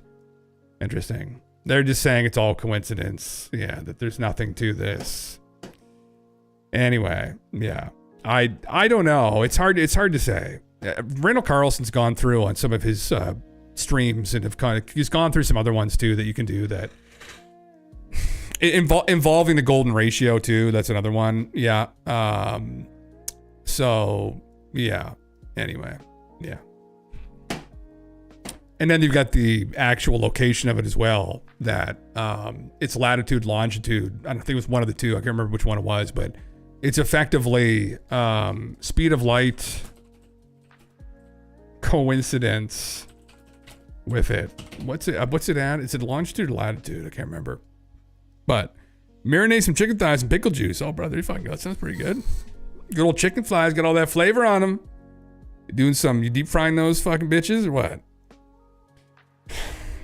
Put a little bit of cumin on them, a little bit of smoked paprika, a little bit of cream fraiche on there, I love that episode of South Park where Randy fucking got like the food like porn hotline or whatever, and started talking dirty with the fucking girl about like, oh yeah, you're gonna deglaze that fucking pan. You deglaze that fucking pan. Oh, so good. Whatever fate is writing in the stars and the ancients do it. Would that mean all the middle-aged women and zodiac signs and whatnot was right all along? Who knows, man? Maybe, right? I mean, listen, there's some weird shit that, sometimes they get these personality charts out of this stuff, and I don't know how the fuck they do it, but I don't know. Maybe there is literally something about like where we are in the solar system literally has some kind of effect on people's personalities when they develop. I mean, when you think about how intricately connected everything is, I don't know. Maybe there's something to that. I don't think we understand it, but throw some celery seeds, garlic, onion powder in the flour. Always cast iron. Oh my, make a roux. Oh my, bro. Fuck, you gotta stop. Yeah. Fuck, you gotta stop right now. Here it is here. Yeah. Right. The 29.979245 degrees north equals a 299,792,458 meters per second beam debunked. What? I thought it was literally identical.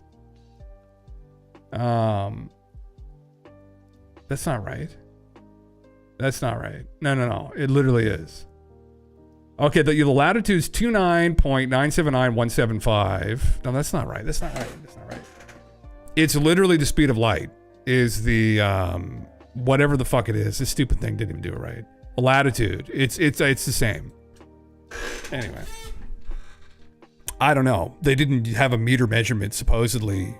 It was created after the fact. There's actually someone that pushed back against that, though, recently, that potentially there may be an older origin for that.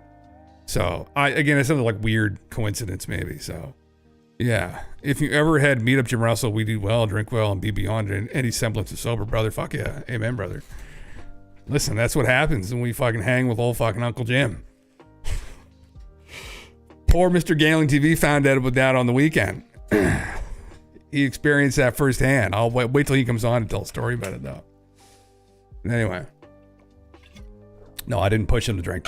That was all his own. He did that to himself. I didn't fucking deal. I just rolled a couple joints for us. And then I think that may have encouraged him to drink more of the liquor than maybe he should have. But, I mean, at the end of the day, it's like he still had all his senses. And at that point, the liquor had probably already kicked in anyway, so... it is what it is, Yeah. Fuck. I made some last week. I marinated them in red cayenne sauce. Shit was fire. Oh fuck yeah. I gotta get back into marinating shit more. I don't really marinate a lot anymore.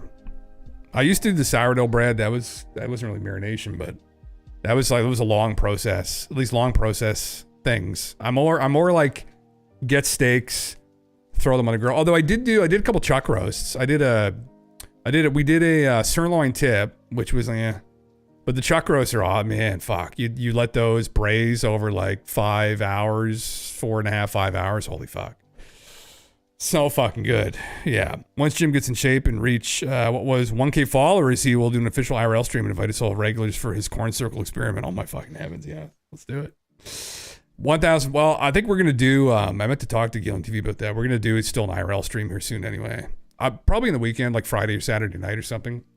If we're around, I'm going to test the phone and see how it works. I'm going to see how the IRL stuff works. Because I was going to do even like gym stuff, but That would just be on YouTube. That'd be like a separate thing if I were to ever post anything like that. So, yeah. Joints give you the spins on booze if you aren't used to it. I have to ask him if he had the spins. I don't know. Probably after he did. Yeah. I'm well used to it, but, you know. I don't think the weed even affected. It was pretty weak weed. I got like fucking, like 11 or 12%. Like some sativa I got. That's right here. Why do I need the fucking, I don't need to guess. It's right in front of me. Oh, 13%. All right. That's still pretty weak though. Christ, most of that stuff's like cancer patient level fucking strength there, like 30 fucking percent. 13%, full blown sativa, all THC. There's no CBD. It's called Lemon Skunk. It's actually pretty good. I don't mind it. Yeah. Fuck. Yeah, that's what I'm going to do, man. Yeah. We'll see how the camera works out on the phone, but I'm going to try to use the phone to do it. I see that, yeah, the thing got broke. But yeah, it smells pretty good. Yeah. Nice little nug. Yeah. This is legal in Canada, Twitch, so I can show people this stuff. But yeah, this is the, I mean, you know, my only complaint though about the weed stores here in New Brunswick, at least, is they dry it a little bit too much if you want it rolled in joints. There you go. It's a little bit too dry for my liking, but I know why they have to do that because they don't want any like mold or but I'd like it a little bit more hydrated. But anyway, it's just me. Anyway, it smoked fine. It was good. Good shit. Fuck, little buzz. Yeah. Anyway, yeah. My neighbors don't fuck with me. I think I've told stories, between my bong and mushrooms and gummies. They don't try to keep up with me anymore. Holy fuck, brother. My tolerance is up there, 3 to 4 tokes from a joint. I'll puke if I'm training and I can drink a bottle of whiskey and smoke 3 Gs. Holy fuck. Really? It's crazy, huh? Yeah, that's what old Mr. Game TV put down a whole bottle there in the weekend. That was pretty rough.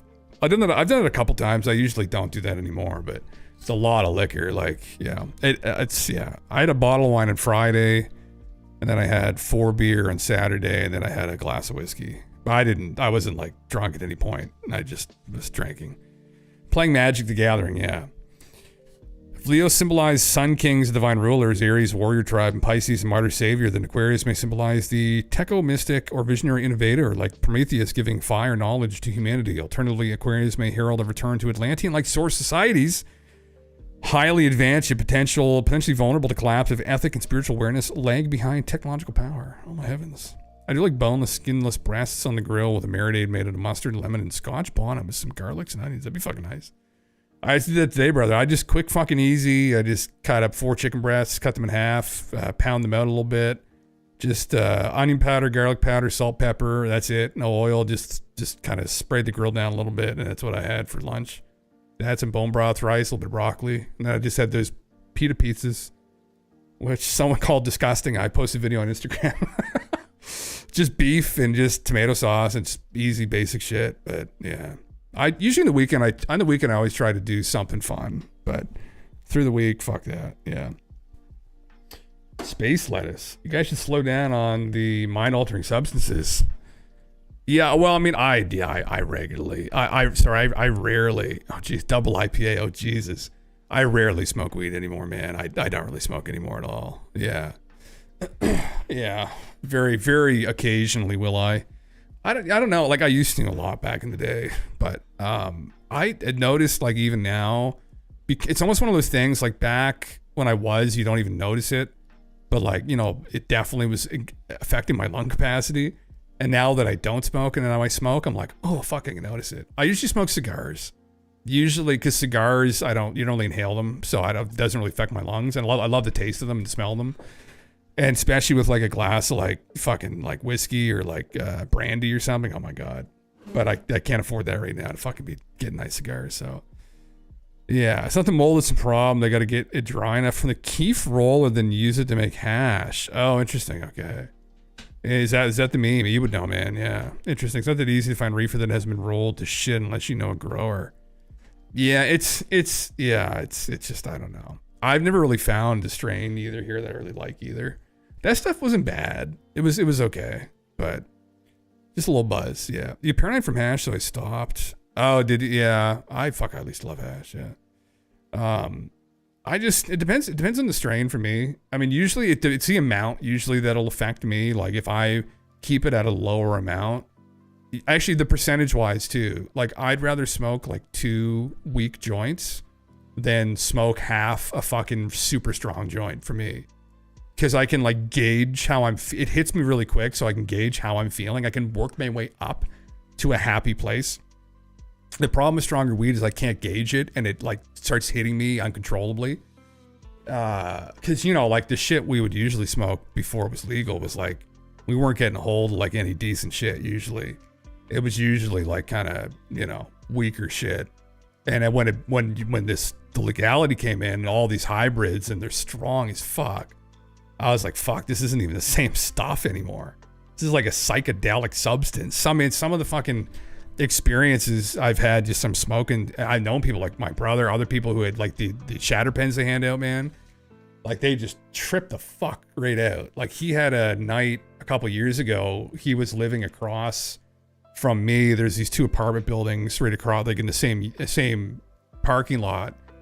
And he was living in the other building and his partner had messaged me at like fucking 1 a.m. And I was streaming WoW years ago. No one was watching. It was just me and some of the guys. And I got a message like, can you please come out right now? I was like, what? And they said, your brother's freaking the fuck out. Anyway, he took a hit off, it's a big drag off his shatter pen and he was just gone. Just gone. I had to fucking call the ambulance and everything. And the boys were just laughing like, fuck, his kid couldn't do anything. And then he tried to drive to the police station and I'd fucking tackle him to the ground, get the keys out of his hand. It's fucking whole situation. But you know, there's been some situations that have happened because of this shit. Let me tell you. I'm sure some of you guys know as well. Anybody up here in Canada, or some of you guys too are in the States that have this stuff like legal. Like the edibles, same thing, man. I remember talking to the guy, the EMT, who's long hair. He's a musician. He's a big stoner. And he was like, man, fuck. He's like, the amount of people that have come into the emergency room after, like, it was older people too, after taking a bunch of edibles, thinking they're gonna have a heart attack. Like, it's crazy. He says the amount of calls they get for people, and edibles was one of the big problems because people didn't understand that it was more psychedelic effect, and it just freaked them the fuck out. Yeah. Oh fuck yeah, man. Yeah. Once we get a place, man, we've been in limbo here for a while, and it's like, fuck. I probably will, just for the meme of it. Whether I'll smoke a bunch of it, probably not, but just give it to the guys. I'll just walk through the woods like Tom Bombadil, and I'll just be like, oops, oops, oops, oops. I'll drop all the seeds through the woods in like probably like end of May, early June, and then we'll have just a bunch of plants in the wood. You can only have a limit of, I think, 1 plant or 2 plants here in Canada. So you just take a little trip around the fucking property. Oh my heavens. Obviously, it wouldn't turn out that great, but you know, it's just for the meme of it. I wouldn't waste your seeds like that, though, either. I'm just joking. Indica's the best for you. You like indica, yeah. See, I hate indica, Corey, for me personally. I've had it. I've experimented with it now ever since it's been legal here, and I like sativa. I will usually only smoke in social situations, like at parties, or if I'm like, I always loved it, which is the opposite for some people. But I any place like we're having conversation, I'd love to smoke a joint because I feel like it flows better. My brain works better, especially if I'm drinking too. So that's usually what I used it for. Oddly enough, that's like, but if I'm just sitting playing games by myself, hated it. I hated it, which is weird. I never liked it. I never liked just sitting and getting high and playing games. Maybe a couple drinks, but it's weird. It's very situational for me. It always has been. Yeah. That's what I like about vapes. You can just hit it when you want it and adjust the power for potency, and then just find the optimal and ride it out. Yeah. Polyhybrids are like smoking crack versus taking an oxy. Jesus Christ. Yeah. What happened to him, Edge? Oh yeah, from techno concerts around Europe. Well, brother, I can fucking imagine. My brother, he just tripped out. He tripped out on it. He greened out like hard, and it's like it's a psychoactive substance. Like if you take enough of it, you will trip the fuck out. Like you will, and especially edibles. Like it's essentially psychedelic. So like that's what people I guess didn't understand. If you get fucked up enough, like you're gone. Like he was gone. And anyway, it can be kind of fucked, like, you know, especially when you're that fucked, like, you know, again, like trying to fucking like drive places, or people get like fucked up enough. Like There's been some situations around here. I get crazy edibles. One of my neighbor's wife told me he's not allowed to have mine anymore. He woke up high and was crying for help because he was too high to get up to piss. Oh man, I've other stories. Another guy I used to be friends with. He had never fucked around with edibles before and never had any experience with any kind of baked goods or edibles.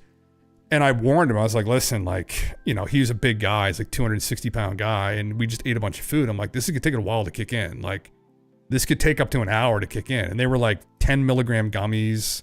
There were like 13 or 15 of them. Anyway, he was an idiot. He still is an idiot. And he ended up eating like 130 milligrams worth of the gummies. And he was like full blown, like off the fucking rocker, like crying, going to bed. Because every time, like, you get the beam, you get in your head, like, you have to remember to fucking breathe. And he was convinced that when he finally fell asleep, he was going to stop breathing. So he like kissed his girlfriend goodbye. And he was full blown convinced he's going to die. Well, was leaving me voicemails and shit at like 3 a.m. I wasn't fucking answering. Obviously, I was on silent. I was like, fucking man. Oh, it's just like, and I know what it feels like to be there, but it's like when you've never been there before. I couldn't imagine. There's normally a progression that happens.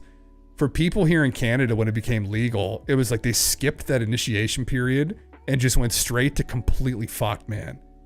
And like, that would actually be really terrifying, right? You know, because normally, like, you start smoking weed, like, you have a couple, you kind of work your way up to stuff like that. And then some people get into psychedelics. I avoided that for whatever reason. But, you know, fuck, I mean, it's, anyway. Like Tom Bombadil, brother, yeah. Good old fucking, can we generate that here now? Can we get Tom running through the fucking woods? Tom, hold on, I'm gonna do this just a second. Tom, but is it bomb?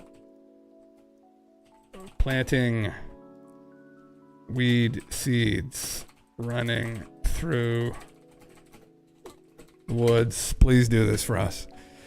Oh god, 2 beers deep for me is where it's at. That's where the conversation starts flowing. Yeah, kind of the same way, man. Yeah, I don't need a lot. That's kind of my meme. Like, I just like buzzes. My anxiety disorder definitely I suffer from years stem from weed consumption. The experience you described from your friend is me and worse. Oh really, Corey? I know worries. No, I got it. Yeah. It can definitely happen. Yeah. You didn't even know that could happen.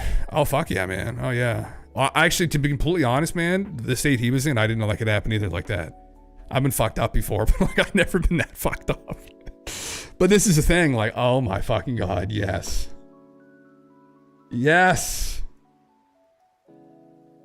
Where's the seed planting? That's gonna be me, brother. That's gonna be, I want to be planting all the seeds in the woods right here. This is gonna be me. We're going to spread the love. They're going to be like, what in the fuck happened? Like, fucking God. Yeah, good old ego death. Yeah. You seen it yourself? Oh, man, yeah. Provincial laws, dummies limited at 10 milligrams each, but before that, you could get green market gummy Lego blocks for like 80 milligrams. Oh, yeah, man. Well, you had to get them online, but you get Stars of Death. They stopped making them, but they were 500 milligrams each. And they stopped making them because I think somebody may have died had a heart attack or something off of it. But 500 milligrams, man. You fucking man. Joey Diaz taking them. That's one of the funniest fucking videos I fucking ever seen. So you guys have never seen that video of him and I forget what his buddy, like his Jamie is called. Star of Death. Yeah. Oh my fucking God, man. Like, the Star of Death compilation of people. Broncos were going to the Super Bowls and losing. Mm-hmm. You know, and I still remember being like my in-laws the first time, and they had the chips out. Freaking out. Ass kicked. Cleveland's a great example. Yeah, Cleveland's a great example. With the Braves, we used to we have extra tickets and we leave them on our windshield. Like, you have 2 extra tickets. I can't even imagine how fucked you'd be in this, man. Like, nobody went to the game. Where's this? When I was a Braves fan and when I was a kid, like in the 80s. Where's Buddy when he greens out? He's got his buddy. What is his name? What was it like when Bobby Cox retired? It's that guy right on the left. I'm not looking forward to Bill Belichick retiring. I can't do it right now. She can't talk right now. I don't know what to do. I really feel like I have to lay down. Lay down. Oh, Jesus. Fuck. Where's Buddy greening out? I these. I haven't eaten any yet. So what are you waiting for? You keep accusing me of just empty the goddamn bag. Jesus, you ate 5. Come on, man. Yeah, Holy you fuck, playing where games. is it? What's Where the is problem? it? All right, here. This sounds good. It sounds good. Literally fucking just Oh, the Force 928. fucking cock, man. Oh In the god. mansion that they're renting to fucking do this Oh, studio. Or do man. this album. Yeah, this is a great video. Yeah, I forgot this. It's great. Chilling in the pub underneath, probably the Look at fucking you basement. yelling, Jesus Christ. When you eat. Oh, dude, no. It's not the place you want to be. Yeah. Tom's probably consumed a couple of those seeds, brother. Yeah. Oh, Jesus Christ. You know who does that remind me of? Who does it remind us of?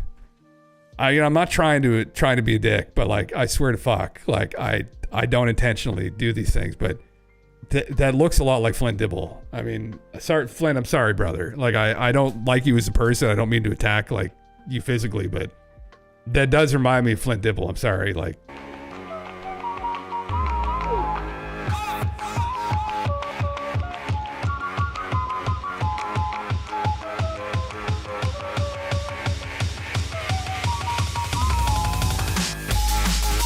that's literally it, man. That's literally it. The Gnomes. Fuck yeah. That's the best song to run through the woods too, right? Absolutely. Go on. Literally change the color. But it put some old world stoner knowledge on you for how to trip off reefer like the shamans. Brother. Fuck, literally. Yeah. Mr. Miyagi, fucking Christ. Flint, it does look like Flint though. Like, Jesus Christ, yeah. Like, it's a little bit scary actually. Oh, fucking Christ, yeah. What a classic. What a fucking classic song, man. What a classic fucking name. Oh God, Bigfoot. Her name is Christy. I'm gonna take her back to the tent and show her where they get Big and Bigfoot from. Oh. Turns out she used to be a Christian, and I don't mean the Jesus kind. She wanted to see whose was bigger. I lost. My phone said that there was an absolute hottie What? nearby. Her name is Christy. I'm gonna take her back to the tent and show her. I'm trying to understand where they this, get what? Big and Bigfoot from. Turns out she used to be a Christian, and I don't mean the Jesus kind. She wanted to see whose was bigger. I lost. What the what? I don't know what he means by Christian. Oh, she used to be, oh my fuck. She used to be known as Christian. Oh, yeah, I was gonna say, she used to be known as Christian. Hers is bigger. Holy fuck, brother. Welcome to 2025, brother. Right? Welcome to 2025. Yeah. God damn. Yeah, what the fuck? You want to make your edibles the strongest, you got to activate all the latent materials for uptake. With citric acid, so lemon cake works best. Like space cake, you need fresh cut flour from a pure sativa genetic, and you have to catch it before about 4 weeks in the flour. For any of the trichomes turn milky at all. Oh my God. That sounds like an experience, brother. Jesus Christ. Clarified marrow and butter. This sounds kind of good, actually. Yeah, I didn't get it at first either because I didn't hear the intro there. Well, yeah, that's fine. Well, I didn't understand what he meant. She used to be a Christian. Oh, I see what he means now, though, right? I see what it took a while for me to click in. Yeah, just a little while. You missed the 90s. Yeah, she used to be a Christian, not the Jesus kind. Yeah, I'm surprised the AI even cooked something like that up. It's a little bit audacious for like the AI, you know. I don't know what maybe they're using the Chinese AI to cook these up. But you know, listen, we should all be able to laugh and have fun, right? At everyone equally. So I mean, you know. But I know sometimes they're a little bit sensitive with things like this. Yeah. He made some 500 plus milligram cake and it wrecked me so fucking hard I had to take 2 days off work. Yeah, I can see that. Man, I could see that happening. I have never taken a high dose of edibles.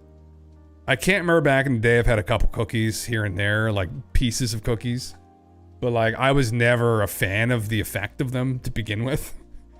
I remember recently, last time when we were at our place, we had this sick fucking big like walk-in like shower thing. You could just they did these sauna showers, like just And I'd forgotten that I'd eaten an edible before I went in. I had like 2, I think. So I may have had like maybe 15 milligrams, maybe 20, like not that much. And I remember like I'd forgotten I'd eaten them, and I was just in the shower, and then time started skipping, and like the hot water, like it made it worse. And I didn't know where I was. Like I didn't know who I was for like probably like 2 minutes. And then I remembered, oh fuck, I ate one of these edibles on like an empty stomach, like I hadn't eaten anything. And I think I had intended to sit down and play some games. And then I went and stupidly got a shower and forgot I'd eaten them. And anyway, I ran into the shower, and my partner was in the room. I just said, like, where am I? Like, what's going on? And she said, what? and then when I cooled down, it started to click in what had like really fucking happened. And I mean, those time skips are terrible. But that shit happens with weed. Like it's the worst fucking thing known to man when you start getting like time skips and shit. Like, but you know, you do it enough, you're just like, fuck, it's just like another day. You're like, fuck, here we go. Like, buckle up. Everyone I give a slice to is tripping shit, seeing melting walls. One dude said he had a conversation with his parrot that he could speak English. See, that's a good memory though. See, that cake, that was a good memory, right? Like you need those things. Where did Tom Bombadil go? Right here, right? Like you go out into the woods and you just see this man run by you after eating that cake. And you say, my God, I'll remember this for the rest of my life. I don't know if it actually happened or not. Probably not, but right. It's one of those memes like, fuck. It's incredible. Betty and Barney Hill chomping down on the space cakes before setting off in the car. Is that what happened? That's the thing about hallucinating. Like, not that people who like fuck around. Well, I mean, like the shrooms and acid and stuff. I don't think there's like the visuals. Some people like the visuals. Like some of you could speak to this because I know I'm not experienced in like all of these different psychedelics. But like DMT, even I know people have done DMT who like didn't really have like vivid hallucinations or whatever. But you know, I don't know what is the substance like. People hallucinating. I don't know. It's never. I don't think I've ever. Maybe there's some of you could testify to this, but I don't think I've ever heard from someone who's had a hallucination that is as vivid as waking life. The only experience I've ever had is when I had like an out-of-body experience when I was a kid one night. And that's the only time I've ever had something that would be any semblance, even close to like waking life. So, but I've heard of people, maybe I've heard online some people saying that, but so when like Betty and Barney Hill got picked up, I'm like, fuck, I don't know any amount of space cake with something like that, but maybe. My wife greens in almost instantly, and we've only had one time where she got high without feeling sick. Oh, that fucking sucks. Salvia. Yeah, it's actually there has been someone who told me their car turned into Lego. But like what's the visual? Like how, like we're talking waking life. Like, did it actually just physically turn into fucking Lego? Like, yeah. I'm not sure what it does for mobilizing nascent compounds in cannabis, but shamans in South America would use fruitcake to activate the raw ganj before they ate it. Interesting. Apparently it was something the Basques would do with the female rope hemp that went rogue, and they copied it. Oh, interesting. Borderline waking life on ketamine. Oh, Jesus Christ, yeah. Yeah, that's the only time you're disassociated on drugs. Interesting. Shrooms turn everything cartoony for me. Interesting. The salvia will do that though. It's like dreaming. Okay, it's in your head. Okay.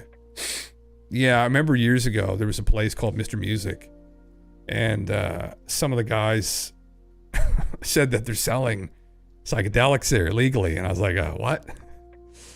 And they said, do you want to try it? I said, no. I really don't know what the fuck this is, and why don't you try it first? And then my buddy tried it and said, yeah, the whole car turned into Lego. And I was like, yeah, okay, probably good on that. You know, I was like, where is this from? Like, what is this exactly? Like, what is this substance? Like, I was like, fuck. My thing is like with shit like that, I'd be like, am I gonna be fucking allergic to it? Like, I have no idea. Like with weed, it was safe. I don't know, but some of these other bands, some of these other like weird, I'm like, fuck, like it'd be my luck that I'm allergic to it, and then the car, then I start tripping the fuck out. Like salvia, it was like my consciousness stayed in one spot in space, and I watched the Earth move away. Jesus Christ. Probably the closest to DMT you'll ever get without DMT. Mushrooms and acid are more like long drawn out, yeah. 50 times hit of salvia will blast you right off for like 10 minutes though, for sure. Come back thinking you're a fish. Holy fuck, man. Fuck. That's what people used to do though. There was this great fucking, meme I think it was from like that website, like How To or whatever. Someone like memed on it, and it was just it was about like drugs and hallucinating and just being poor and like, or like not having access to other things, and then just like, oh, like what are you gonna do? Like you're young, you don't have a lot of money, you can't go drive around in your Bugatti, you can't go fucking fly to like, you know, Portugal or Italy, and so what are you gonna do? You hallucinate. It's like hallucinate. I was like, fuck yeah, I guess that's the poor man's vacation. Just hallucinate. Hallucinate somewhere else. Yeah. The zipper with salvia. Oh geez, I don't think I can show that on Twitch, can I? Yeah. I've had an experience a few months after doing mushrooms. I was driving and full-size hot air balloon materialized in the road in front of me. Full color, then it exploded into a million pieces and disappeared. It was as real as you and me. A friend told me that psilocybin can get stored in the body's fat deposits, but I didn't buy that. But you have a very fucking weird experience. Holy fuck, man. Jesus Christ. That would be very disorienting. Like psychologically for me, if that occurred. Like I could genuinely see how you would like look at reality differently. I mean, I do anyway, I always have, but like I could genuinely see that if somebody like, if you gave that to like Mick West or somebody that's like very grounded materialist, you know, like hard line, I feel like they would start questioning things more. I feel like that would open them up a little bit. Maybe they would crack the door a little bit, right? Not that we obviously want to do this without their consent, but I feel like that would maybe expand their horizons as to what's possible. Like when you see something, or maybe it would shut them off more because they think that they'd just be solidified that, oh, well, people hallucinate all of these experiences, all of these fucking UFO abduction experiences 100%. Like, I don't know. I've heard of people who have used psychedelics and it changed their worldview, it opened their mind. And then I've heard of people obviously have used them. I've known people that use them and went completely insane. And then I've known people too that have used them and then they just nothing ever happened. They took a couple tabs of acid and they walked around and there were some geometric shapes on the ground. And then they went to sleep. That was it. It's like, you know, it wasn't anything interesting whatsoever. It didn't really facilitate some kind of like strange visual experience. Like it didn't change their worldview. It's just like they got high and saw some shapes and it's like, you know, when I came inside after doing the salvia, I had a very hard time figuring out reality. It's interesting, man. It's like you're distorting the receptors in your head though. That's what I was obsessed with. It's funny. Like I just never did. I don't know. Maybe intuitively I thought maybe they would fucking send me over the edge a little bit because I was naturally already like all into this shit. I was already like, my mind was already about to fall out of my fucking head. But I was so like the Terrence McKenna conversation you linked, man. I was so into Terrence. Like I was like 18 and we were all like, there was a small group of us that were all into consciousness and like all of these kind of altered states. And I thought it was cool because of people telling stories about like running into entities using these substances and having conversation with them. And so DMT and all that was just like, fuck. And he talked about psilocybin too a lot, but it just fascinated me that this is something that might, like it's playing with the receptor in the brain where you could maybe have this experience. Like you could fuck with it. And then, but you could see it for yourself. But then after a while, I was like, well, you know, what if you don't talk to them? Like, you know, is it just a disappointment if you don't really have the same experience that Terrence had? You know, having a psychedelic trip can introduce you to another world. Having several psychedelic experiences can introduce you to yourself. Yeah, I've heard that too, did you? Yeah. You reached for the secret too soon. You cried at the moon, shine on you, crazy diamond. About Sid Barrett of Pink Floyd. Oh, interesting. Shrooms are new for me, and I've discovered that I need a higher dose and things just hit me differently than my neighbors. Yeah, I've listened to a couple people talk about this. You know, oddly enough, I saw recently an interview that Jordan Peterson did. Jordan Peterson uses mushrooms a decent amount, I guess, which may explain things potentially for some people, but he took like a ridiculous dose too. Well, I guess Bones, you told me you've taken more, but I think it was like 8 or 10 grams, like a lot. Yeah. And he had some like profound spiritual experience recently. He's used him for a while, I guess, supposedly. But I didn't know that about him. I didn't know Jordan was into that shit. But it doesn't really surprise me now, honestly, that he does and that he's explored these things. And He had a conversation, a really good interview actually, with Terrence McKenna's brother, who works in pharmacology. He's a PhD in something pertaining to that. But it was very interesting conversation. They kind of go into the consciousness a little bit. And anyway, yeah, so cool, man. Yeah. I've taken up to 20. Holy fuck. But they were like wet, so it's a bit less when dried. Okay. Yeah, I'm vaguely aware of like, what's a lot. So yeah, interesting, very interesting. My whole thing for me, and what I got more interested in, which I think I've spoken about a couple times before, is because with Terrence using these substances, it's interesting, but I always became suspicious sometimes of the actual encounters, and because you're subjecting your body and your brain to a substance, and there's trauma that could and does occur. And so if there be another way, because the problem is that if you're trying to pull back data, potentially some people could argue the experiment's compromised if you're compromising yourself. I don't know. They're still doing experiments with intravenous DMT right now at some universities, but hypnosis was something I thought that was really interesting. There is an element of you need to be careful with suggestion with it, but I mean, if you're working with someone who knows what they're doing, it's not... although some of these illusionists will get people to go up on stage and do silly things, if you genuinely do not want to do something, you won't do it. So like, it's same with inserting memories into people's heads and stuff. And there's tricky ways you can kind of lead them down a path. But I think for the most part, if it was done with good intentions, I'm still interested in the power hypnosis may have to fuck with those little receivers in our brain. If there's something to this non-locality of consciousness, I think that might be something that we need to look more into, but you need a lot of money to do it. So yeah. My neighbor told me that way too much, but you only live once. Oh fuck, yeah. 6 minutes to the Y-files. Okay, right. Well, I had that pulled up here somewhere right here. Yeah. Interesting, yeah. The Pentrix UFO incident, we just went over this recently, I think. Yeah, I'll watch it. Yeah, we'll watch it. Yeah. Fuck it. Whatever. We just literally watched a video on this not that long ago, but she witnessed this object and then the military go out and take it out, or it took out another object that was around it in the area. It's called like, is it the UK's like Roswell or it's something along those lines, but it happened a couple decades ago, I think, wasn't it? But I am aware of the story. I think Finn had told us about it actually, if I recall correctly. But it's pretty intriguing. It's very interesting. It's undoubtedly there's something that happened there. Clearly, Penturk. Thank you, Aaron. Yeah, it's the Welsh place name, Penturk. Okay. Crazed hair scientist guy that has a YouTube channel made a video about that. We watched. Okay, was that it, Bones? Okay, yeah. You mean Professor Simon? Is he who did it? Yeah. Yeah. Interesting. Yeah. Yeah. Should I do that? I don't know. Fuck, I don't know.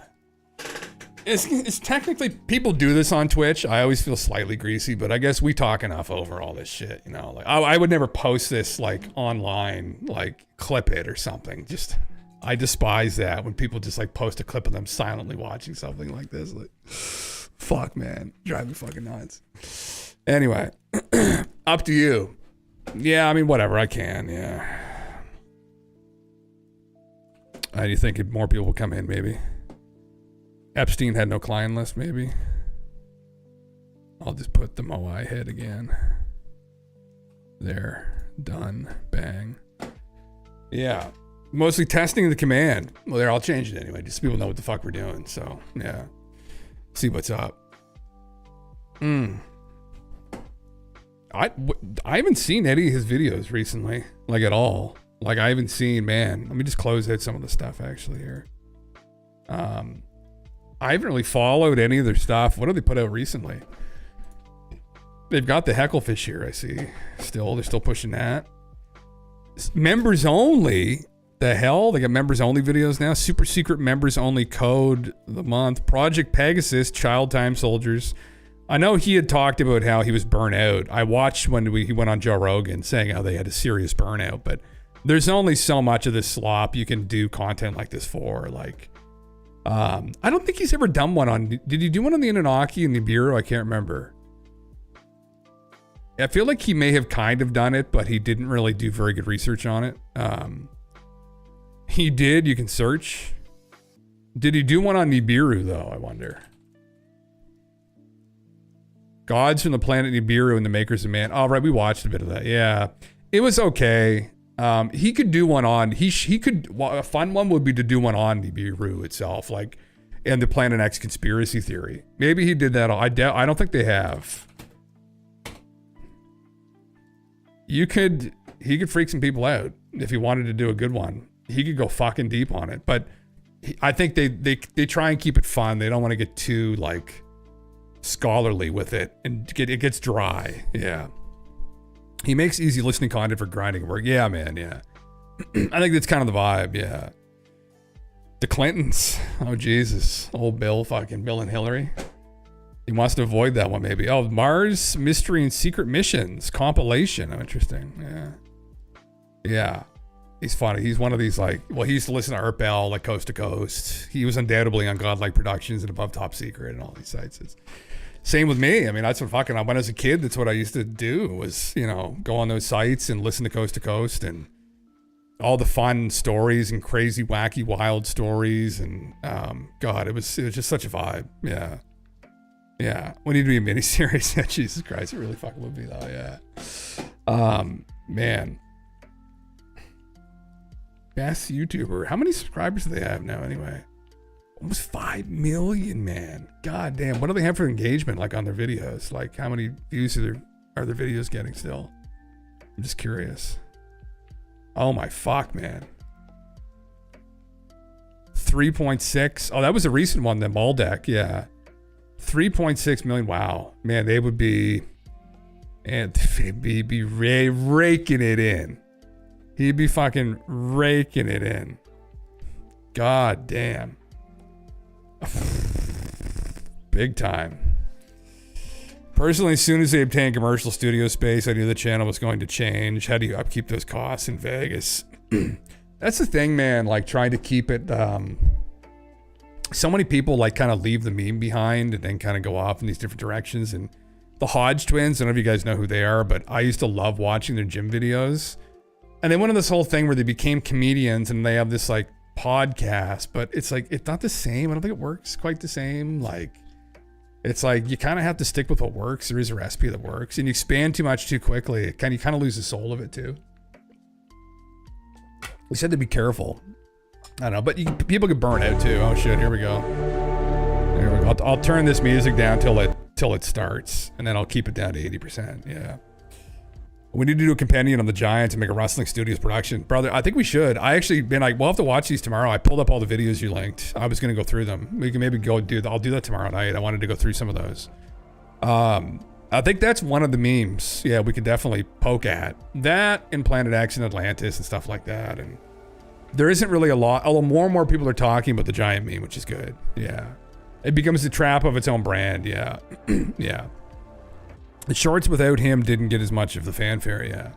What you need some kind of you need something to sell, like, and you need some kind of a meme like that to hook people. Like kids love it. People love that in general. Like the kids really love it too. Like, I don't know. I'm glad that we have somebody that that's making content like this so for people, that's carrying the torch forward for like Art Bell and is a communicator of this fun schizo shit. In video format, like on Y-Files. So yeah, where do you think Atlantis was? Where I think it was, Death. Personally, I mean, I don't know. There's a couple theories. I would say probably in the Azores would be my bet, but I would say probably Plato's description, maybe in the Azores. But some people think that it was a civilization throughout the Atlantic, that it wasn't just in one place. But I would bet probably it sounds like it was out in the Azores, right in the middle of the Atlantic. It makes the most sense because there's a triple plate junction right there. And there's potentially some geologic evidence. There was a catastrophic event that happened there at some point. Like there's might be some evidence in that. So it's on a really precarious place. There's an island chain that may have been a continent. It kind of fits the bill, right? But yeah.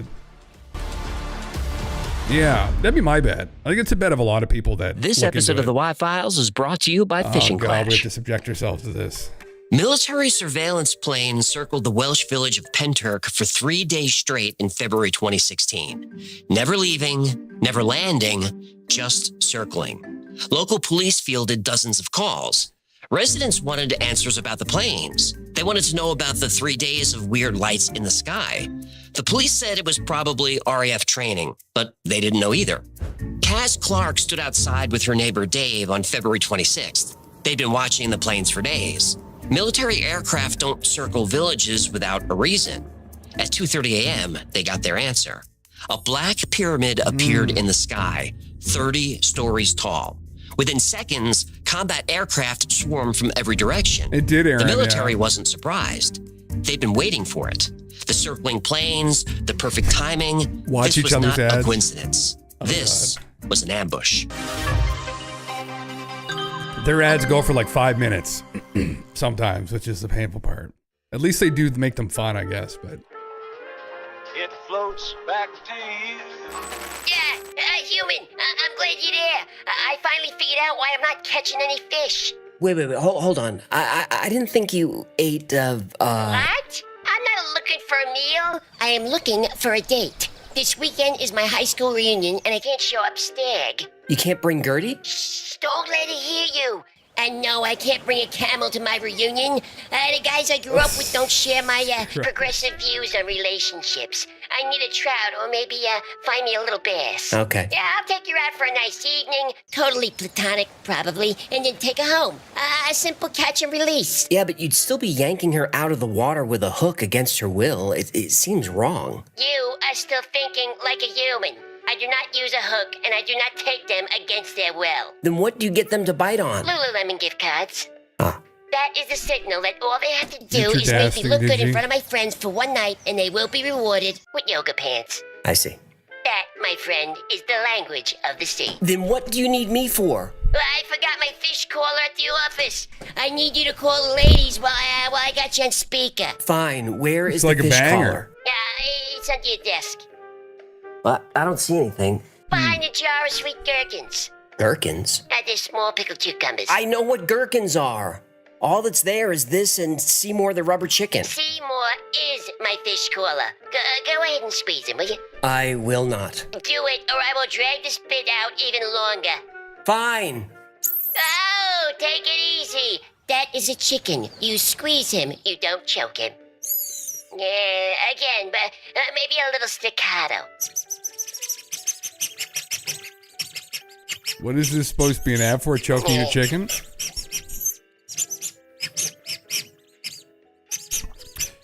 Interesting. Crap, maybe this won't work over speakerphone. Okay, you get Seymour dressed and I'll call him an Uber. Look, there's a much better way to enjoy fishing without all this hassle. Oh, did you just bait me with today's sponsor? I sure did. Fishing Clash, the ultra-realistic fishing simulator available right from your pocket. In Fishing Clash, you can join clans, engage in intense clan wars, brother, upgrade your don't do equipment, this. and catch a huge variety of fish from all around the world. No. You can even start your own clan and lead them to victory. Fuck. Or join Hecklefish's clan, Fear the Crab Cat. My own clan. I'm a Did he ever done Raid Shadow Legends? competition. How do I If he's play? done Raid Just Shadow download Legends, Fishing I have no Clash on your respect for him. iOS or Android device for free using our link. And use our gift code Oh, WF fuck. to get a $20 reward. Once you're in the game, the real fun begins. Jesus Christ, they Explore got him. diverse fishing spots across the Oh, globe my God, and start man. reeling in hundreds of fish species from local favorites to exotic catches. And if you're anything like me, you'll be hooked on leveling up your gear. With the sleek rod and lure upgrades, better rods and lures mean bigger fish. Of course, that's science. When you land that trophy fish, don't Literally forget to share every your week biggest for the catch in past the 2 pinned years, comment. Raid Shadow Legends Download has sent me an Fishing Clash email using that our they link will or sponsor scan the stream. QR code on the screen And every single use our time, gift code WF to get I've a just special fucking ignored it. $20 value reward and a unique Every avatar streamer made just gets a for Raid Shadow Y-Files Legends fans. fucking You'll be reminder. catching It's fish like a unbelievable. pro in no time. Camels are a guaranteed hump, brother. There you fucking go. And I've caught more fish in 10 minutes Oh, than I have God. in 10 years. I've leveled up my rod like crazy. These upgrades are amazing. And I didn't need to squeeze a rubber chicken. It's like magic. Hey, a quick question. Yeah. Instead of trying to catch fish from a boat, what if you just kind of went into the water? do me a favor, will you? Pretend I'm a hook and bite me.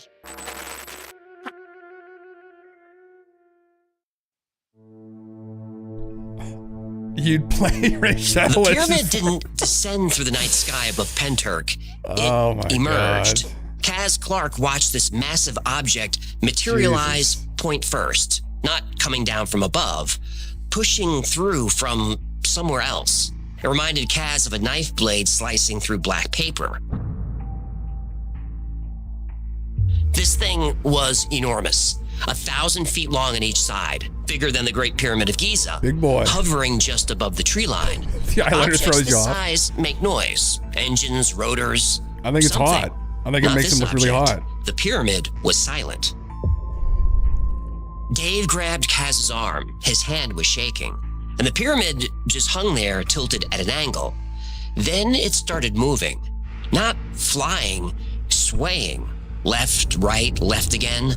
Picture a pendulum the size of a skyscraper. Nothing that massive should move like that.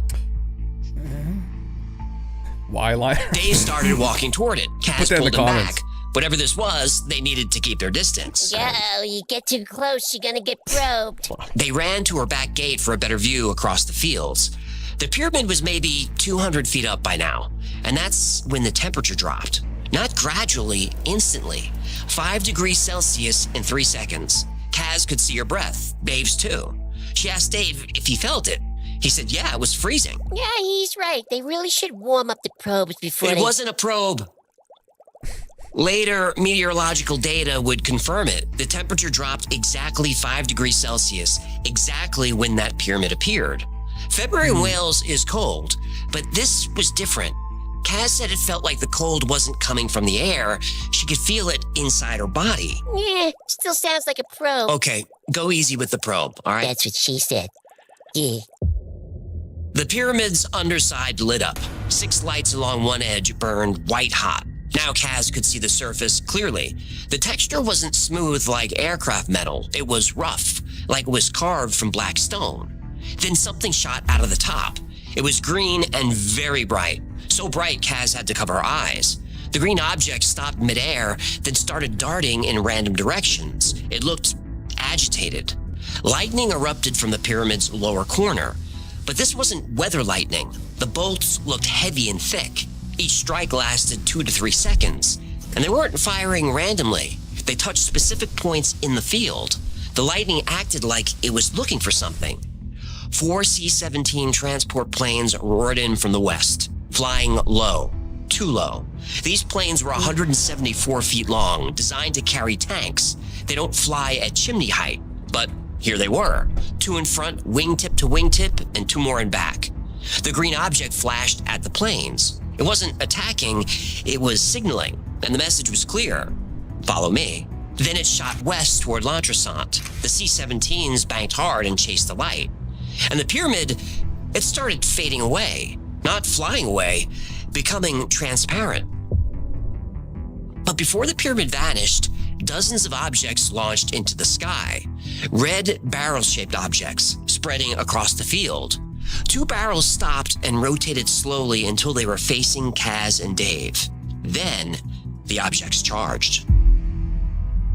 So far, the depiction of it hasn't really been the greatest. There's another video that did a really good job depicting how big it was. It was fucking colossally huge. That AI video was like kind of mid. It wasn't that great. The red barrels stopped 30 feet away from Kaz and Dave, one in front of each of them, just hovering there, watching. And Kaz couldn't move. And she wasn't frozen with fear. She literally couldn't move her legs. Something was holding her in place. Dave stood next to her, also stuck. They could move their eyes, but nothing else. And the paralysis wasn't just physical. When the barrels first approached, Kaz tried to film them, but her phone was dead. Not low battery, completely dead. The barrel on the left drifted closer, 20 feet, then 10. Now Kaz could see through it. The object was made of something translucent, like red glass. And inside, thousands of tiny points of light swirled around like static from an old TV. But the static wasn't random. The specks were mixing and reforming into patterns. The thing looked alive. The barrel on the right just watched. Kaz felt it studying them. She was terrified, but there was nothing she could do. Then the closer barrel changed from red to green instantly, like someone flipped a switch. Green light washed over them. It felt warm and tingly. The light went through her skin, through muscle, through bone. The sensation lasted maybe 30 seconds, though time felt strange, like everything was in slow motion. When the green light faded, Kaz felt different. Her fear was gone. She felt energized and alert, and she had this overwhelming need to talk about what happened. Then both barrels started to slowly back away. They rose higher and drifted west over the rooftops toward L'Entresant. Kaz flexed her fingers. Dave shook his head like he was clearing water from his ears. They could move again, but the green barrel had left something behind. Years later, Kaz learned her nervous system was generating a constant electric signal, a repeating pattern that shouldn't exist in human biology. The signal would spike and change, like her body was transmitting data. Meanwhile, calls flooded the Cardiff police station. Lights in the sky, military aircraft everywhere. Planes were flying so low, houses were shaking like there was an earthquake. Furniture was knocked over, pictures falling off walls. By 3 a.m., the police were overwhelmed, and they had no answers.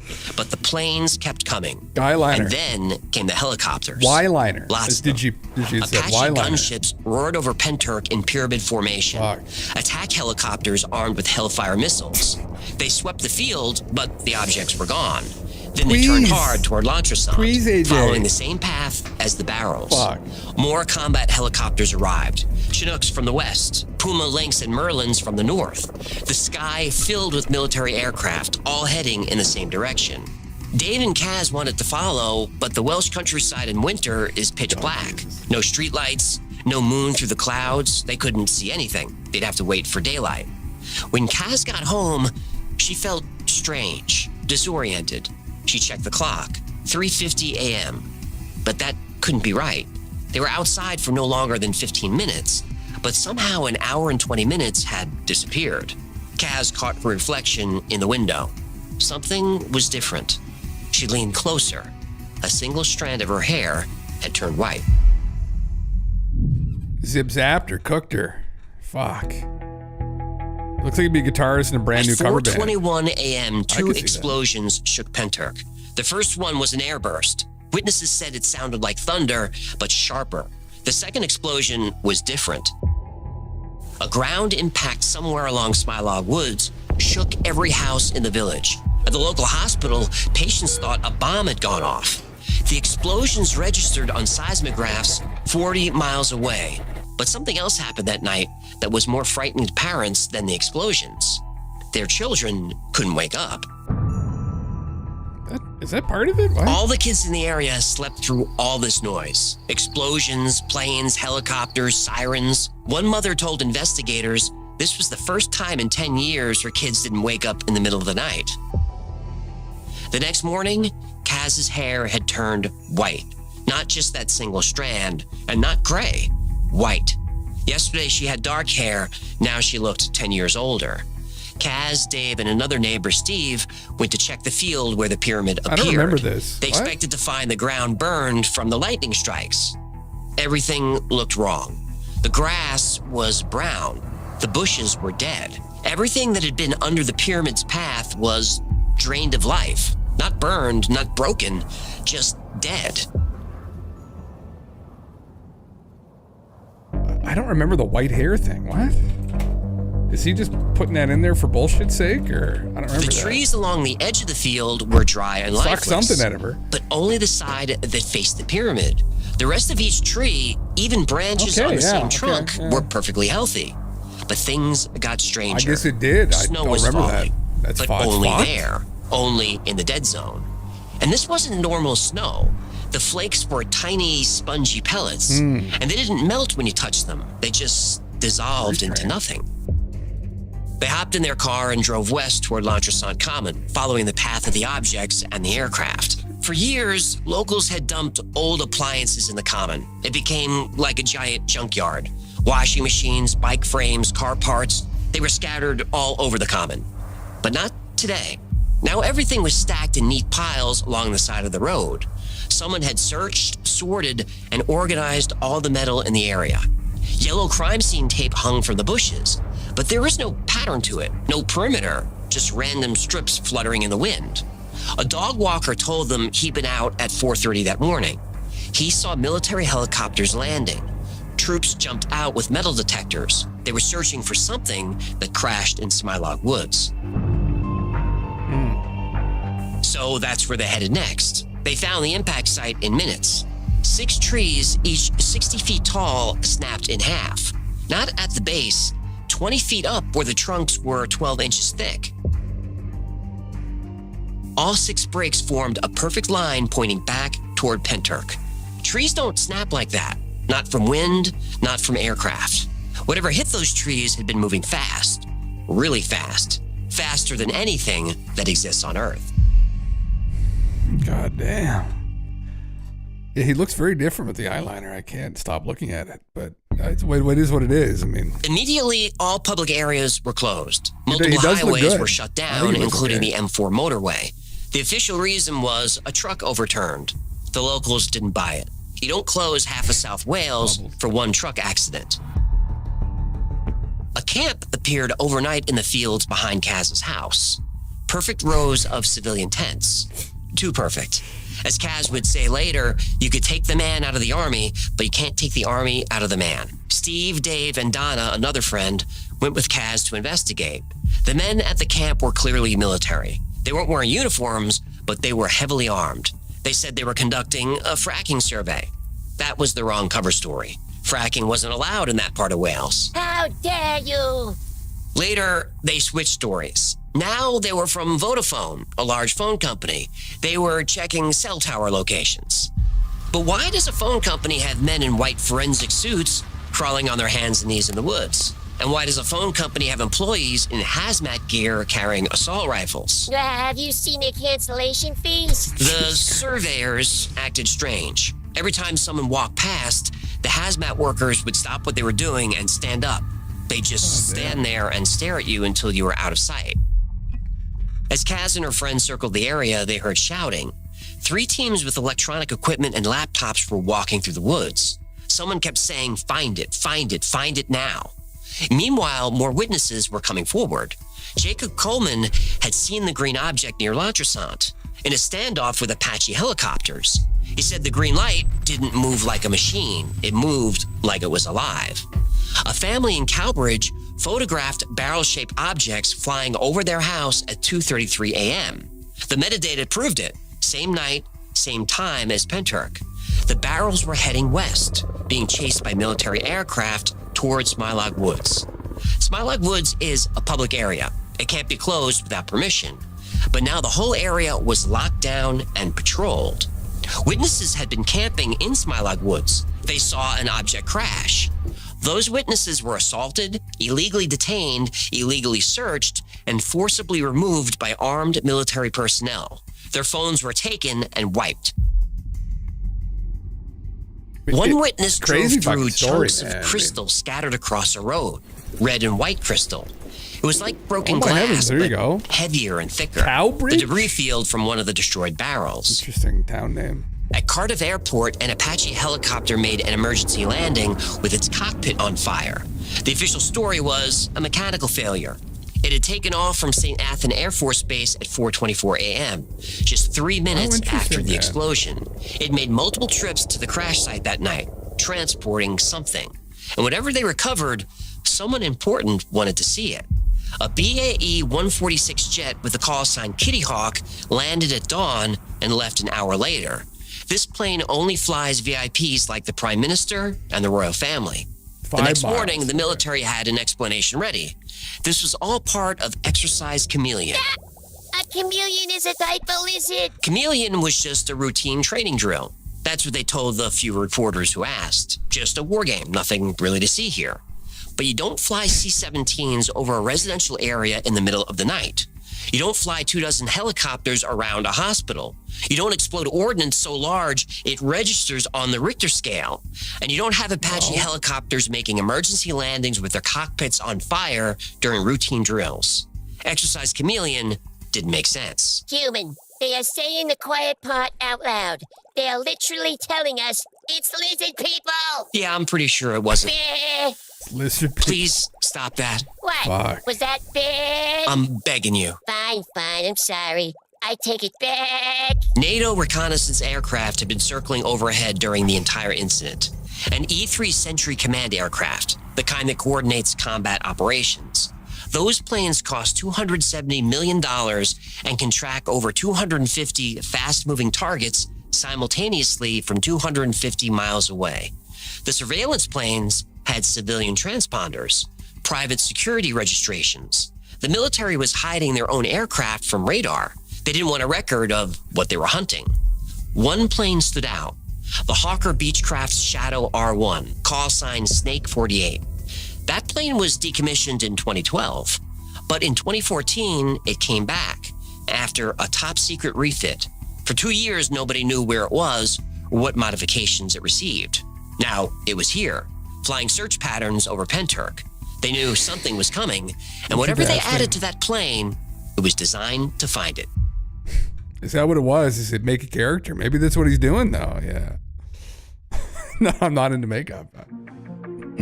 He's just having fun with himself, you know? Kaz started Experimenting with documenting himself. everything, taking photos of the camp, recording registration numbers of unmarked vehicles, asking questions, simple ones at first. What military exercise? Why weren't residents warned?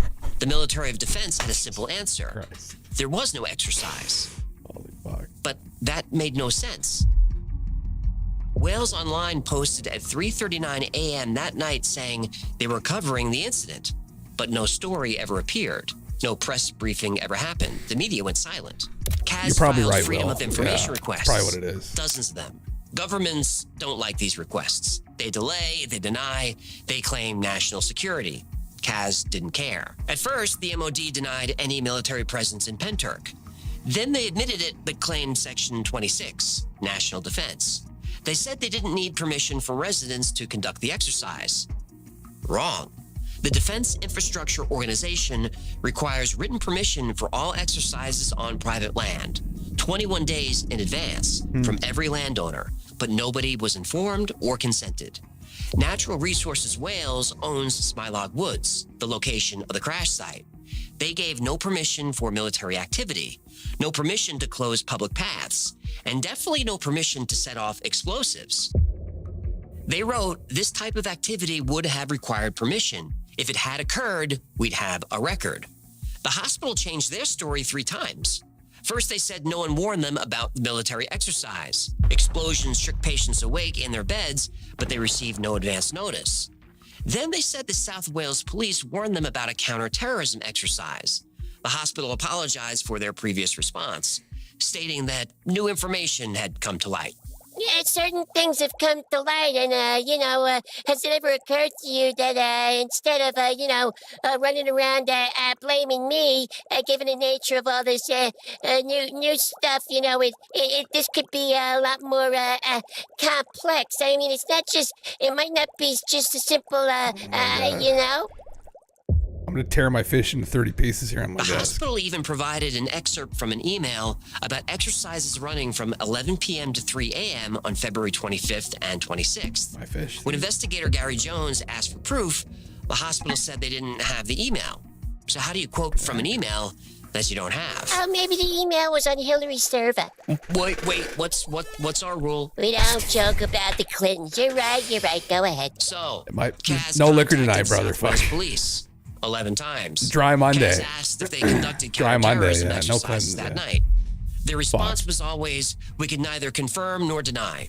That's not a legal answer under Freedom of Information rules. You either have information or you don't. It turned out that the South Wales Police fuck yeah, there never you go. conducted counterterrorism exercises those nights. The chief of police said so. They did have counterterrorism training that past June, but not on February 25th or 26th. Regardless, the public is always informed about these types of operations, but not this time. The hospital lied, then lied about lying. The police lied, then lied about lying. Oh, the journalist who wrote those first cover stories for Wales Online? After 15 years, she quit. Her new job? communications officer for the Royal Glamorgan Hospital, the same hospital that couldn't keep its story straight. Investigators believed someone was trying to tie up loose ends. Supposedly, the excuses that kept coming. When asked why troops collected scrap metal at 4:30 a.m., the MOD claimed national security. Old washing machines and broken bicycles were suddenly classified. Kaz searched the official MOD website for any record of Exercise Chameleon. Buried in the site, she found a NOTAM. A NOTAM is a notice to airmen that warns commercial and civilian pilots not to enter certain airspace. These notices are required before any exercise involving aircraft to prevent collisions. They have to be filed at least 5 days before the exercise. This NOTAM was filed at 9 p.m. on February 25th, 9 hours before the pyramid appeared. Worse, military aircraft flew 50 miles outside the NOTAM boundary. You never leave your airspace during exercises. That's how mid-air collisions happen, unless you're chasing something that isn't following your flight plan. The smoking gun came from the Air Commission Secretariat, the MOD's highest authority. He wrote, "I can confirm that no information in the scope of your request is held. There were no programmed air defense exercises in South Wales in February 2016. No exercise, no permission, no warning. Everything that happened that night was illegal. Kaz Clark had just declared war on the Ministry of Defense, and the MOD would fight back." There's a good interview with her that does a good kind of TLDR of this. Aside from, I don't remember the white hair, but yeah, it kind of did a better job, honestly, in laying this all out. The Pentark UFO incident is one of the most compelling I've ever covered. Multiple witnesses, government 25K documents, right now. photographs. Holy fuck, man. But is it true? They mentioned the Let's makeup start is with what we common. know. Kaz Clark spent 8 years gathering evidence and fighting the Ministry of Defense, and they fought back. Kaz was threatened, followed. Military personnel have been seen at her presentations. Just 2 days after the event, she was nearly run off the road by a black SUV. But Kaz never gave up, and eventually the MOD had to issue a statement. They claimed this was all part of their scheduled training, Operation Chameleon. But Operation Chameleon actually took place a week earlier in northern England, not Wales. She proved they lied. She proved 20 helicopters, 4 transport planes, and ground troops operated illegally over civilian areas. But what about the Black Pyramid and the red and green barrels? Can they be explained? No. Maybe. Crap. The Pyramid could have been a misidentified aircraft. C-17s flying in formation might create a triangular shape. And modern stealth tech can make aircraft pretty quiet. The red and green objects could have been drop zone markers, the lights paratroopers used during night jumps. Or they could have been flares. From the ground, multiple lights descending slowly might look like the edges of something massive. Except Kaz was right below the drop zone. She saw no parachutes, no soldiers, just objects that moved horizontally, changed direction instantly, and studied her from 30 feet away. Paratroopers can't do that. Yeah, I bet the 82nd Airborne can. They can't. 82, sold away! Then there's Kaz's lost time. High-stress situations mess with your memory. You ever fall or drop something and it feels like it's happening in slow motion? When your adrenaline spikes, your brain doesn't process time normally. Everything slows down to give you time to react. Now, Apache helicopters carry powerful radar and jamming equipment. That might explain why phones didn't work. Yeah, these explanations are pretty thin, boyo. I admit that they are. I'm just telling you what the skeptics say. But this is a hard one to debunk. Witnesses said the pyramid didn't descend from the sky. It emerged through space. That technology doesn't exist. The MOD claimed the explosions were controlled detonations of simulated munitions. But simulated munitions don't register on seismographs 40 miles away. And you know how they closed the roads because of a truck crash? We can't prove that because all the CCTV was turned off that night. Oh, that happens in certain jail cells from time to time. Easy with that. The debris field was confirmed by multiple witnesses. Kaz's hair really did turn white overnight. Doctors couldn't explain it. That's fucking weird. But exposure to radiation does explain it. And Kaz has shown all the symptoms of radiation sickness. Jeez. And you know how they discovered the radiation and that strange signal Kaz was emitting? During one of the 3 lie detector tests, she passed. Almost 2 years after the event, the radiation level at the site was still harmful to humans. It took 5 years for the area to clear. Surveillance planes circled for 3 days. Fact. The NOTAM appeared 9 hours before, not the required 5 days. Fact. $4.5 billion in military assets was deployed that night. Fact. Snake 48, a plane that officially doesn't exist, was flying search patterns. Fact. Were they waiting for a UFO? We don't know. Get the Go Brothers right here, Dermo. The mainstream skeptical view is that the Pentark UFO incident was a military operation. To me, this isn't really a story about the UFO. It's about the cover-up. The UK government, the Welsh government, the South Wales police, the hospital, dozens, maybe hundreds of people lied to the public. If there was a UFO encounter, I think the people of Pentark deserve to know. Because if this was just a military exercise, then countless laws were broken that terrified local residents and put them in real danger. So I have one question for the Ministry of Defense, the Welsh government, and the South Wales police. Just one. My question isn't, was there a UFO? My question is, why aren't any of you in jail? Well, demand the truth. Fuck. Brother, yeah, right. Yeah, right. Yeah. Well, they don't have to. They'd fucking just do what they want. Thanks to today's sponsor, Fishing Clash. Click the link below and use code WF to get rewards. Right. I don't want to subject myself Thank to you that so anymore. much for hanging. Jesus Christ. That was pretty good. You know, I mean, like, I don't know. I think, honestly, the interview with Kaz that Finn had shared, 6-7 months ago was almost better. If you really want to get the kind of a deep dive on the story, and within the interview, too, they recreate some of the scenes. It was, there's video, too, I think, during the recovery. When the next day, they go and they try and look for the object in the woods there, and I thought they had video of that. So, yeah. Interesting. Anyway, yeah. First time you heard about it, man, yeah. I hadn't heard about it until I think Finn had mentioned it, and we watched the video a couple months ago. I can't remember if he did a video on it or not, or if he just knew about it. I'm pretty sure. I can't remember. I think it was Finn that had mentioned it, but yeah. Yeah, it's definitely worth checking out. It's extremely interesting, yeah. I hadn't heard about it again until a couple months ago, so. But when did it happen? What year did it happen? The Pentark UFO incident. I'm sure he mentioned that. I just didn't fucking pay attention. 2016. Okay, so it wasn't that fucking long ago. I thought it may have been in the 90s. Okay. Yeah. Crazy, huh? Yeah, okay. Used to pick up 20mm autocannon shells from my backyard when they would fire training rounds from the planes. Oh, Jesus, man. Fuck yeah. Yeah, no, it definitely was. The interview with her is really good. I don't know where it was. Is this it here? Jesus fucking Christ. That's her there. You know, there's nothing's ever. There was, I don't know, you'd have to. Cornwall. Oh, this might be it here on BitChute.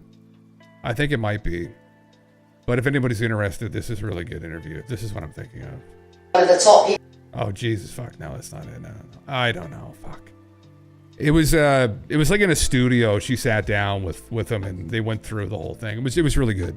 You can listen to her speak about it is honestly a little bit more compelling than just hearing someone tell the story too. So, yeah, pretty crazy shit. Another anecdote. It's like, how do you contend with that for people that are trying to debunk this whole thing? I mean, there's no fucking way that you do. I mean, there are multiple witnesses, multiple people seeing and experiencing that whole event. I mean, I don't know. Crazy shit. Crazy fucking shit, that's for sure. But yeah, god fucking damn it. What did you post in here? This is just the Clinton documentary? Okay, yeah. New Epstein footage is a disaster. Okay, I see that as well, yeah. Britain's Roswell brother. That's kind of what it sounds like. Yeah. Yeah. The weird part was the paralysis and the smaller orbs that accompanied the craft after it had taken off. Because it's pretty common in the abduction phenomena that people become paralyzed, or she didn't lose consciousness, but they become completely immobile, and then something will approach them and then they lose consciousness. Similar to people when people have, what's it called again? The dream phenomena. Shadow people, right? Like kind of a waking dream. Yeah. Everyone wake up. What's this now? Oh, fucking. You know what Morpheus brought. Oh, this. Yeah. We just rewatched this not that long ago, yeah. What do you think? Do you think you are the one? You are the one. What's this here? Greek philosophy, Delphi, the Oracle. What the fuck is this? Ancient Greece, inscribed at the Temple of Apollo.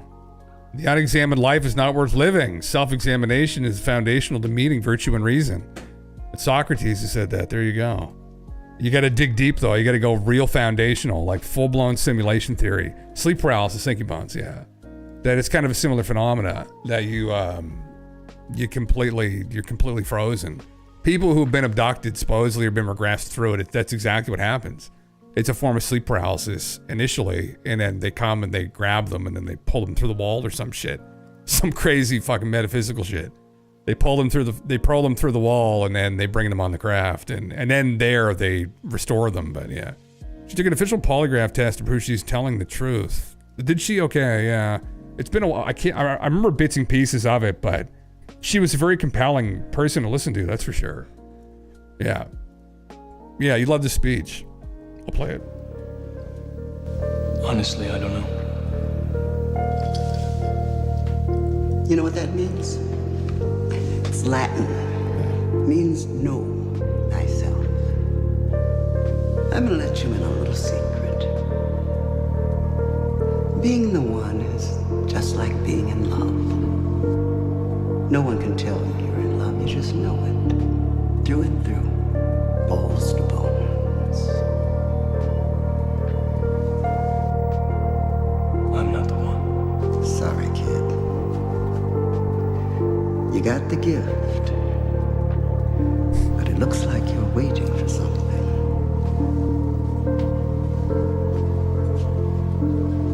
What? Your next life, maybe. Who knows? Don't worry about it. As soon as you step outside that door, you'll start feeling better. You'll remember you don't believe in any of this fate crap. You're in control of your own life. Remember. Remember, Neil, remember. And he has a cookie. Take a cookie. Fuck. I promise, by the time you're done eating it, you'll feel right as rain.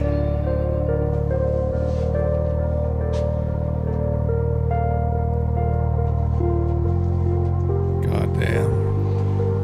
What was said was for you and for you alone. Fucking glasses, man. Know thyself is not Latin. No, it's Greek. It's Plato. It's Greek philosophy. Yeah, but yeah, still. Aside from that little inconsistency there, yeah.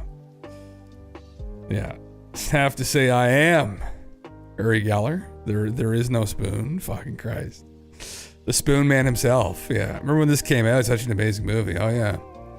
Yeah, the whole series, we watched this, we went to the second one, and then I just didn't really go further than that for some reason, I don't know. But I've seen all three of them before in the past, but yeah. Yeah, it very, very, very powerful, yeah. Very, very powerful, yeah. To know thyself, yeah. Anyway, it's Socrates that said it in conversation, I think, of Plato, but it was Plato's dialogues, ultimately, yeah. But yeah, very powerful, extremely powerful. It's how do you get to know yourself? You put yourself through experiences, relationships, men and women, whatever, friends, partners. That's how you get to know yourself. Reveals deeper parts about yourself you didn't know they were there, right? You subject yourself to fucking trauma. That's it, you know? Yeah, go through the fire. Yeah. Memento Mori. More of a documentary at this point, yeah. Uri Geller, do you remember James Heydrich? I do not, yeah. I definitely know Uri, you see another psychic dude death? Yeah. Spoon Man. By doing psychedelics, we covered this like 2 hours back. To know thyself. Oh, okay, trip the fuck out. You could do that too, maybe, yeah. Get to know your ego. And the death of it. Yeah, where's the Spoon Man's car? Well, he's got the spoon throne. Interesting, yeah. The spoon stuff was obviously just fucking like nonsense, but Uri did work as a remote viewer for the government for a while. You got the spoon car too, the spoon Cadillac. Clears a bit of it. Yeah, anyway, yeah. The spoon throne, man. Oh my God, I don't know how the fuck I don't know how he manages to still be around, but anyway. The fuck? An illustrative image of activist Greta Thunberg and Israeli psychic Uri Geller set to, what the fuck? Come harm Israel. Greta Thunberg, if you come to harm Israel, we'll stop you. Uri Geller to post. The fuck? Uri's protecting Israel against, oh my fuck. He's using his psychic abilities here. He's going to bend the fucking flotilla. He's going to bend the fucking flotilla in half. Shit. God damn it. It's funny on Carson. Okay. Got you still on stream, bro. Bonger for Jim incoming. Thank you, brother. Appreciate that. Yeah, appreciate it very much. Yeah. Fucking Christ. Spoon Man. Yeah, it's a fucking Soundgarden song. Yeah. I got the attention of the higher ups. Yeah. He was moved to move the needle in the lab below Siri. It was a remote viewer that moved the needle in the lab below SRI. Yes, he was. Aaron. Yeah. Yeah, he had some interesting shit going on at SRI. They thought he was very interesting. I don't know what the fuck. I don't know when he went off in this literal spoon bender, and I don't know what the fuck happened yet. What's more interesting was Edrisha Puharak, who was closely involved with Uri. Interesting. Jeffrey Mishlev talked about him semi-recently. Oh, he did. Yeah. Goddamn. Yeah, Greta showed up in a sailboat and was denied entry. Yeah, she was. It was Uri that prevented her using spoon power. Now, the more we know. Yeah, thumbnail will be funnier with Magneto helmet. Brother, he's a real life Magneto. That's what he is. He's got ants on his face there. He's a strange dude, man. I don't know. He gives me weird energy. But anyway, like those aren't on straight. Anyway, anywho, fuck. Anyway, hard to believe anything he does after going world famous for magic spoon bending. Oh fuck, brother, I know. I just don't understand. Like Russell Targ, there you go. The new Thinking Aloud dialogues, 90 years of ESP, remote viewing, and timeless awareness. Interesting. I find the remote viewing stuff is the original remote viewing stuff to me is extremely interesting with Russell and Hal put off. Russell Targ, Hal put off. And Ingo Swan. I like that stuff. Is it woo? Yeah, kind of woo, but like I find it to be interesting. I find their conversations they have over the years fascinating, and the idea of it's fascinating. Yeah, Uri just takes her a little bit too. ESPers are weird people, Will. Yeah, they definitely, they're a different breed. You know, it's one of those things, it's like, I don't think Uri's ever like proved that he's able to literally bend the spoon. Like, it's one of those fucking memes, yeah. Yeah, Hal's interesting, man. Hal and Russell Targ too, extremely interesting guy, who was Hal's partner. Yeah. I think there's a good documentary. The Third Eye Spies did kind of a good overview of the entirety of the program, but I had read about it over the years ad nauseum anyway, but it was still a good kind of, they were in the documentary too, I think. Crazy shit, you know, it's crazy shit. And it's still ongoing within the government. They're still employing these people. I mean, the Stargate program wasn't the end of it. They still employ them, but yeah, extremely interesting stuff. But anyway, well, listen guys, I'll probably just end it there tonight. So thank you for coming around. Thank you for hanging out again. Some good memes, I guess. Some Y-Files react, I guess, in the end. Fucking Christ. But anyway, there's a bunch of shit I didn't get to. I'm going to go over tomorrow night. We'll do the whole giant meme tomorrow night. I'm going to go through that. There's some cool videos here that Kay very graciously pulled up that were very interesting. So, yeah. So anyway, we know what it is. I'm going to mute that fucking song and Atlantean Secrets memes. Anyway, buddies, sleep tight. Take care. We'll see you later. Evening and everything is fine. I'm not expecting visitors, so I can stream all night. I'll take my stream deck out from where I'm playing Fortnite. We'll play until the morning.